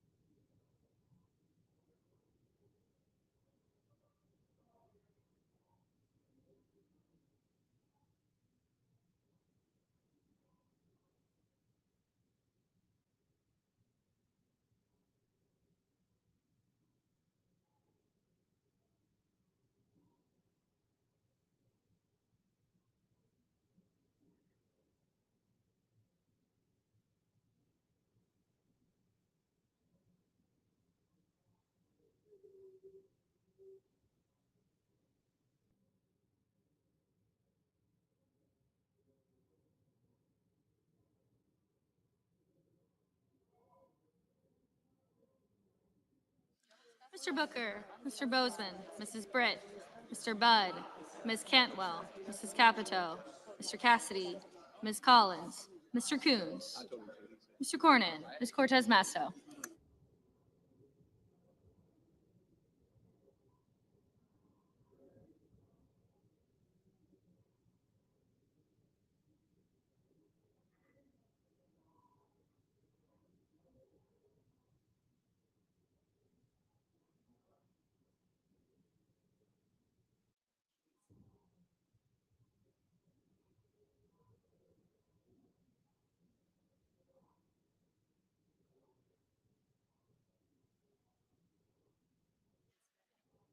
Mr. Cotton, Mr. Kramer, Mr. Crapo, Mr. Cruz, Mr. Curtis, Mr. Daines, Ms. Duckworth, Mr. Durbin, Ms. Ernst, Mr. Fetterman, Mrs. Fisher, Mr. Gallego, Mrs. Gillibrand, Mr. Graham, Mr. Grassley, Mr. Haggerty, Ms. Hassan, Mr. Hawley, Mr. Heinrich, Mr. Hickenlooper, Ms. Hirono, Mr. Hovind, Mr. Husted, Mrs. Hyde-Smith, Mr. Johnson, Mr. Justice, Mr. Kane, Mr. Kelly, Mr. Kennedy, Mr. Kim, Mr. King, Ms. Klobuchar, Mr. Langford, Mr. Lee, Mr. Lujan, Ms. Lummis, Mr. Markey, Mr. Marshall, Mr. McConnell, Mr. McCormick, Mr. Merkley, Mrs. Moody, Mr. Moran, Mr. Marino, Mr. Mullen, Ms. Markowski, Mr. Murphy,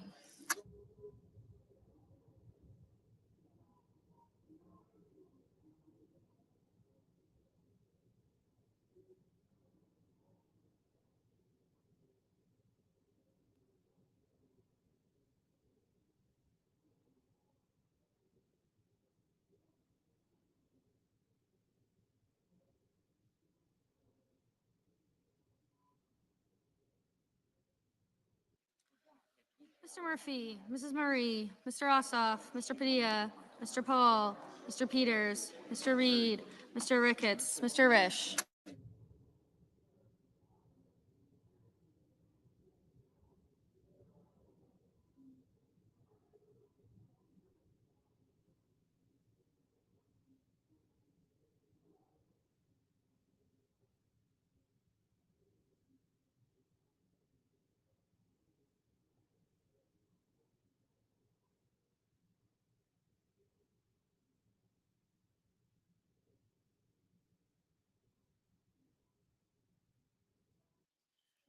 Ms. Rosen, Mr. Rounds, Mr. Sanders, Mr. Schatz, Mr. Schiff, Mr. Schmidt, Mr. Schumer, Mr. Scott of Florida, Mr. Scott of South Carolina, Mrs. Shaheen, Mr. Sheehy, Ms. Slotkin, Ms. Smith, Mr. Sullivan.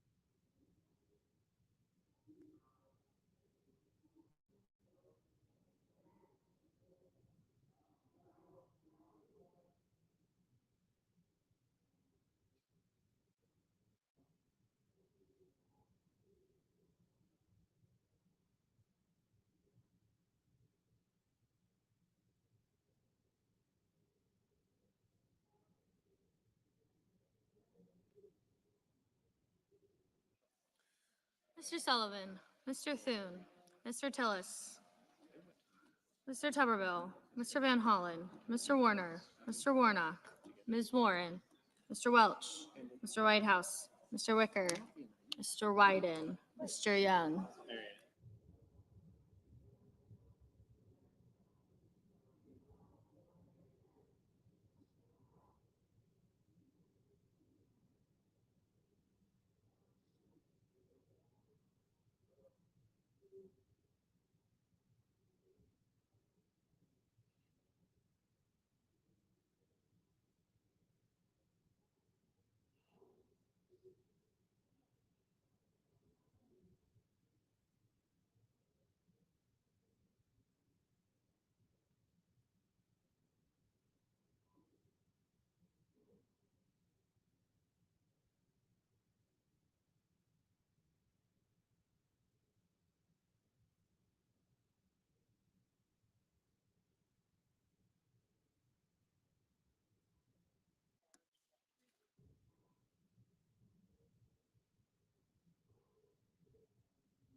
Senators voting in the affirmative: Alsobrooks, Baldwin, Bennett, Blumenthal, Blunt Rochester, Booker, Cantwell, Coons, Durbin, Fetterman, Gallego, Hassan, Hirono, Kelly, Kim, Klobuchar, Lujan, Merkley, Murphy, Murray, Padilla, Peters, Reed, Rosen, Sanders, Schatz, Schiff, Schumer, Shaheen, Slotkin, Smith, Van Hollen, Warner, Warnock, Welch, Whitehouse, and Wyden. Senators voting in the negative: Banks, Barrasso, Blackburn, Britt, Capito, Collins, Cornyn, Cotton, Kramer, Crapo, Cruz, Curtis, Daines, Ernst, Fisher, Graham, Grassley, Haggerty, Hawley, Hoven, Husted, Hyde-Smith, Johnson, Kennedy, Langford, Marshall, McConnell, McCormick, Moody, Moran, Marino, Mullen, Paul, Ricketts, Rounds, Schmidt, Scott of Florida, Sheehy, Tillis, and Wicker. Mr. Heinrich, Mr. Heinrich, aye. Mr. King, Mr. King, aye.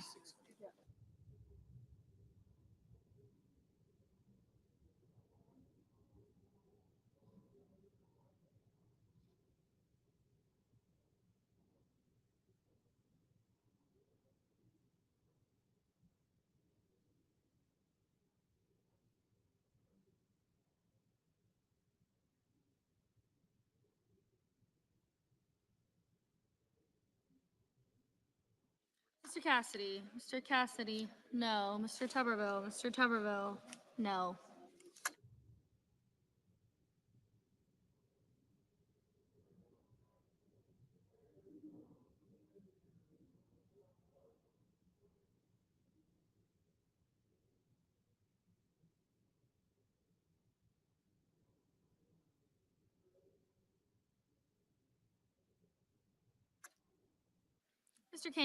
Mr. Kane, aye.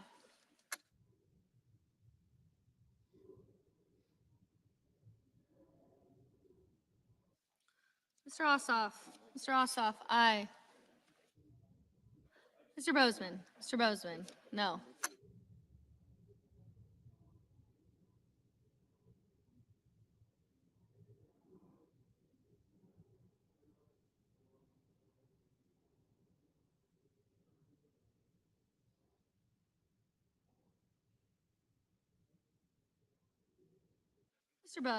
Mr. Budd, no.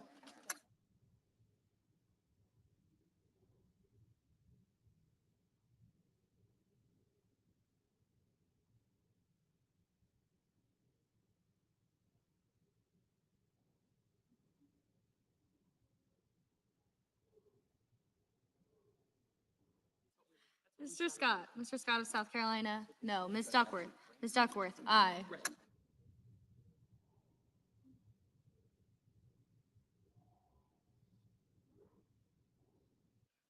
Mr. Lee. Mr. Lee, no.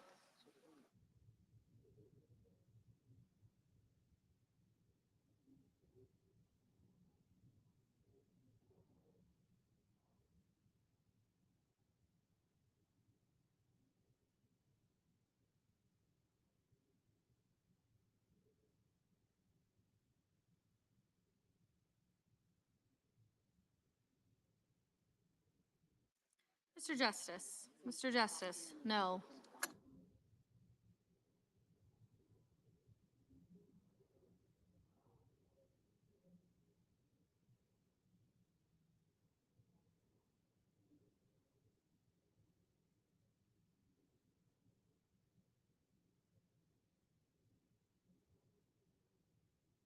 Mr. Markey.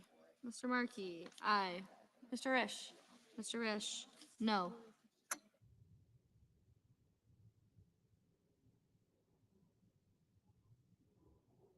Ms. Murkowski. Ms. Murkowski, aye.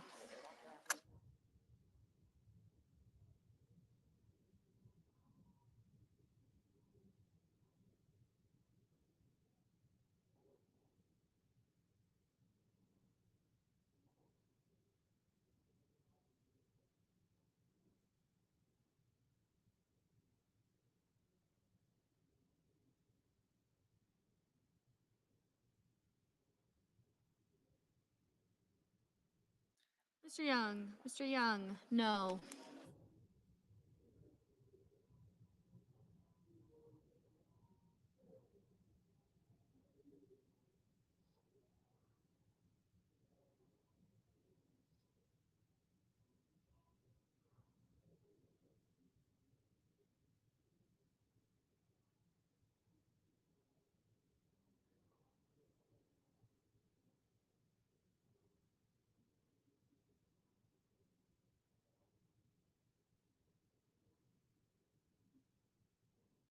Ms. Warren. Ms. Warren, aye. Ms. Cortez Masto. Ms. Cortez Masto, aye.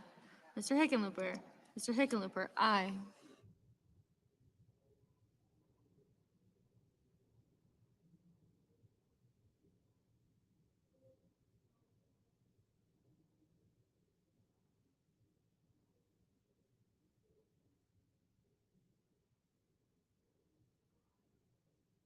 Mrs. Gillibrand. Mrs. Gillibrand, aye.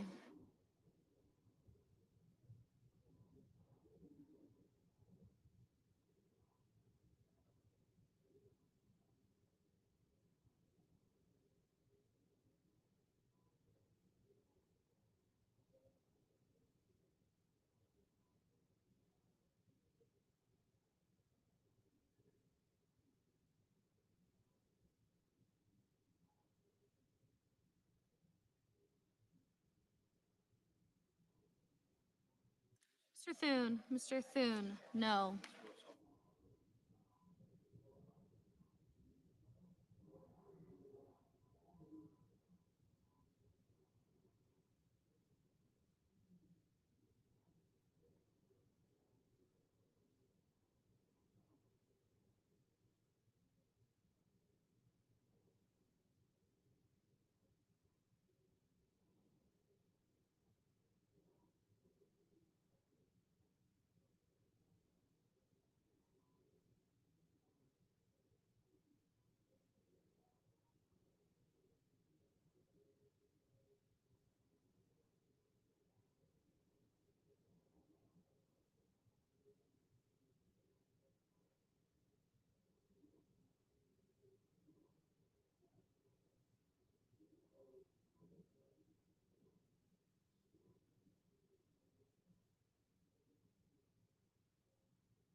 Ms. Lummis. Ms. Lummis? No.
Mr. Sullivan? Mr. Sullivan, aye.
On this vote, the yeas are 49, the nays are 51, and the motion is not agreed to. Madam President, The senator from Rhode Island. Madam President, I have a motion to commit at the desk. The clerk will report. Senator from Rhode Island, Mr. Reed, moves to commit the bill H.R. 1 to the Committee on I ask that further reading of the motion be dispensed with. Without objection. Madam President, Medicaid is a lifeline for seniors. More than 7 million seniors get care through Medicaid. And 2 in 3 nursing homes residents pay for that care with Medicaid.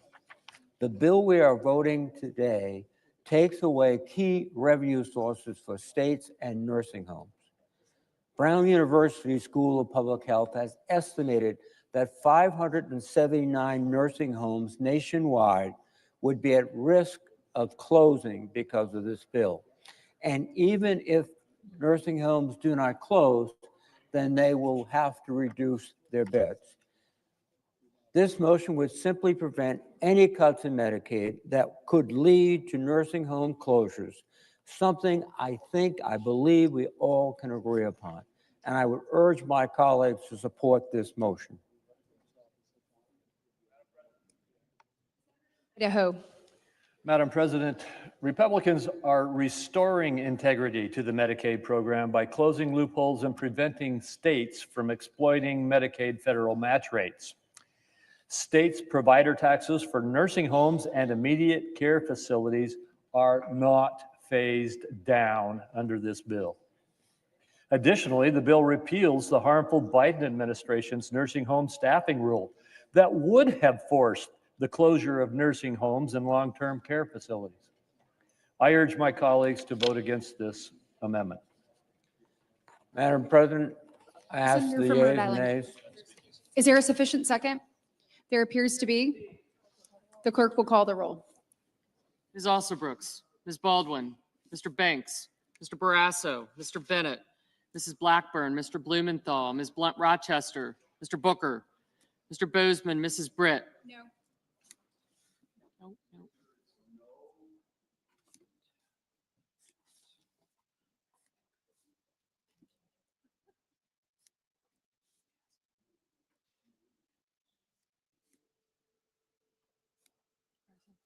Oh, thank you. Thank you.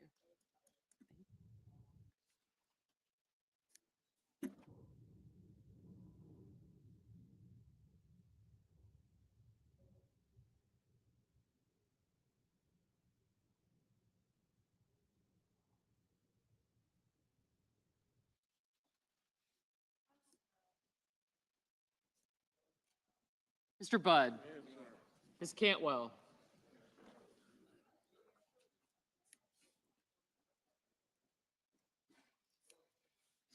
Mrs. Capito, Mr. Cassidy, Ms. Collins,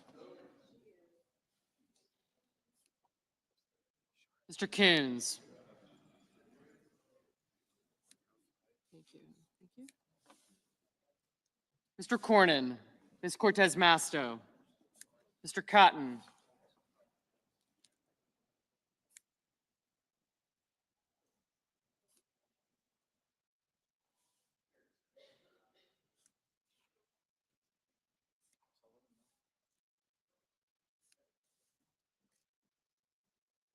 Mr. Cotton, Mr. Kramer, Mr. Crapo, Mr. Cruz, Mr. Curtis, Mr. Daines, Ms. Duckworth, Mr. Durbin, Ms. Ernst, Mr. Fetterman, Mrs. Fisher, Mr. Gallego, Mrs. Gillibrand, Mr. Graham, Mr. Grassley, Mr. Haggerty, Ms. Hassan, Mr. Hawley, Mr. Heinrich, Mr. Hickenlooper, Ms. Hirono, Mr. Hoven, Mr. Husted, Mrs. Hyde-Smith, Mr. Johnson, Mr. Justice, Mr. Kane, Mr. Kelly, Mr. Kennedy, Mr. Kim, Mr. King, Ms. Klobuchar, Mr. Langford, Mr. Lee, Mr. Lujan, Ms. Lummis, Mr. Markey, Mr. Marshall, Mr. McConnell, Mr. McCormick,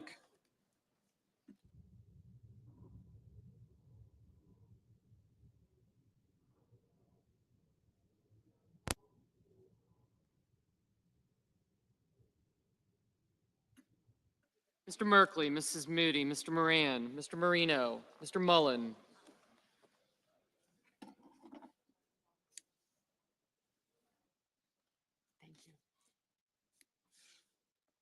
Ms. Murkowski, Mr. Murphy, Mrs. Murray, Mr. Ossoff, Mr. Padilla,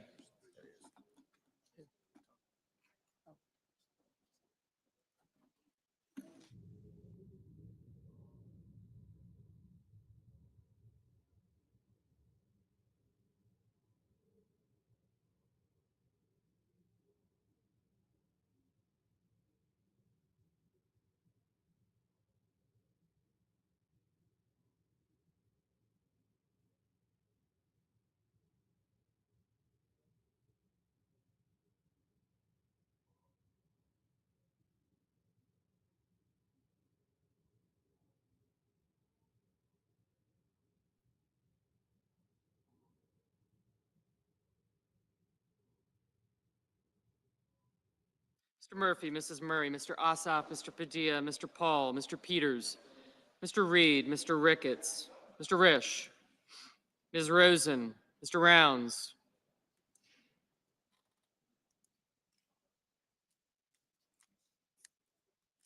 Mr. Sanders. Yes, sir. Yep. Mr. Schatz, Mr. Schiff,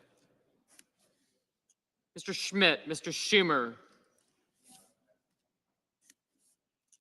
Mr. Scott of Florida, Mr. Scott of South Carolina, Mrs. Shaheen, Mr. Sheehy. Thank you. Gotcha. Ms. Slotkin, Ms. Smith, Mr. Sullivan, Mr. Thune, Mr. Tillis, Mr. Tuberville, Mr. Van Hollen, Mr. Warner, Mr. Warnock, Ms. Warren, Mr. Welch, Mr. Whitehouse, Mr. Wicker, Mr. Wyden, Mr. Young.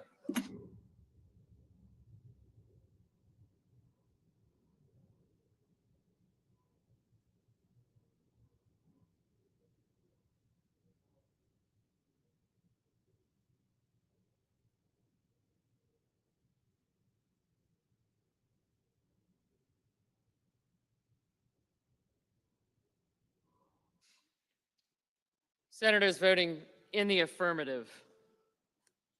Also Brooks, Baldwin, Bennett, Cantwell, Cortez Masto, Duckworth, Fetterman, Hickenlooper, Kane, Kim, Padilla, Peters, Reed, Rosen, Sanders, Schatz, Schiff, Warner, and Whitehouse. Ms. Collins, aye. Senators voting in the negative. Blackburn, Britt, Budd, Capito, Cassidy, Cotton, Haggerty, Johnson, Justice, Kennedy, Lee, Moran, Scott of South Carolina, Sheehy, Sullivan, Thune, and Wicker. Mr. Heinrich, aye.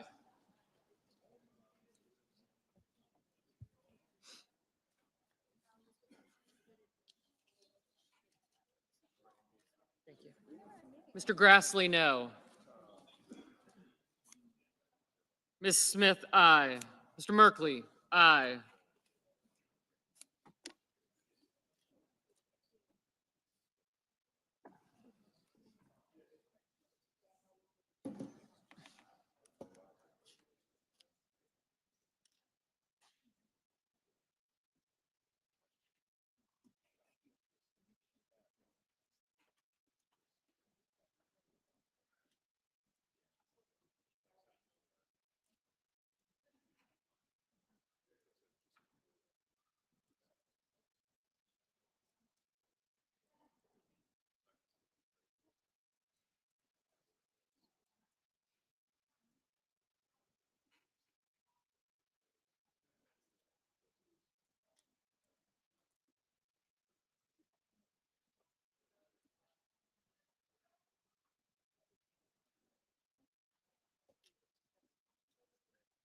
Mr. Banks, no.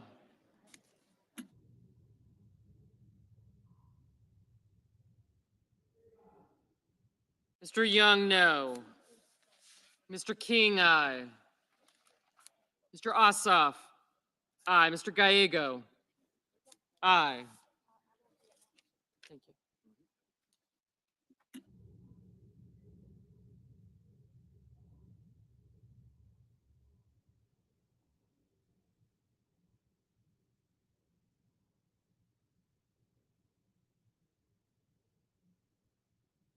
Ms. Blunt Rochester, no. Whenever. Ms. Blunt Rochester, aye.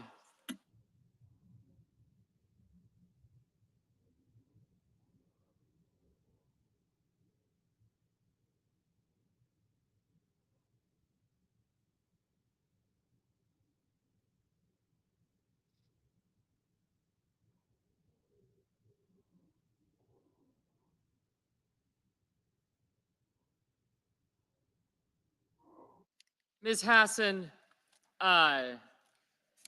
Dan Tinsley?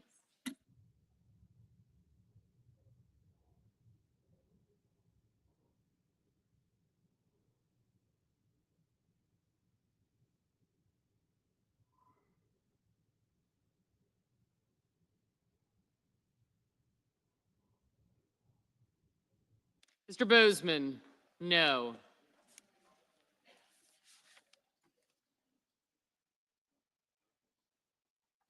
Mr. Markey, aye.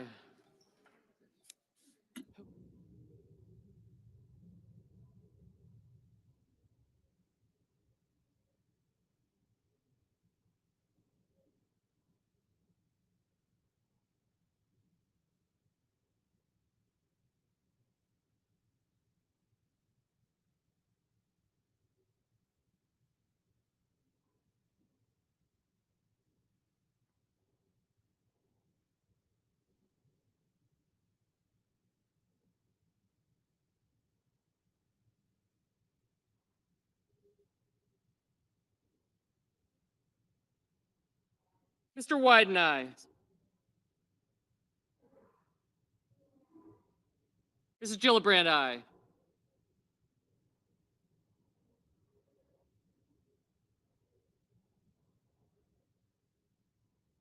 Mr. Paul, no. But I said, Ms. Slotkin, aye. Mr. Ricketts, no.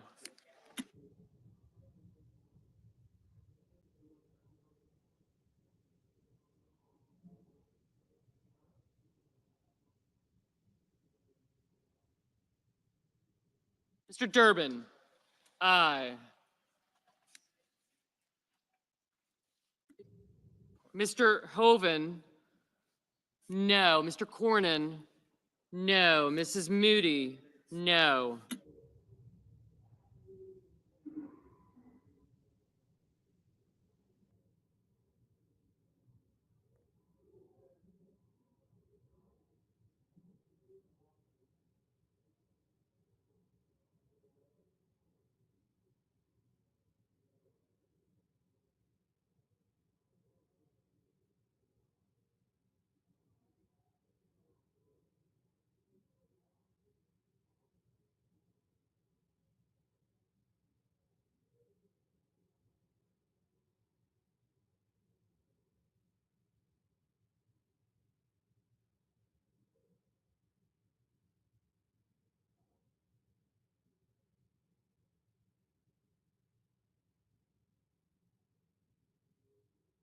Mr. Welch, aye.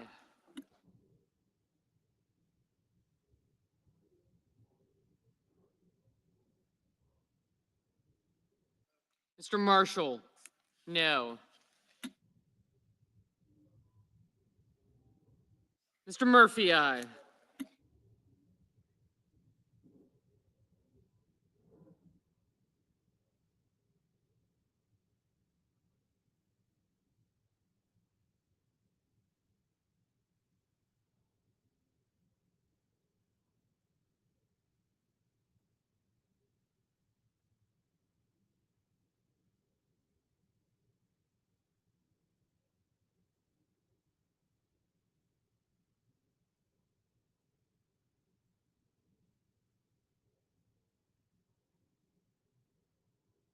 Ms. Hirono, aye.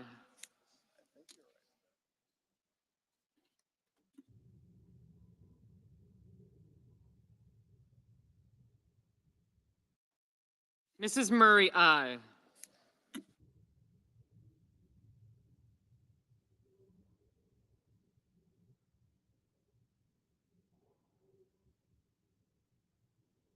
Mr. Van Hollen, aye. Mr. Lujan, aye.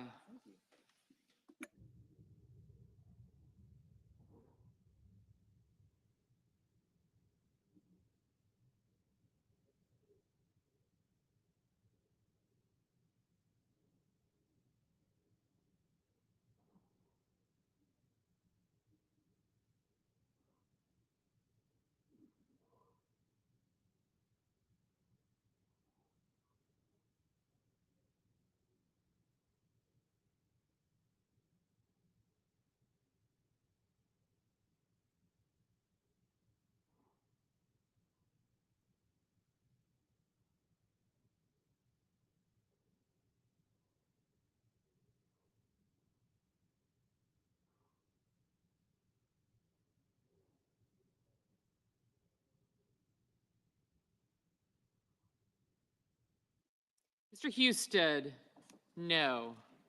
Mr. Langford, no. Mr. Marino, no. Mr. Hawley, no. Mrs. Fisher, no.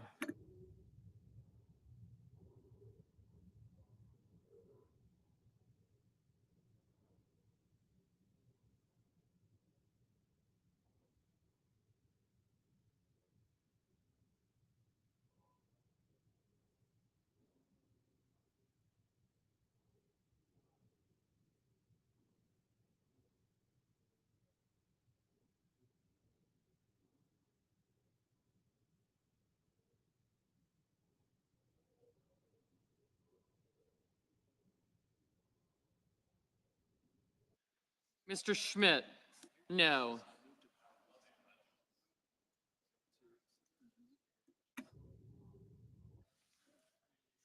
Mr. Tillis, no.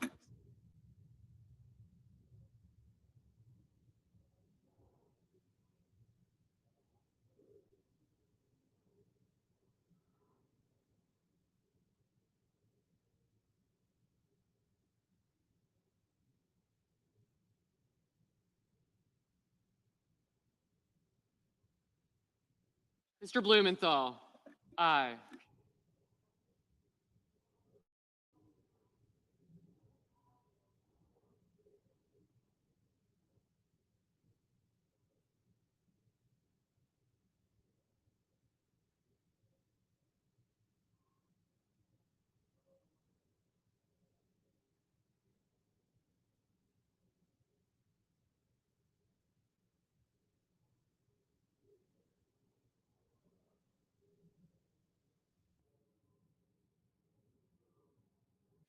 Mr. Curtis, no.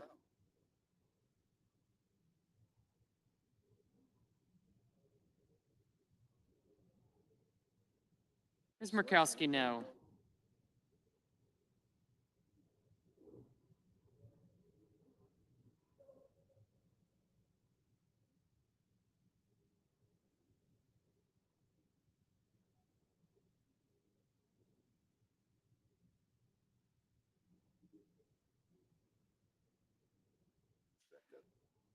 Mr. Scott of Florida, no. Mr. Booker, aye.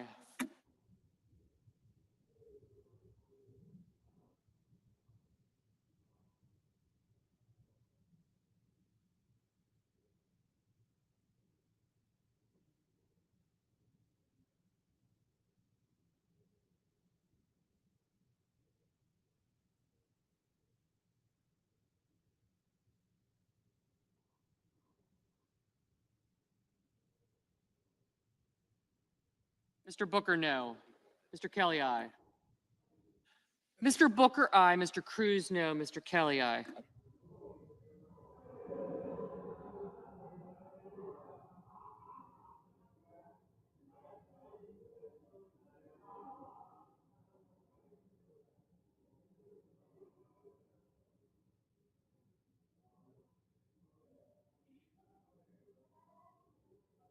Ms. Warren, aye.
Yes, you are. Mrs. Shaheen? Aye.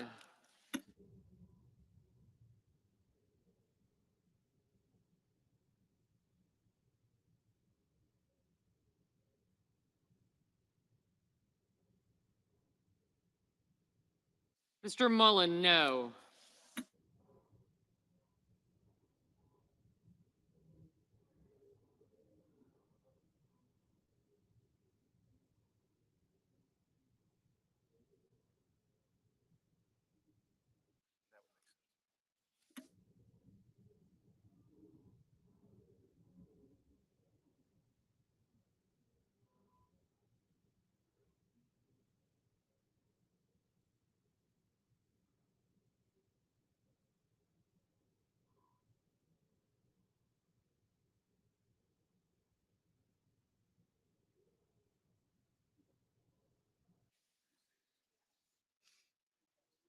Mr. Rounds? No. Mr. Warnock, aye.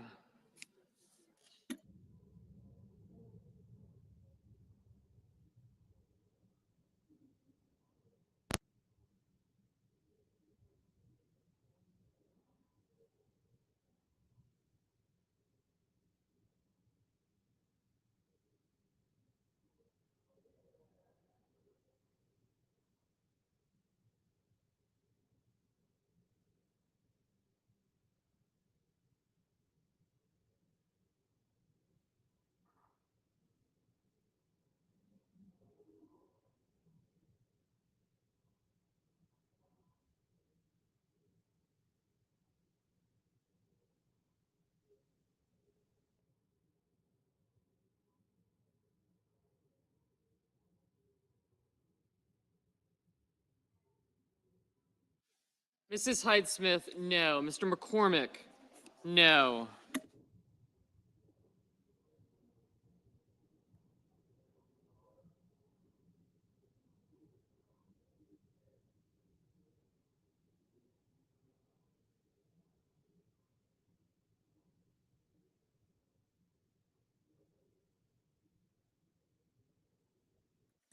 Mr. Tuberville, no.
Mr. Barrasso, no.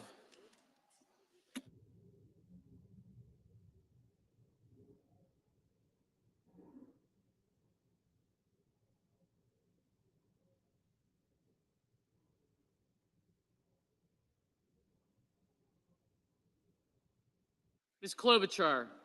Aye.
Mr. Graham, no.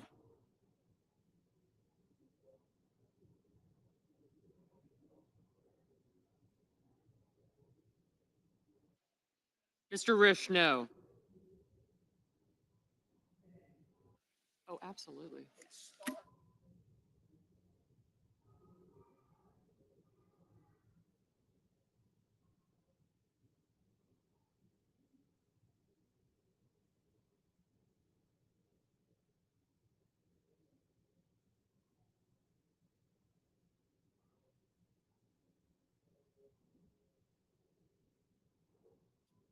Ms. Lummis, no.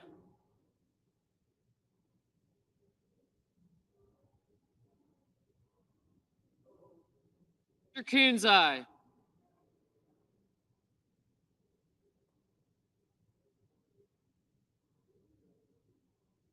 Mr. Kramer, no.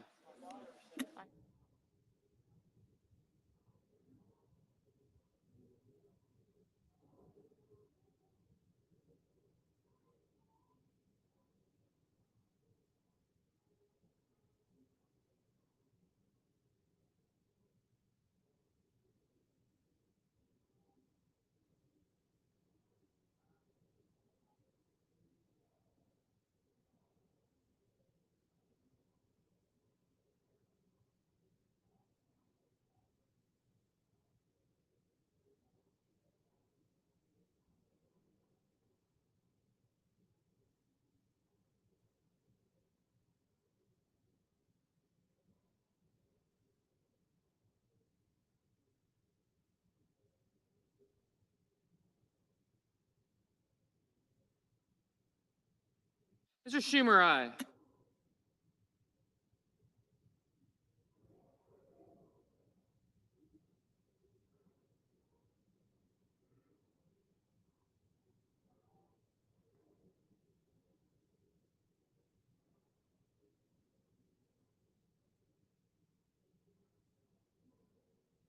Mr. Wyden, aye.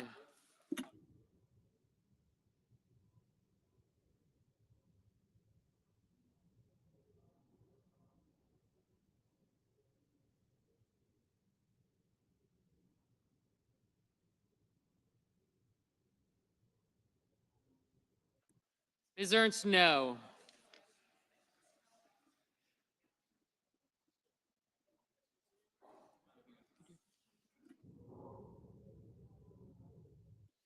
Mr. McConnell, no.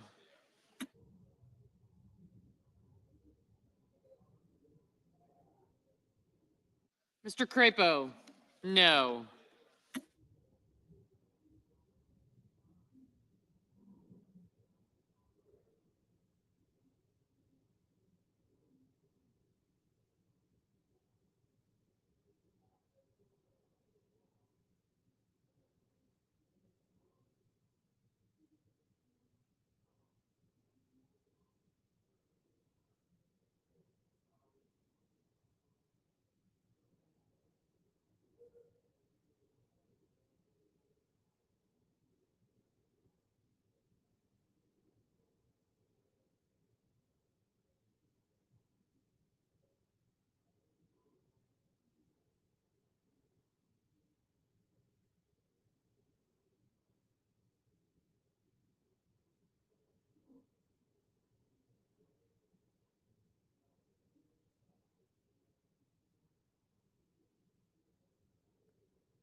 On this vote, the yeas are 48, the nays are 52, and the motion is not agreed to. Madam President, The majority whip. Madam President, I ask unanimous consent that it be in order for the following senators to be recognized to offer amendments, motions, or points of order. The amendment be reported by number with no amendments in order prior to a vote in relation to the amendment or motions, and that is OSOF 2696. Without objection. Madam President. The senator from Georgia. Madam President, I call up my amendment 2696 and ask that it be reported by number. The clerk will report. The senator from Georgia offers an amendment number 2696 to amendment number 2360. Madam President, instead of adding trillions to the debt and tax cuts for the rich while destroying Medicaid and renewable energy, I propose we help our constituents afford health insurance. If we allow Affordable Care Act benefits to expire, as this bill would, more than 1 million Georgians will pay more for health insurance next year. A family of 4 in Clayton County making $65,000 a year, that's a $2,600 increase. Dougherty County, $2,200. Chattahoochee County, $2,300. Augusta Richmond County, $2,600. Liberty County, $2,600. Macon-Bibb County, $2,700. The AJC, our paper, reports 300,000 Georgians would lose insurance altogether. And that's on top of the cuts to Medicaid and hospitals. A vote against this amendment is a vote to gut the Affordable Care Act and raise health insurance premiums. I urge a yes vote. The majority whip. Madam President, this amendment would disproportionately hit our successful job creators throughout the country, harming workers, consumers, and local economies. Now that result runs directly contrary to the central themes of this bill, preventing a more than $4 trillion tax hike on all Americans, making permanent the Trump tax cuts, which proportionally benefit the middle class the most. But despite the Democrats' rhetoric, they're conflating two separate issues. Ensuring health care affordability and access requires thoughtful, deliberative, and real solutions. Unfortunately, our colleagues on the other side of the aisle enacted costly and uncapped enhanced premium tax credits that use taxpayer dollars to mask underlying issues in the ACA market, such as declining value and fraudulent enrollment. So I urge my colleagues to oppose this amendment and instead work to reform the underlying issues in the market that drive costs for patients and families. Madam President, the pending amendment, number 2696, would cause the underlying legislation to exceed the Finance Committee's Section 302A allocation of new budget authority and outlays. Therefore, I raise a point of order against this measure pursuant to Section 302F of the Congressional Budget Act of 1974. The senator from Georgia. How much time do I have remaining? The senator has 5 seconds. A vote against this amendment will repeal Affordable Care Act benefits for your constituents and raise their health care premiums. And pursuant to Section 904 of the Congressional Budget Act of 1974, I move to waive Section 302F of that act for the purposes of the pending amendment. I ask for the yeas and nays. Is there a sufficient second? There appears to be. The clerk will call the roll. Ms. Elsa Brooks, Ms. Baldwin,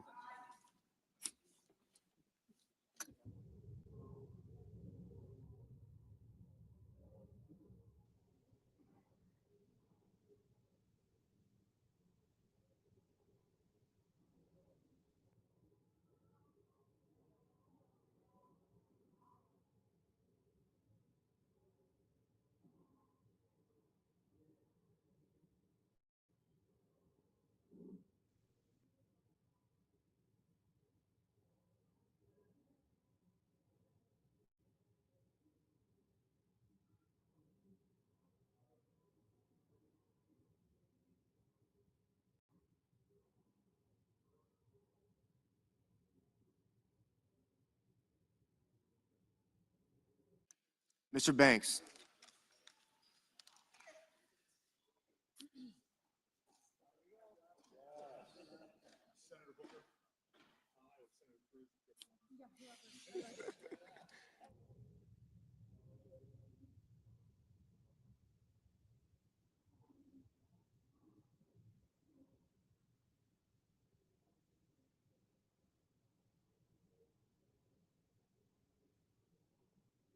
Mr. Barrasso, Mr. Bennett, Mrs. Blackburn, Ms. Blunt Rochester, Mr. Booker, Mr. Bozeman,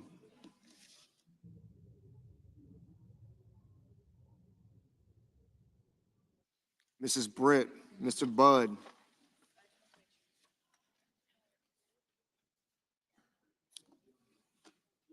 Ms. Cantwell,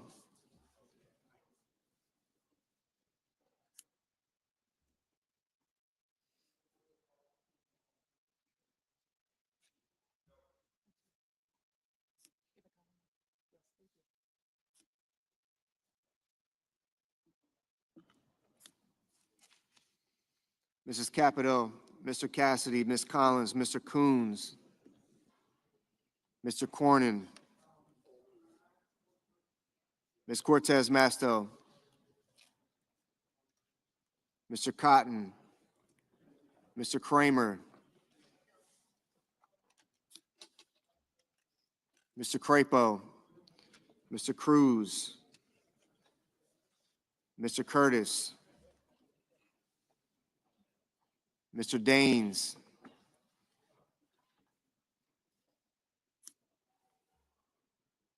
Ms. Duckworth,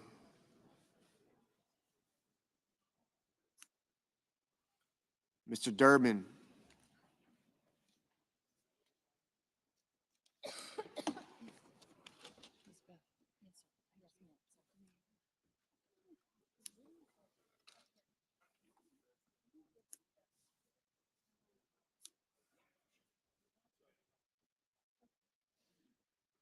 Ms. Ernst, Mr. Fetterman, Mrs. Fisher, Mr. Gallego,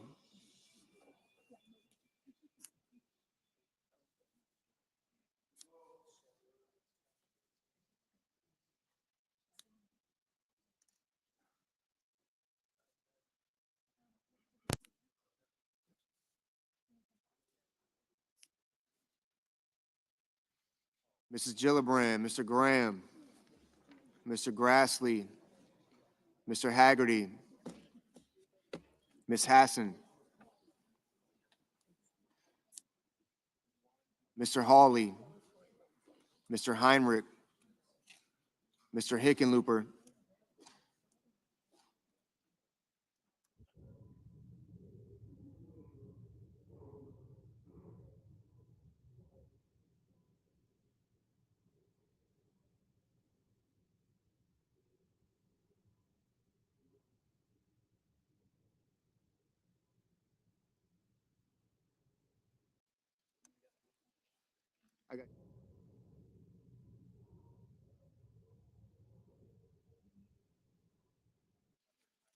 Mr. Hoven, Mr. Husted, Mrs. Hyde Smith, Mr. Johnson,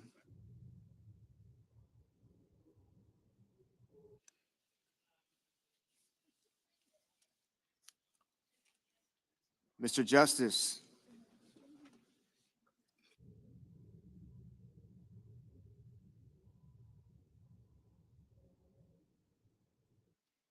Mr. Kane, Mr. Kelly, Mr. Kennedy, Mr. Kim, Mr. King, Ms. Klobuchar,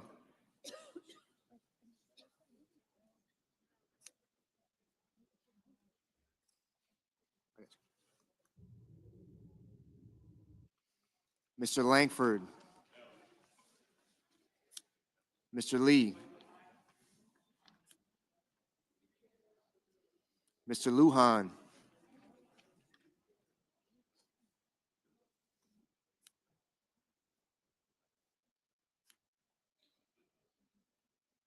Ms. Lummis, Mr. Markey, Mr. Marshall, Mr. McConnell, Mr. McCormick, Mr. Merkley, Mrs. Moody, Mr. Moran, Mr. Moreno, Mr. Mullen,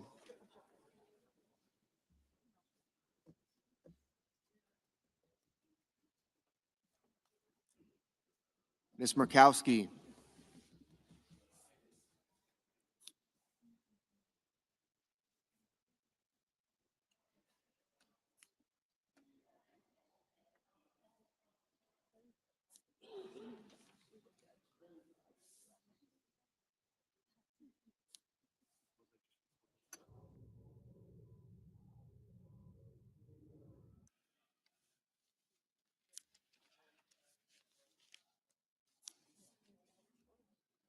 Mr. Murphy, Mrs. Murray, Mr. Ossoff,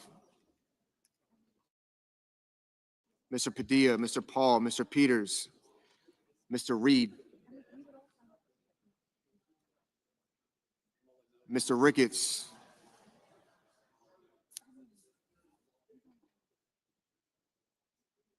Mr. Risch,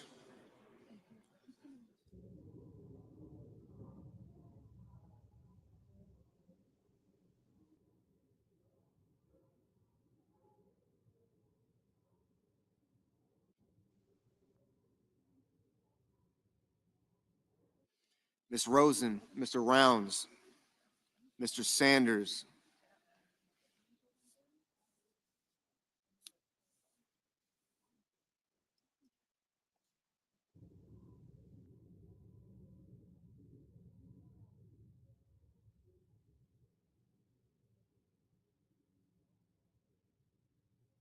Mr. Schatz, Mr. Schiff, Mr. Schmidt,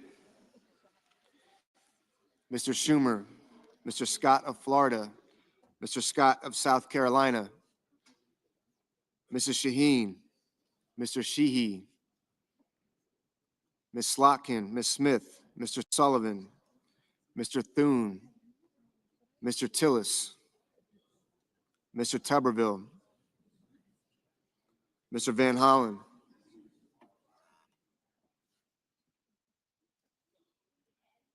Mr. Warner, Mr. Warnock, Ms. Warren, Mr. Welch, Mr. Whitehouse, Mr. Wicker, Mr. Wyden, Mr. Young.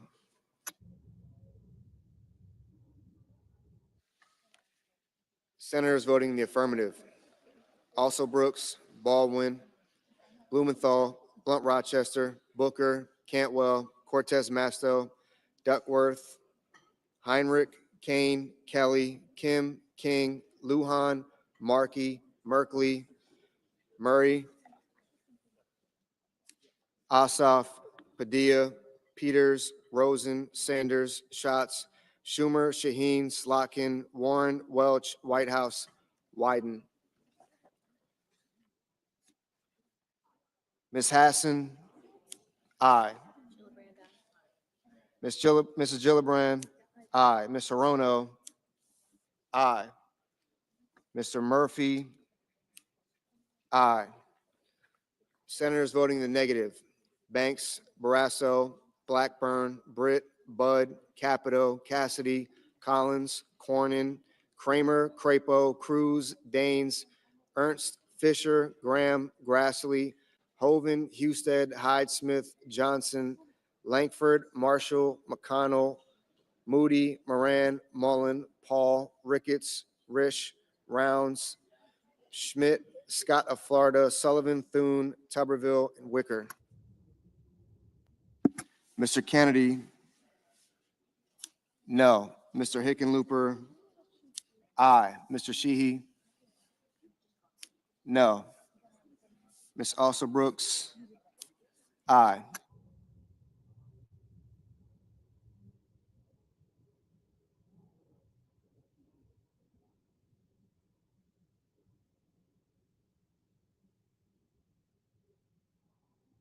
Ms. Lummis, no.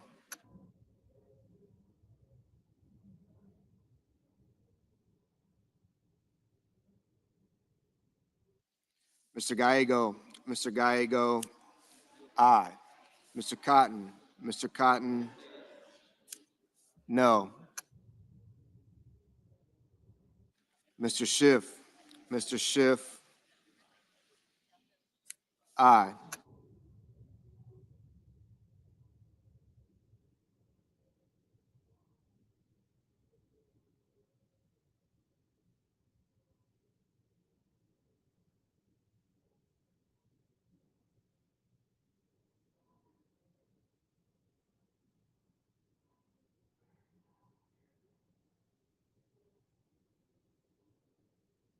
Mr. Lee, no.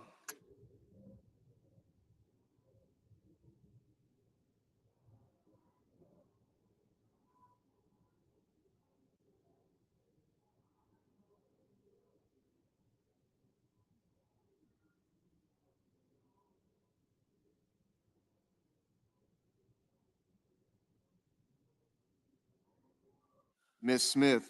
Ms. Smith, aye.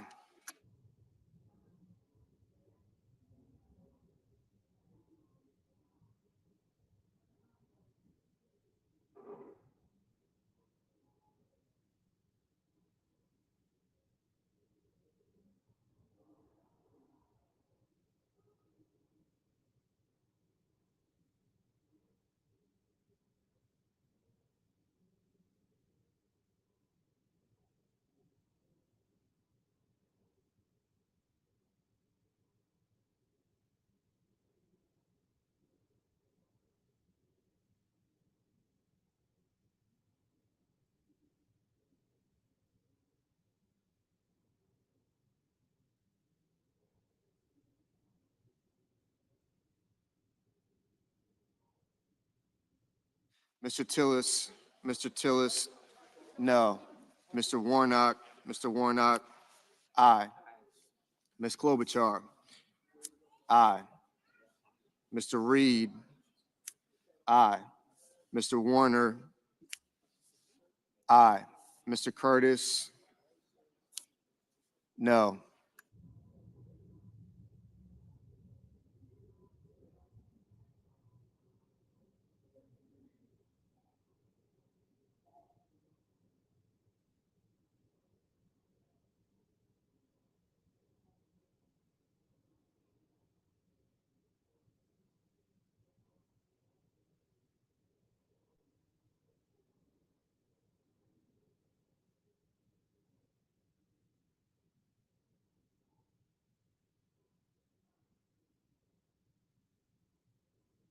Mr. Fetterman, Mr. Fetterman, aye. Mr. Young, Mr. Young, no.